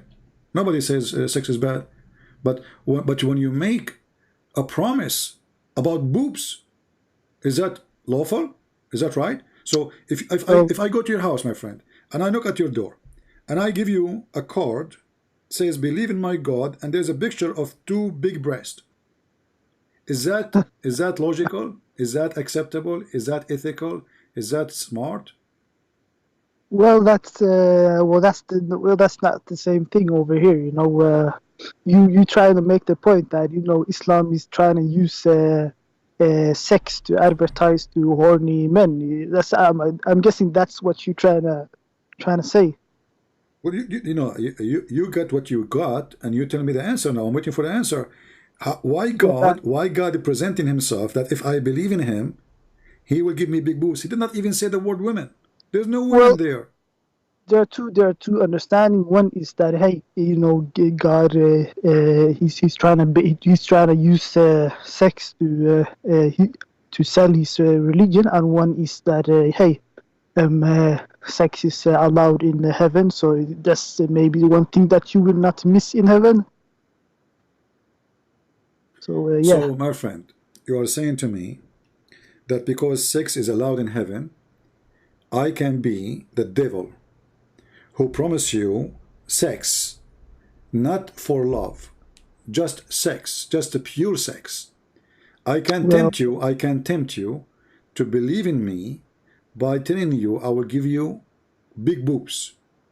So what is the difference between Satan and Allah? Whoa, relax now, relax, friend. No, why relax? Why relax? What I'm asking you a serious question. What is the difference between Satan and Allah? What kind of a question is that? What is the difference between Lucifer and Yahweh? There's a huge difference. Lucifer is evil, God is good. Your God is evil. You just told me that my God is the same as Lucifer. Isn't it Satan who tempt us to do bad things? So when you say if you go and do jihad, I will give you those things, isn't it this is a temptation of sex? What's the difference between Satan? I go to my neighbor now. I go to my neighbor and I will shoot him because I am being promised I will have endless penis, I will have big women ass, and I will have big boobs women, and I go kill. So what is the difference between Satan and your God? There's no difference. And let me ask you, to make it more simple, who is the one, what is the most ugly thing Satan he do in this earth? One more time, please. What is the most ugly thing Satan he does in this earth? Well, I guess it's I guess bring people, tempt people to do bad things. Like what? Like murder, rape, whatever. Okay, right? So if somebody taught people to do murder, he is Satan. If someone, well, by that logic, both Allah and Yahweh are Satan, because looking at the Old Testament and the Quran, you know. So, but I guess you don't agree with that. You run away to speak about Yahweh. Okay, you see, we said murder. We said murder. So murder is it's mean that you kill somebody, he did nothing. He's not even your enemy. Do you agree with me? Do you agree with me? There is difference in the murder and if killing. I kill somebody to take to take his wife, is that a murder or not? Of course, it's murder. Okay. What kind of a question? What is the punishment? What is the punishment if a man he killed a slave, a white man, a white Arab, he killed a black slave? In the Islam or Christianity? In Islam. Well, Islam, obviously, if you kill someone, the punishment is that you get the same. What the same? What does that mean? Speak to me in English, please. I'm not like what would you call it, like a faqih person that studies fiqh, Islamic laws, jurisprudence, but I would assume that the punishment would be qisas, something like eye for an eye. Okay, eye for an eye. Just to show you how stupid Islam is. Eye for an eye is in the book of Moses, which means if you kill me, if you kill somebody, we will kill you. This eye for an eye, correct? Yeah, that would be eye for an eye, Yeah, okay. So in the Quran, Muhammad, because he's a fraud, he said we will practice eye for an eye. But look what he did. Chapter 2, verse 178 said, "O who you believe in retaliation for the murder, it's ordained upon you, free for the free, slave for the slave, female for the female."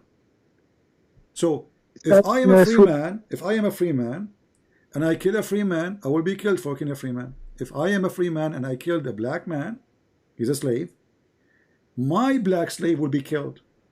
If I am a man and kill the women, the other man, he will kill my women. What kind of justice is? I don't think the other people are responsible for your actions. So I don't think killing a slave, like if someone kills someone else's slave, first of all, I don't know slavery. That don't mean you should kill the other person's slave. Take that on the person that did that. The slave didn't do anything but sit there and be enslaved. So how come that doesn't sit well with me, to be honest?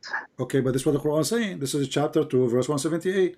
So you kill my wife, I kill your wife. I don't kill you, I kill your wife. What kind of justice is? So now we have two victims. Your wife and my wife, they are dead. Wait, is that in the Quran? Yeah, this is Quran, chapter 2, verse 178. That's Surah Al-Baqarah 178. Right. Can you read it in Arabic if you have that? Sure, here we go. يا أيها الذين آمنوا. Let me move so people can see. يا أيها الذين آمنوا كتب عليكم القصاص في القتلى الحر بالحر العبد بالعبد والأنثى بالأنثى. Oh yeah, I know that. Oh, okay. Yeah. What kind of God is God? This is Satan. So because now we have more victims. Relax with the Satan equivalation, but damn, yeah, again. I was talking earlier about a couple of things in the Quran and in the Hadith that it doesn't sit well with me, and as I said, I take it all with a grain of salt. And if I can't believe this is something from God, then I will not say that, hey, this is from God. But and I do recognize that it's even a lot of Muslims would would disagree with me for saying that I can't take this from God. But yeah, my friend, hold on. You are saying to me, okay, I cannot accept this because this is against my value, correct? Of course. Okay, but you just said that the value of Allah is a satanic value. That's why I reject it. So if your Allah is the one who is teaching a satanic value, obviously he is Satan. When I say to you, what is the difference between Allah and Satan? You get upset. You said, hold on, don't go that far. But you just admitted now, but by your own words, you don't accept the value of Allah. This is a bad value. So the value of Allah is proven to be satanic value, because Satan, he don't want justice. Satan, he want us to kill more. So now we have a woman, she is murder. I go and kill another woman. She is not even have nothing to do with it, just because she is my wife. That is the most stupid thing. A slave was killed. I kill another slave. So now we have two poor black people being killed because this is what the slaves they have. the black slaves. So what kind of justice? You agreed that this is not justice, this cannot be from God. So if this cannot be from God, then we have to accept that the whole Quran cannot be from God.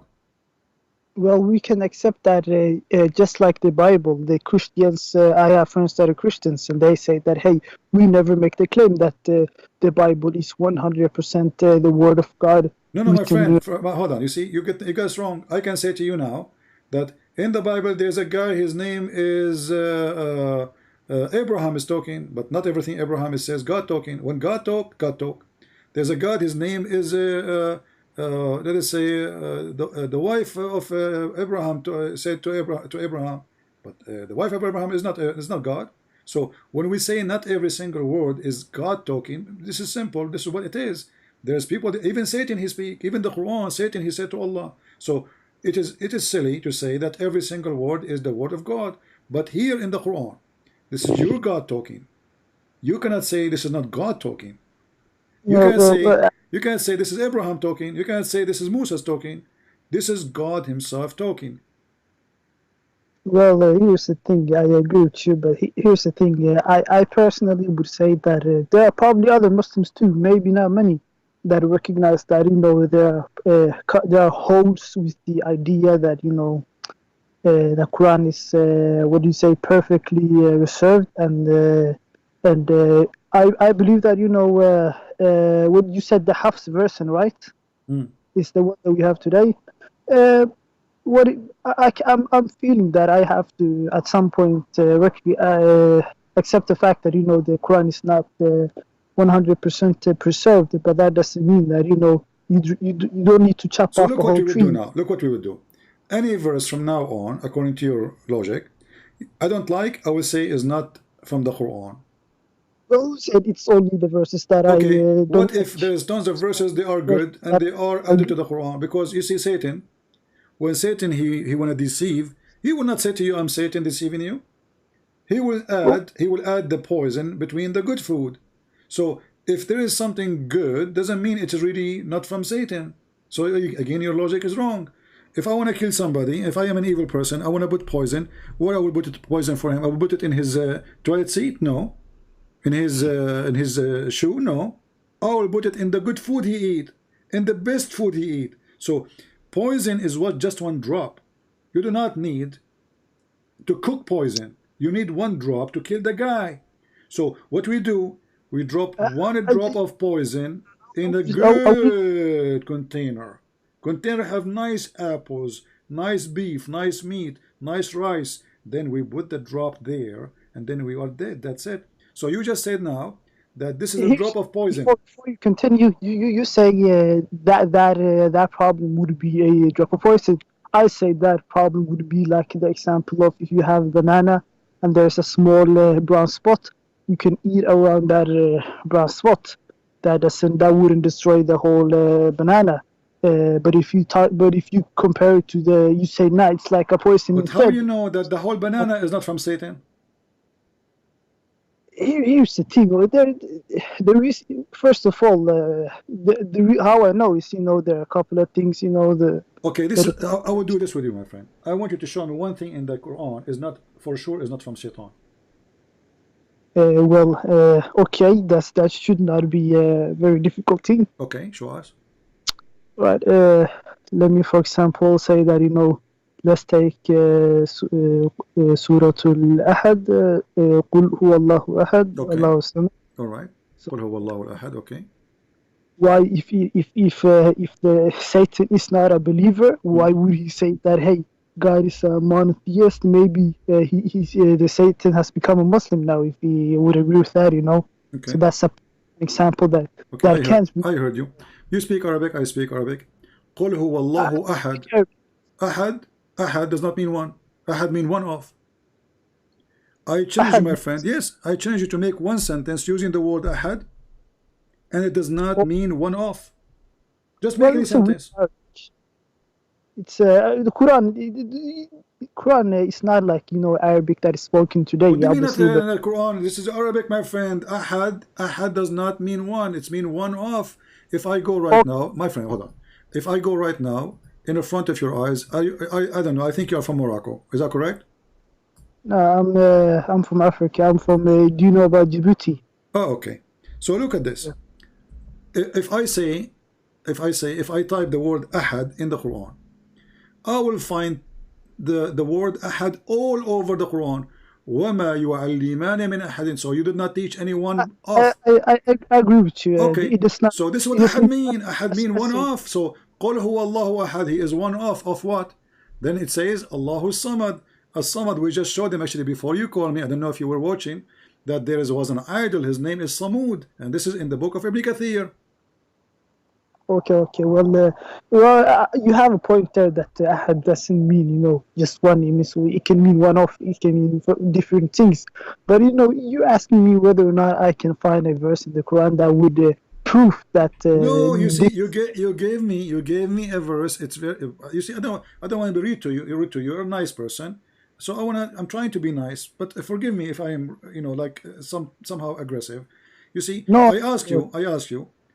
Give me something to prove that the Quran is from the true God. You give me this. I mean, with my respect to you, this is silly. So Shaitan is one. Shaitan is one.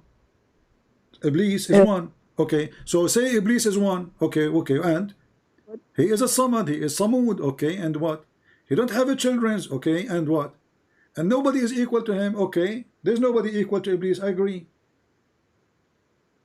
Are you equal to Iblis? If there's anyone equal to Iblis? So I ask you for a proof. You give me a verse. It's very silly. And the one who made is even, he's trying to copy the Jews, but because he is an idiot, he copied it right. He copied it wrong. So the Jews, they say, "Oh Israel, your God is Echad," but Echad is not one as a number. Echad is a unity.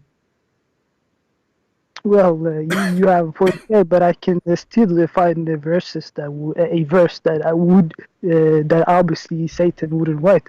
But like what? Here we go. I gave you a chance. You gave me something silly. I mean, Satan will not write what? I mean, name for me one chapter, my friend. Name me from one chapter. Yeah, is not silly. Is not stupid. There are verses that you condemn. So you are saying to me, there's verses are not stupid. The whole Quran is stupid, but there's some verses are not. I am saying that because did you hear what I said? I said, name for me a chapter. It's not stupid. What your answer was? No, there's some verses are not. That's what you said. Here's the thing. What I'm saying is that obviously by today's more standards, there are certainly, but that I also I also hold those standards. There are certain things in the Quran, but mostly Hadith, to be honest, that would be considered immoral, and obviously I can take that with a salt. My friend, forget about immoral now. We got it, the immoral thing. But when you want to say, Jesus said, "From their fruits you shall know them." What do you think about the sentence? From their fruits you shall know them. Correct?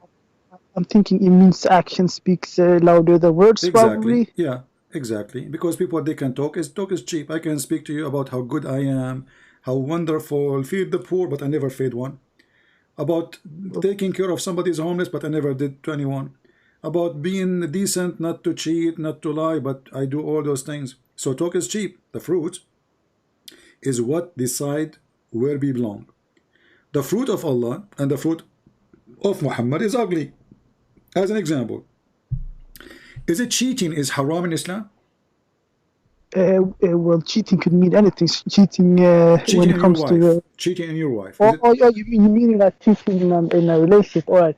Well, obviously, cheating is wrong. Okay. So if a guy, I'm not trying to insult you. Please forgive me.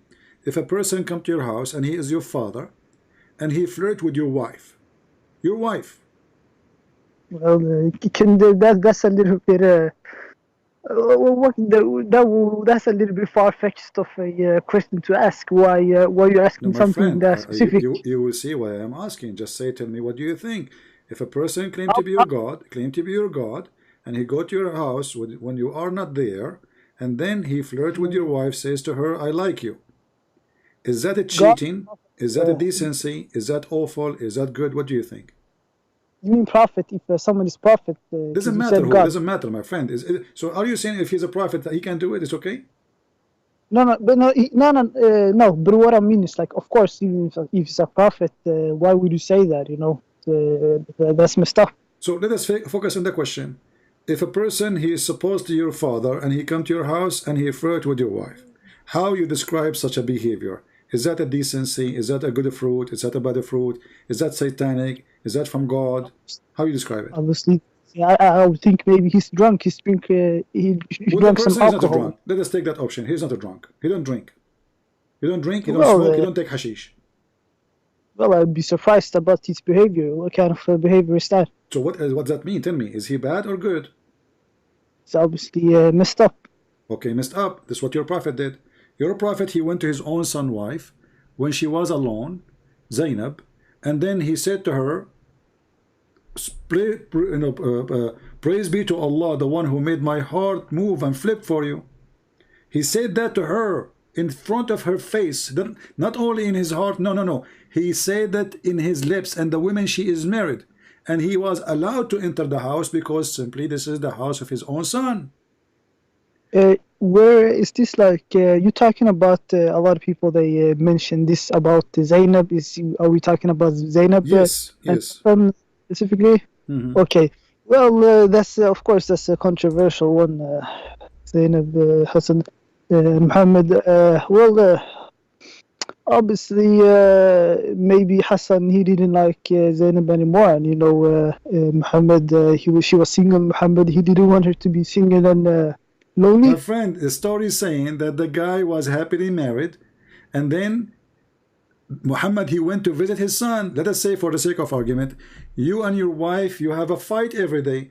Is it lawful for me to go to your house when you are not at home and she is still your wife, and you flirt with your wife?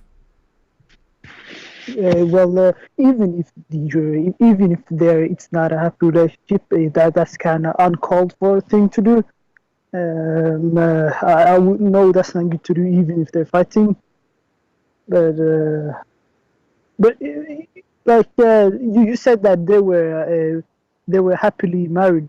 Does it say that in the hadith? My friend, let us say they are not happily married. They hate each other.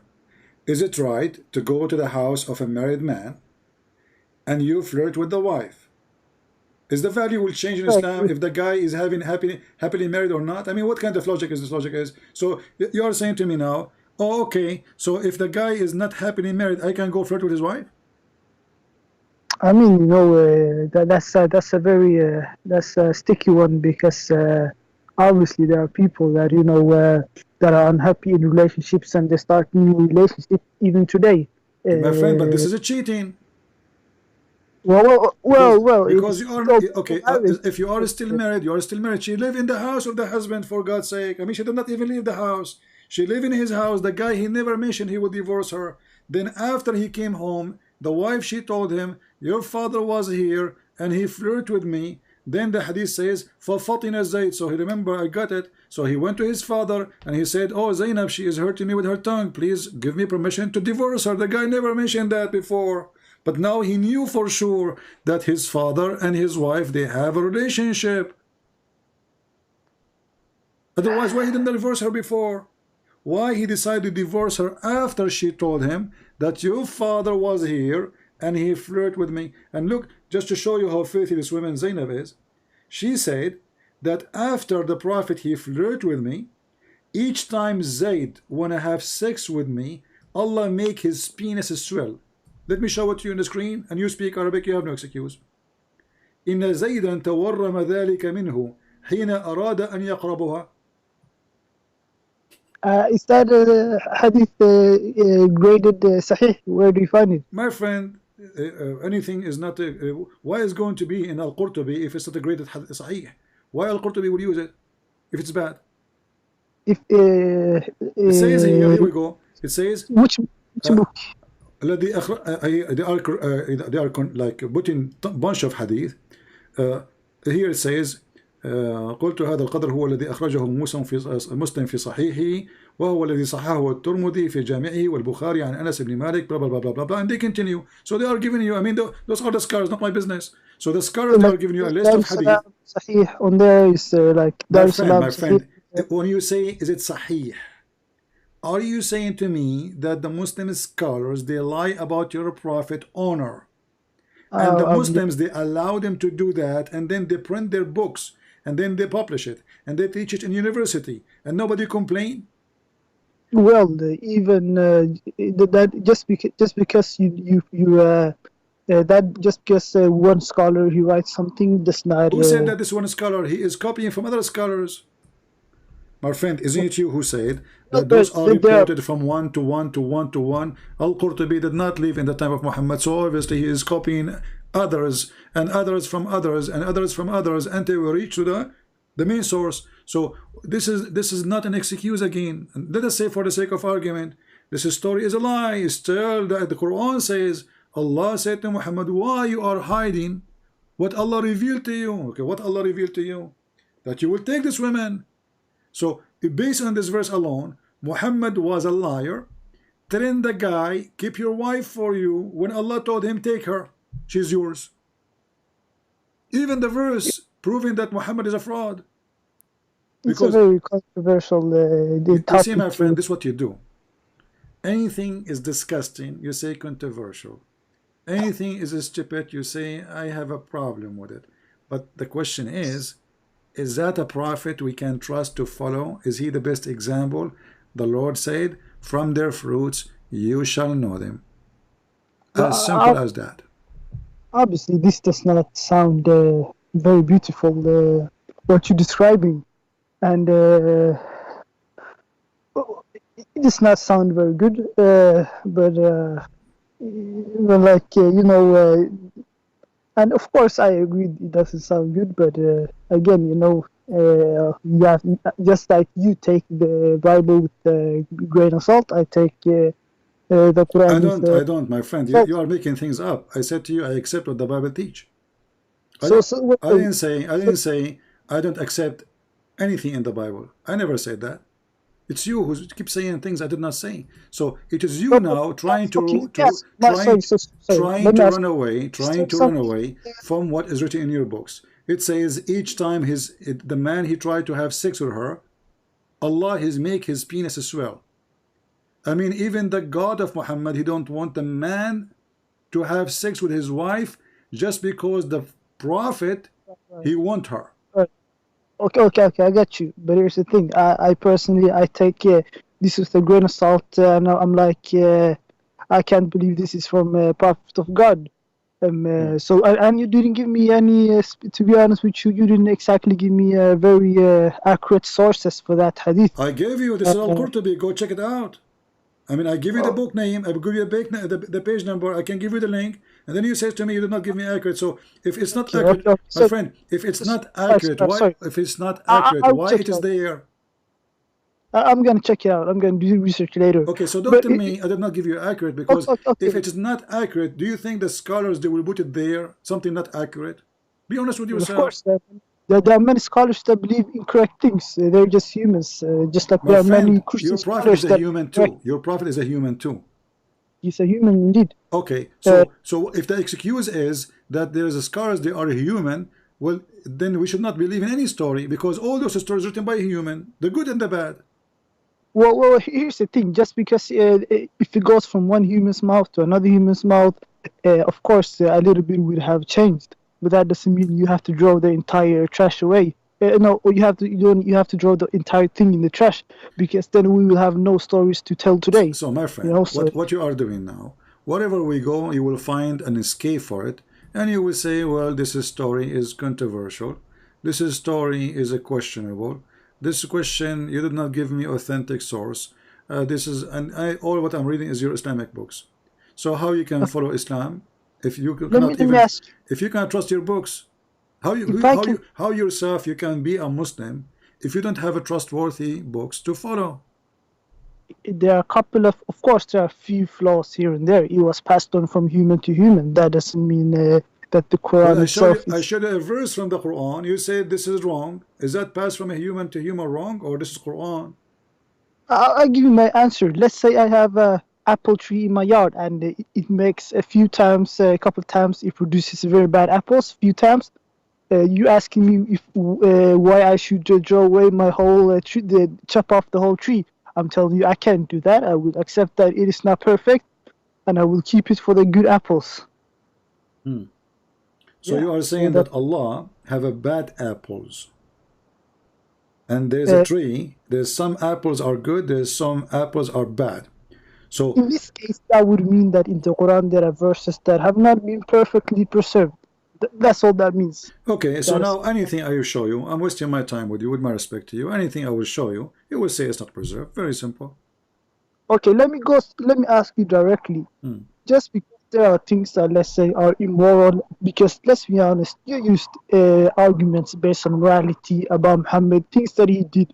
Not disagreeing with you that a couple of those there are immoral, but just because there are a couple of immoral things here, does that specifically mean that the whole thing, God does not exist and Muhammad is not a prophet? Okay, or in your, okay. When a man, when a man, listen to me. When a man he go flirt with married women, and let us say, okay, all of us we are sinners. Okay, I commit sin too, and you commit sin too. Correct? Do you agree? That's true. Okay, so do God, he is going to rebuke me, or he is going to encourage me to do more sin? Is he going to make verses saying, do it, good for you? Why? No, this is the Quran. You see, I just quote for you, my friend. You are not listening.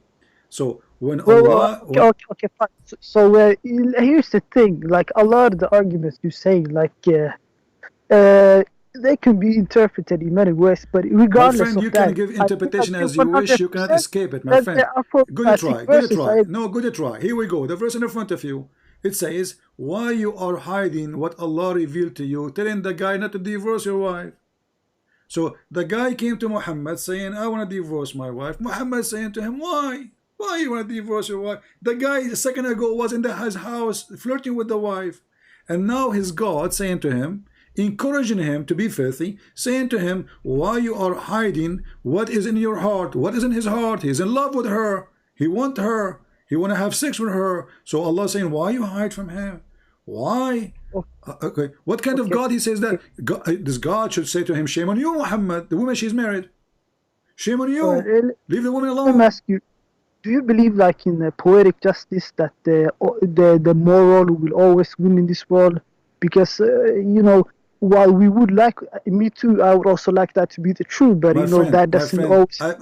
Just because it's moral does not mean it's true. I believe that evil is more strong than the good in this world. I believe in that. So morality does not always. But I believe in the same time that the Lord will do justice for those who do bad. So you can be a terrorist, you can kill me, and you win. You win. You take my house. You can do. You are a terrorist. Okay, and then, but God will do justice. So evil can win, but this is temporarily win. But look at this. Now we have God. He is not screwing his prophet, saying to him, shame on you to do so. He is saying to him, why? He's saying the opposite. Why? Why you don't tell the guy you want her? Why you are telling him keep her? If you and you like her, are you fearing the people? So do you fear what people will say? So obviously what he will do is bad. You see, when we fear what people will say, obviously what we are doing is not right. Okay, everything we do in secret, everything we cannot do in public, obviously it is not right to do in private. Well, not exactly. I don't agree. No, I agree. I don't. No, if I'm married now, if I'm married and I have my wife, I always say to her in public, "I love you," but I will not say. But I cannot say. But I cannot say to a married woman, "I love you." Do you agree? In the public, can I say that to someone else's wife? Yeah. Well, obviously that's wrong. That's bad to do. I don't disagree. So your prophet, he did that in a private, but he did not dare to say it in public. This is what the verse is saying. The verse saying to him, why you are hiding? What is in your heart? Are you afraid from the people to tell them? I'm not going to make any excuse. I admit that is messed up, and but at the end of the day, it makes it easy. At the end of the day, I take the Quran with a grain of salt, and I agree that it's messed up. I do not follow that specific. How do you say it? I don't think that's right to do. I don't follow that. But I take the Quran with a grain of salt. But let me ask you, you used to be a Muslim before? We are talking about, thank God, I'm too smart to be a Muslim for a second. I will insult you, but this is... So Islam because of moral cases, or because of... Islam, the reason I refuse Islam, because Islam is the most stupid religion ever. It's just stupid. It's just so stupid. As an example, I will give you an example. You know, we are talking about good and bad, right? When the Quran says that bad women, they will marry bad men, and good women, they will marry good men. Do you agree with that? Obviously, that's a symbolic verse. How can you not use that it's symbolic? You know, symbolic you have ayat mutashabiha and what do you say? Symbolic for what? How bad women? How Allah destiny that bad it's women? Basically talking about like a karma almost, you know. But this is about destiny. This is about destiny. Read the interpretation. So Allah He made a destiny that bad women for bad men, you know, bad and good women for good men. Well, that could mean that could mean that that doesn't mean that, you know. Well, that could be karma. It means like you reap what you sow. My friend, you Muslims are Hindu now. Karma, and what is that? It says bad women for bad men. Al-khabithatu lil-khabithin, at-tayyibatu lit-tayyibin. You speak Arabic, so you have no excuse. So if it's destiny by Allah, the plan of Allah, He will marry bad women to bad men. Then no prophet will marry a bad woman, correct? Well, there are definitely based on the Islam prophets that have married significant others that are not exactly a perfect example. But then again, it's I take that verse symbolic to be symbolic and not exactly literal. See, my friend, look what happened to you. The second now you are trying to use a new duct tape to close the leak of Muhammad. So now this is symbolic, guys. Symbolic. My friend, it's symbolic. We agree. It says symbolic for what? That bad women, they will marry bad men only, and good men, they will marry good women only. It's a destiny. So symbolic. I get it, but symbolic for what? Symbolic for a foolish logic. Because you just said there's many good men, they marry from bad women, and vice versa. So what kind of God He says? I made it. I decide that I made a destiny that bad women only will marry bad men, and good women only will marry good men, and good men will marry only good women. Look how He repeat Himself like a kid. I mean, how many times I need to repeat? Okay, women who they are bad, they will marry a bad man, and men who they are bad, they will marry a bad woman, and then a man who is good, he will marry a good woman, and women who is good will marry a good man. Read it one more time and look at it, and you will come to understand. There are good possibilities that it is. Okay, give me the possibility you accept. Well, okay, the possibility is that it symbolically means you reap what you sow. And Islam, we believe this. You probably believe that in Christianity too, or not. You wouldn't believe in the concept of hell and concept of heaven. But that doesn't mean that Allah. What does this have to do with heaven? What's wrong with you, my friend? Are we going to talk about electricity soon and the price of the oil? Don't you understand? Focus with me. This is not about oil price, and this is not about taxes, and this is. Listen, I asked you symbolic for what? I said to you symbolic for what? It says bad men will marry bad women. Bad women will marry bad men. Good men, they will marry good women. Good women will marry good men. Very simple. And suddenly you start talking about things that have nothing to do with the topic. Explain to me what this verse means.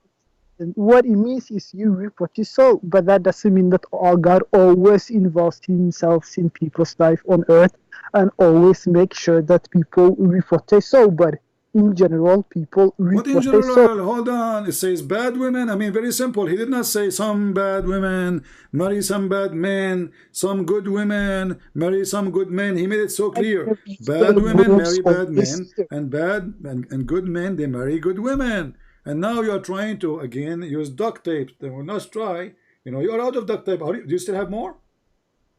To be honest with you, I'm pretty. When it comes to this, it's not your best argument. You have made a lot of good arguments. No, actually, this is one of the best, because if this is true, then Muhammad's wife, she should not be bad.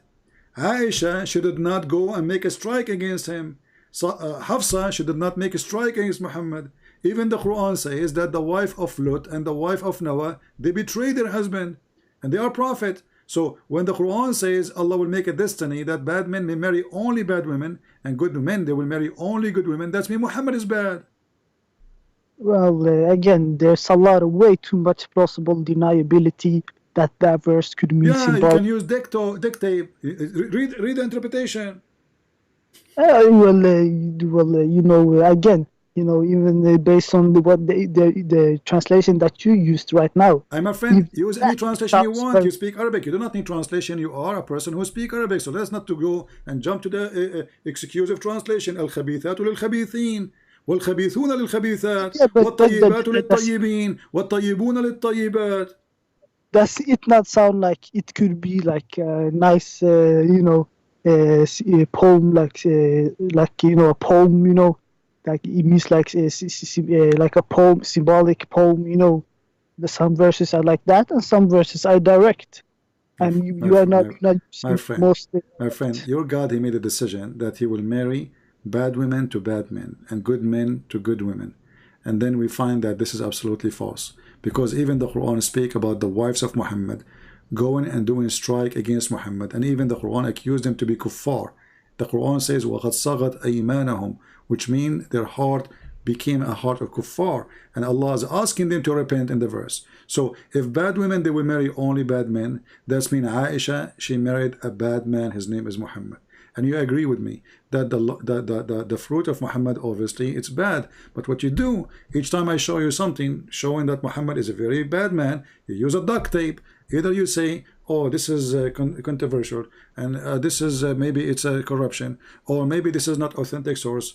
Even if it's Quran, you said that maybe this is not true from the true Quran, this is additional. So speaking to you, my friend, speaking to you, I have to say that you are a person, you like to sit with me in a round room, so I cannot corner you.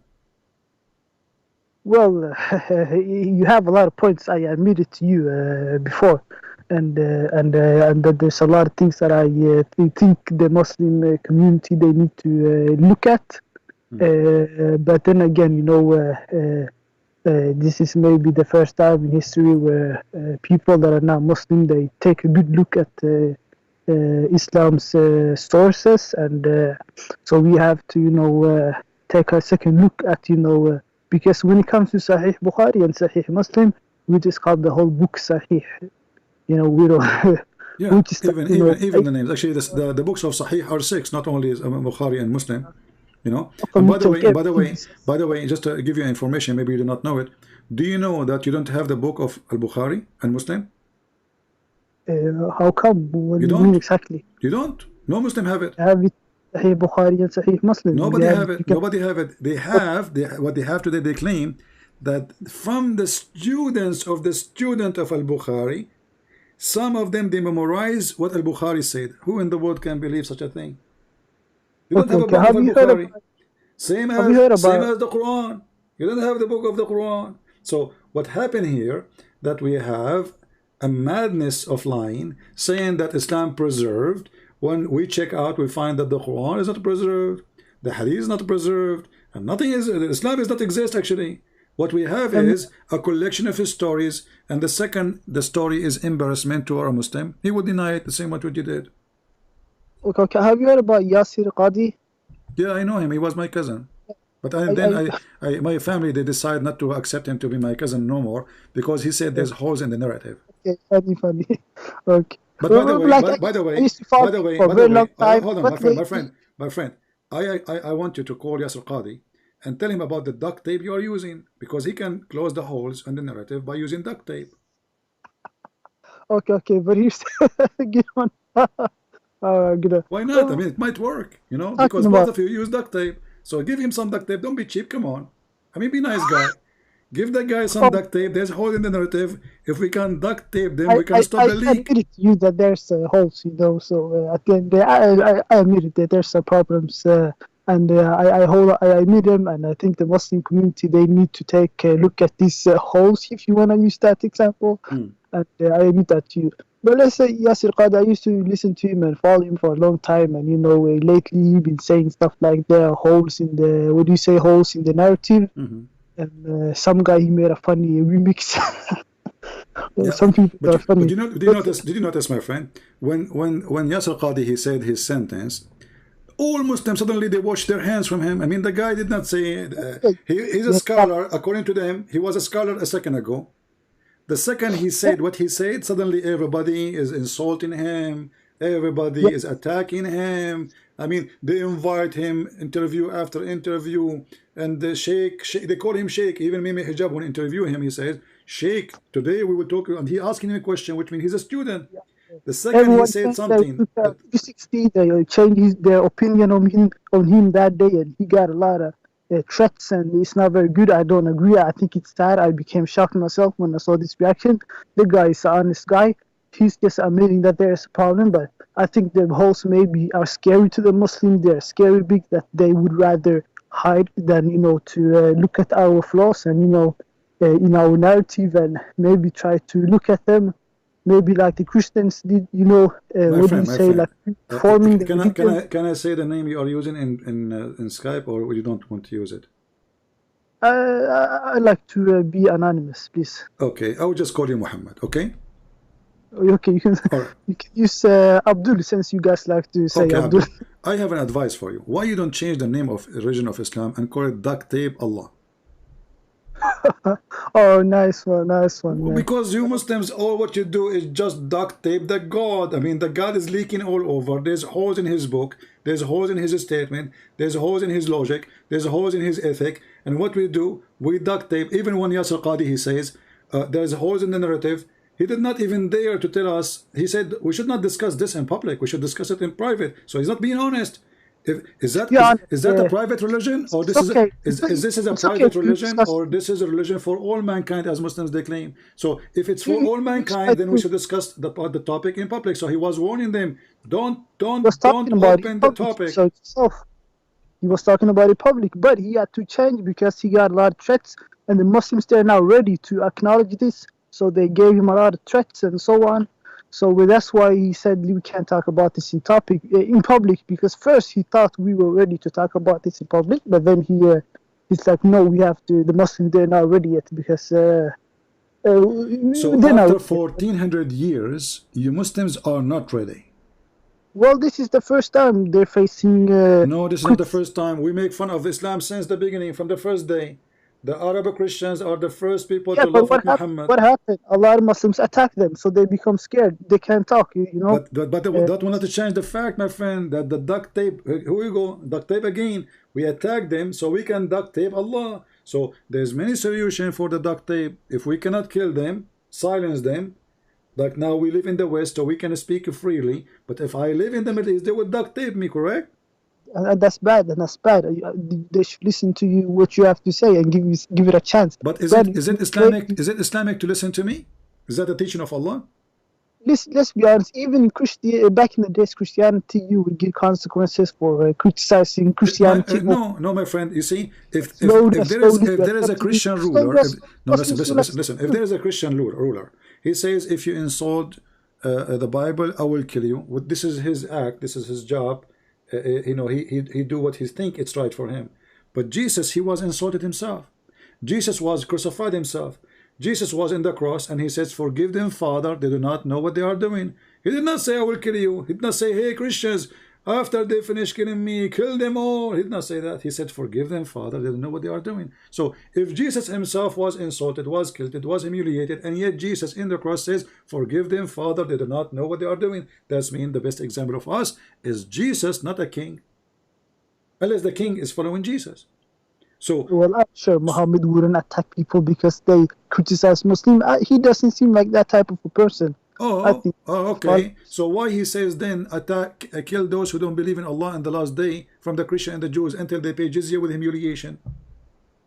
Are there examples in the hadith where he attacks people because they disagree? All the hadith about he said, I've been victorious by terror. He even scared the Christians from a distance of 1 month journey.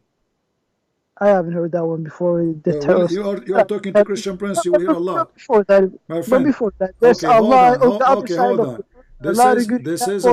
This is a Sahih hadith. He said, I've been victorious by terror from the distance of 1 month journey.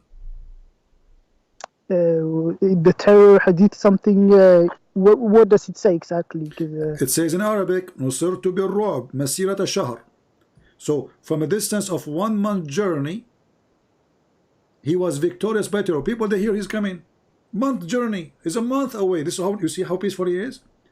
If Jesus come into a town, people will be terrified or will be happy to go and meet him. Well, at the end of the day, he's not the only prophet that was, how do you say, a little bit political. Look at Solomon. My friend, what political now? Islam. You see, you are the one who said to me, if there's anywhere it says that Muhammad, he killed people, in case you don't agree with him. Isn't it your prophet, he says, the one who changed his religion, kill him? من بدل دينه فاقتلوه. Does he say that? Does he say that? Oh yeah, here we go. Well, they are true that Allah, there are countries. My friend, this is Al-Bukhari. Here we go. The prophet says the one who changed his religion, i.e. apostate, kill him. And this is Sahih. Well, there are countries that, I'm not gonna lie, there's countries like Saudi Arabia and stuff where you can't be non-Muslim and get away freely.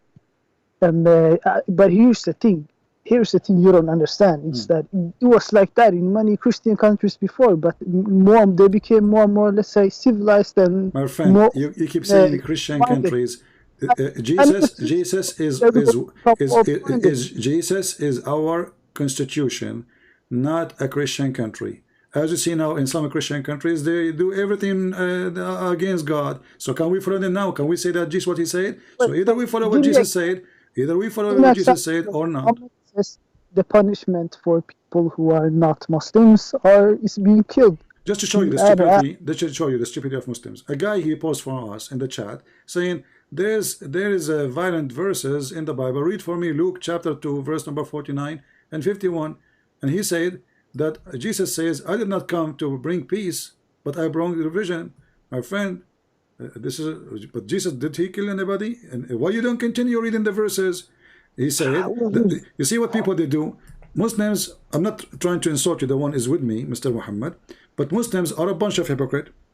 Did Jesus kill anybody? Did he take a sword to kill somebody? Jesus said that they will kill you. They will kill you.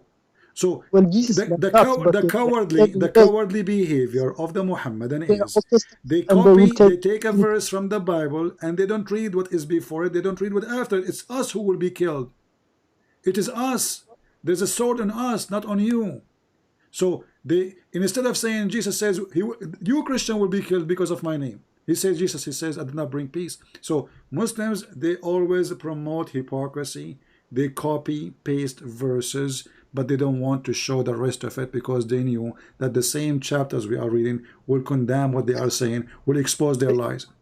There are people that killed the others in the name of Jesus and in the name of Muhammad and in the name of Allah and in the name of Yahweh. Muhammad himself, he killed people for no reason, just to steal their sheep. Muhammad, he killed people for no reason, just to take their women. Muhammad, he will only fight in self-defense and when you think it's necessary. As an example, Bani al-Mustaliq, here we go. Let's give you an example. Hold on. You probably made a lot of wrong things too. Hold on, my friend. Hold on. Obviously, you know nothing about your religion. Here we go. Those are nice people. They never attack Muhammad. They never do anything to him. He waited for them until they were feeding their animals. The men are busy. The women in their houses. And then he attacked them and he took all the women, he killed all the men who can defend, and he took the children too. This is the story of Juriya. Read it. He did this to other people, innocent people that are not Muslims. So is that what you're saying? Yeah, they are not in war. They are feeding their animals. He's doing nothing to him. He took their animals, he took their women, and he raped them. Muhammad, we're speaking about the same person. Muhammad, the same person. Muhammad sallallahu alayhi wa sallam. Yeah, sallallahu alayhi wa sallam, yeah. And where is exactly the sources? Are we talking about hadith? Al-Bukhari, in front of you. I'm showing it on the screen. Sahih. Yeah, people, they are just feeding their animals, drinking water. They are headless. Even the hadith says in translation, he attacked Bani al-Mustaliq without warning, while they were headless, and their cattle were being watered at the places of the water. Their fighting men, which means the one who can defend, were killed, and their women and children were taken as a captive. And then in that day, Muhammad, he raped Juriya. All right. Well, that is that's I'm gonna be honest with that. That sounds terrible, but I'm gonna be. But maybe as you said, it could be that because Muhammad, when he was when he became after he went to Medina, he became more and more. How do you say it? More and more responsibilities. So because now I have more responsibility, I go read the neighbors. No. That's not what I'm saying. All I'm saying is that he had a lot of stress and maybe he lost his. So if I have a stress, I go and rape your wife. No. He lost himself in the power maybe. Okay, I will make it simple for you. Muhammad, he lost his. He have a stress. Okay, hold on. This is a new duct tape, guys. This our friend here. He got a new duct tape now. It's called. He have a stress. So now we will use the stress duct tape. No. Come on. I mean, what is that? The guys attacking people, feeding watering their animals. They did not attack him. They have nothing to do with him. And then you say to me, he have a stress. Okay, I have a stress too. He lost himself in the power. My friend, all this power. Honestly, right? Muhammad, I have to go because I have a stress. I'm going to attack my neighbor, take his wife. Honestly, I can't take it no more. I have a stress. Okay. Let me tell you what. Let me tell you what happened. Let me tell you what might happen. My phone is not working. The battery is dying so fast. I have a stress, man. I cannot afford it. So I'm going to attack the neighbor, take his phone, and take his wife in the way. And if he's asked me when he's dying, why you did that to me, CP? I will say, I have a stress, man. Let me get. Hold on. And if he complain, if he open his mouth, I will use a duct tape. I will close his mouth. Says, don't ask me. I have a stress. If you don't believe me, ask Muhammad from Skype. He told me to do so. But my apologies. That was wrong. What I meant was, he lost himself. All the power. He had a lot of responsibilities and all the power. Muhammad, I will change your name. I will change your name, honestly, to duct tape in Skype. Honestly, I will do that. Here we go. I will do it in the front of your eyes. I'm not going to show it on the screen. I will use next to him, next to his name, duct tape. I'm serious. I did that, Here we go. Actually, I'm typing in Arabic. Let me fix it. Duct my God, man, come on, man. Yeah, because simply this is what you do. This is what you do best. Duct tape. I will show just part of your. I'm not going to show your name. Here we go. There we go. People will see. Duct tape. That's you. Well, nice talking to you, my friend. You can call me next time we go live on air. I have to go now. I apologize, but I have now a lot of duct tape because of your help. Will be enough for the coming years to do electric wiring, to do stop leaking. I mean, you're welcome. If you need any more, you have unlimited supply of duct tape, my friend. I mean, you're wonderful. Thank you. All right. Take care. Take care. Bye bye. He's a nice guy, but I mean, what we can say.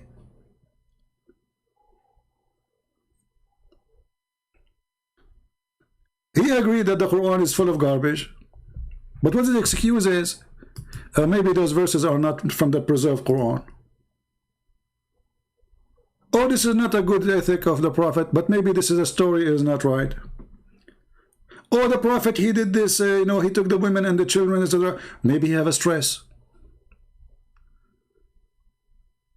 I will not be surprised if our friend Muhammad, he work in Home Depot. And each time he leave work, he takes some duct tape with him. He do not know what to do with them. So he said to himself, let me call this Christian Prince. And you know what? I will use some duct tape. Let us see what he can do now. And I have to admit, I am out of options. Your duct tape is all over the place. I can't even move. Actually, my hands is tied now. My feet, why I can't move my feet? Because duct tape is all over. But in the same time, it was a very useful conversation. At least he is honest.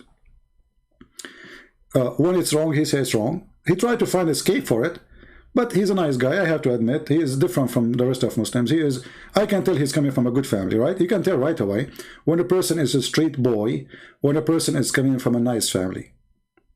So this gentleman, obviously, he is from a nice family. I salute your mother for having a child like you. Because if not your mother, she is a good woman, you will not be the nice person we spoke to. This is what we say, from their fruit you shall know them. See, people, they say to me, sometimes you are very savage. If you are savage, I will wipe the floor with you. If you are kind and nice, I will be nicer to you. And just now, as an example, Even though he got my nerve, making me like, I mean, the guy, wherever he go, he tried to escape, but still he could not get me so angry because he's nice. You know what I mean? He's a nice guy. He's a nice guy. But nice is not enough. We have to hold into our truth, and we have to be more brave and say, well, you know what, this is garbage. And if you agree that, and you agreed already, there's many things in this religion is stupid, hole in the narratives, etc., not ethical. So why you don't accept that Muhammad is a fraud?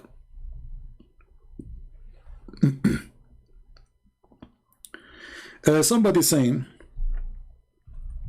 if you want to talk to me, my friend, change your name so I can respond to you. Don't use respond Christian Prince. You cannot respond to me. So he said that Jesus changing water into wine is not scientific. That's stupid of you. This is miracle. I mean, even look at this logic. Jesus changing water into wine is not scientific. Who told you that when the Quran says that Jesus, he made the blind see, is that scientific? When Jesus made the guy who cannot walk, is that scientific? When Jesus tell you what you hide in your houses, is that scientific? Abdul? Genius, you are so cute. By the way, you won a duct tape for today. And it's not me who paid for it, our friend Muhammad. Just leave your address, we will send you a duct tape because you're an idiot.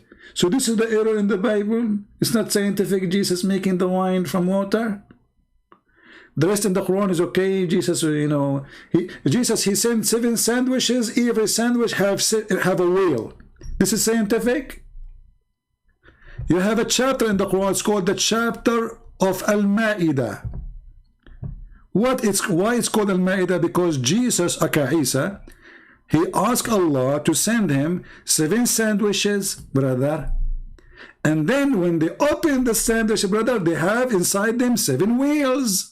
Brother, now based in your scientific, this is very scientific. Actually, me myself, I always do that. It is science. You look at the sky, you say, oh Allah, open your microwave and send me 7 sandwiches. And boom, boom, boom. And then 7 big sandwiches fell in my yard. Each one of them is full with big whale.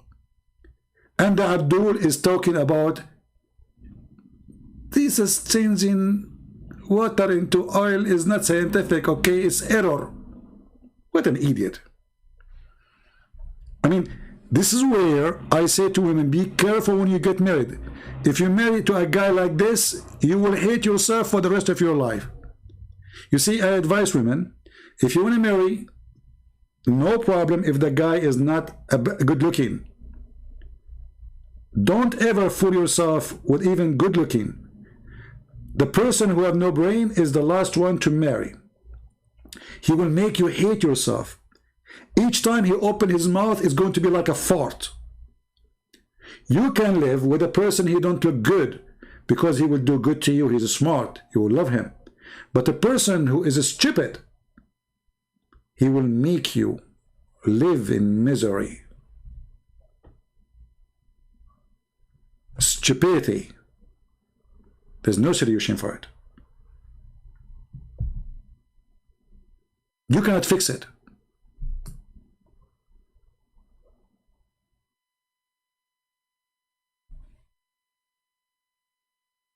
And the funny, they say that women are stupid according to Islam. But what I see that men are more stupid. I mean, I see comments is beyond stupidity made by men. I feel sorry for women, honestly.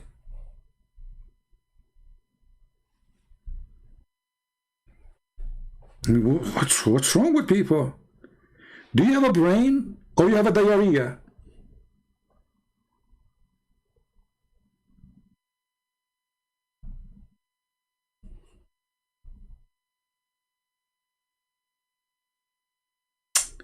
Oh boy. Sorry, this guy. I hope men are not upset from me. Hello. But honestly, I mean, you know, the problem is really big. You know, we all exist in a society where everybody around us make that the man, he is the smart, and the women, they are not really smart. But if you go and check in reality, you will find there's a lot of men, they are the most dummy idiot ever you can imagine, and they claim to be smart. Same time, there's women, they have no just in their life, they are smart, they deserve way better. But women, they have little opportunity to change their life because society control them, culture control them, rules put on them, everybody judge them. You see, in the Middle East, if a man, he goes sleep around, he sleep with 1,000 women, nobody say he's a bad person. If a woman, she sleep with one guy in her life, and people know about it, that's it, she's over. The most hypocrite culture ever in the world. The parents even will be proud about their son that he had many girlfriends. Imagine the parents, religious parents. But the parents, if they knew that their daughter, she did something, which means all the daughters are doing it at the same time, because how your son can have many girls to sleep with unless all the community is like that. So what they do all kind of garbage, and they bury the garbage if the girl is involved. But if the guy is involved, he is the rooster. He's the hero. He's the good guy. Our son is smart. He can get girls. If their daughter is doing that, oh boy. What a garbage culture. This is why I don't want to belong to it. I don't really associate with people who practice it, because this culture is ugly. There's no justice, there's no honesty, there's no truth, there's hypocrisy. However, with the Lord, my friend, we can fight all bad cultures. We can fight all bad teaching, for He is the best to follow. With Him, we can be victorious against our sin. All of us, we commit sin. Anyone says to you that he is a good person, he don't commit sin, he is a liar. The Bible says, for all commit sin. For all. Prophet, not a prophet, who care? All. But there's only one person. His name is the Messiah. So never make an example, a best example of you, for you, except the Messiah. For no man deserves to be the best example. For all of us, we commit sin. And if you can find me better name than the name of Christ, let me know. You will never. When those foolish ones, they go in the Bible, they say, look, Jesus says here, Jesus said there's a sword. Foolish statement. Coming from a fool. And the foolish will never win. Because the first thing a foolish person do, he hurt himself. It's like giving a gun to a fool who do not know how to use it. He will shoot himself. And this is what happened exactly to Islam. The second you start studying it, the bullets is all over the place. So today, I hope we have a good time. We are here for many hours, even though I was planning to be here for 20 minutes. It is 5 hours and 18 minutes only. Again, remember, please, if you have friends, they are Russian or they are Chinese, we have a new books translated, and you can find them in the info, or you can find them in the Patreon. You can download them from there. Don't just share the link. Download the books and put them in your own drive, in your own Google. It's for free, Google Drive. And then you can share them with your friends. This way we can preserve those books and they will be there forever. And again, they are a gift from me for free, as many other languages: Indonesian, Croatian, Albanian, Malaysian, you name it. I mean, all languages. So more and more languages will come soon, I hope so. And more books will be there to be gift as for people. And I hope that the Lord will give me time so I can write more books and we help more people, more nice people like this gentleman who called me, Muhammad, so he can see the truth and the truth will set him free. I pray that this person, him and his family, they will find the truth. He's trying to resist, but he is close. He is close to leave. So I hope next time he call me, I pray that the Lord will provide me with patience, because sometimes I lose my patience. Too much duct tape. But I will try to go to the pharmacies and buy some medicine specifically for duct tape issues, so I can stay talking to him longer. So until we see you again, may the Lord bless you all. Christ is Lord, Islam is false, and we prove it every day. Take care.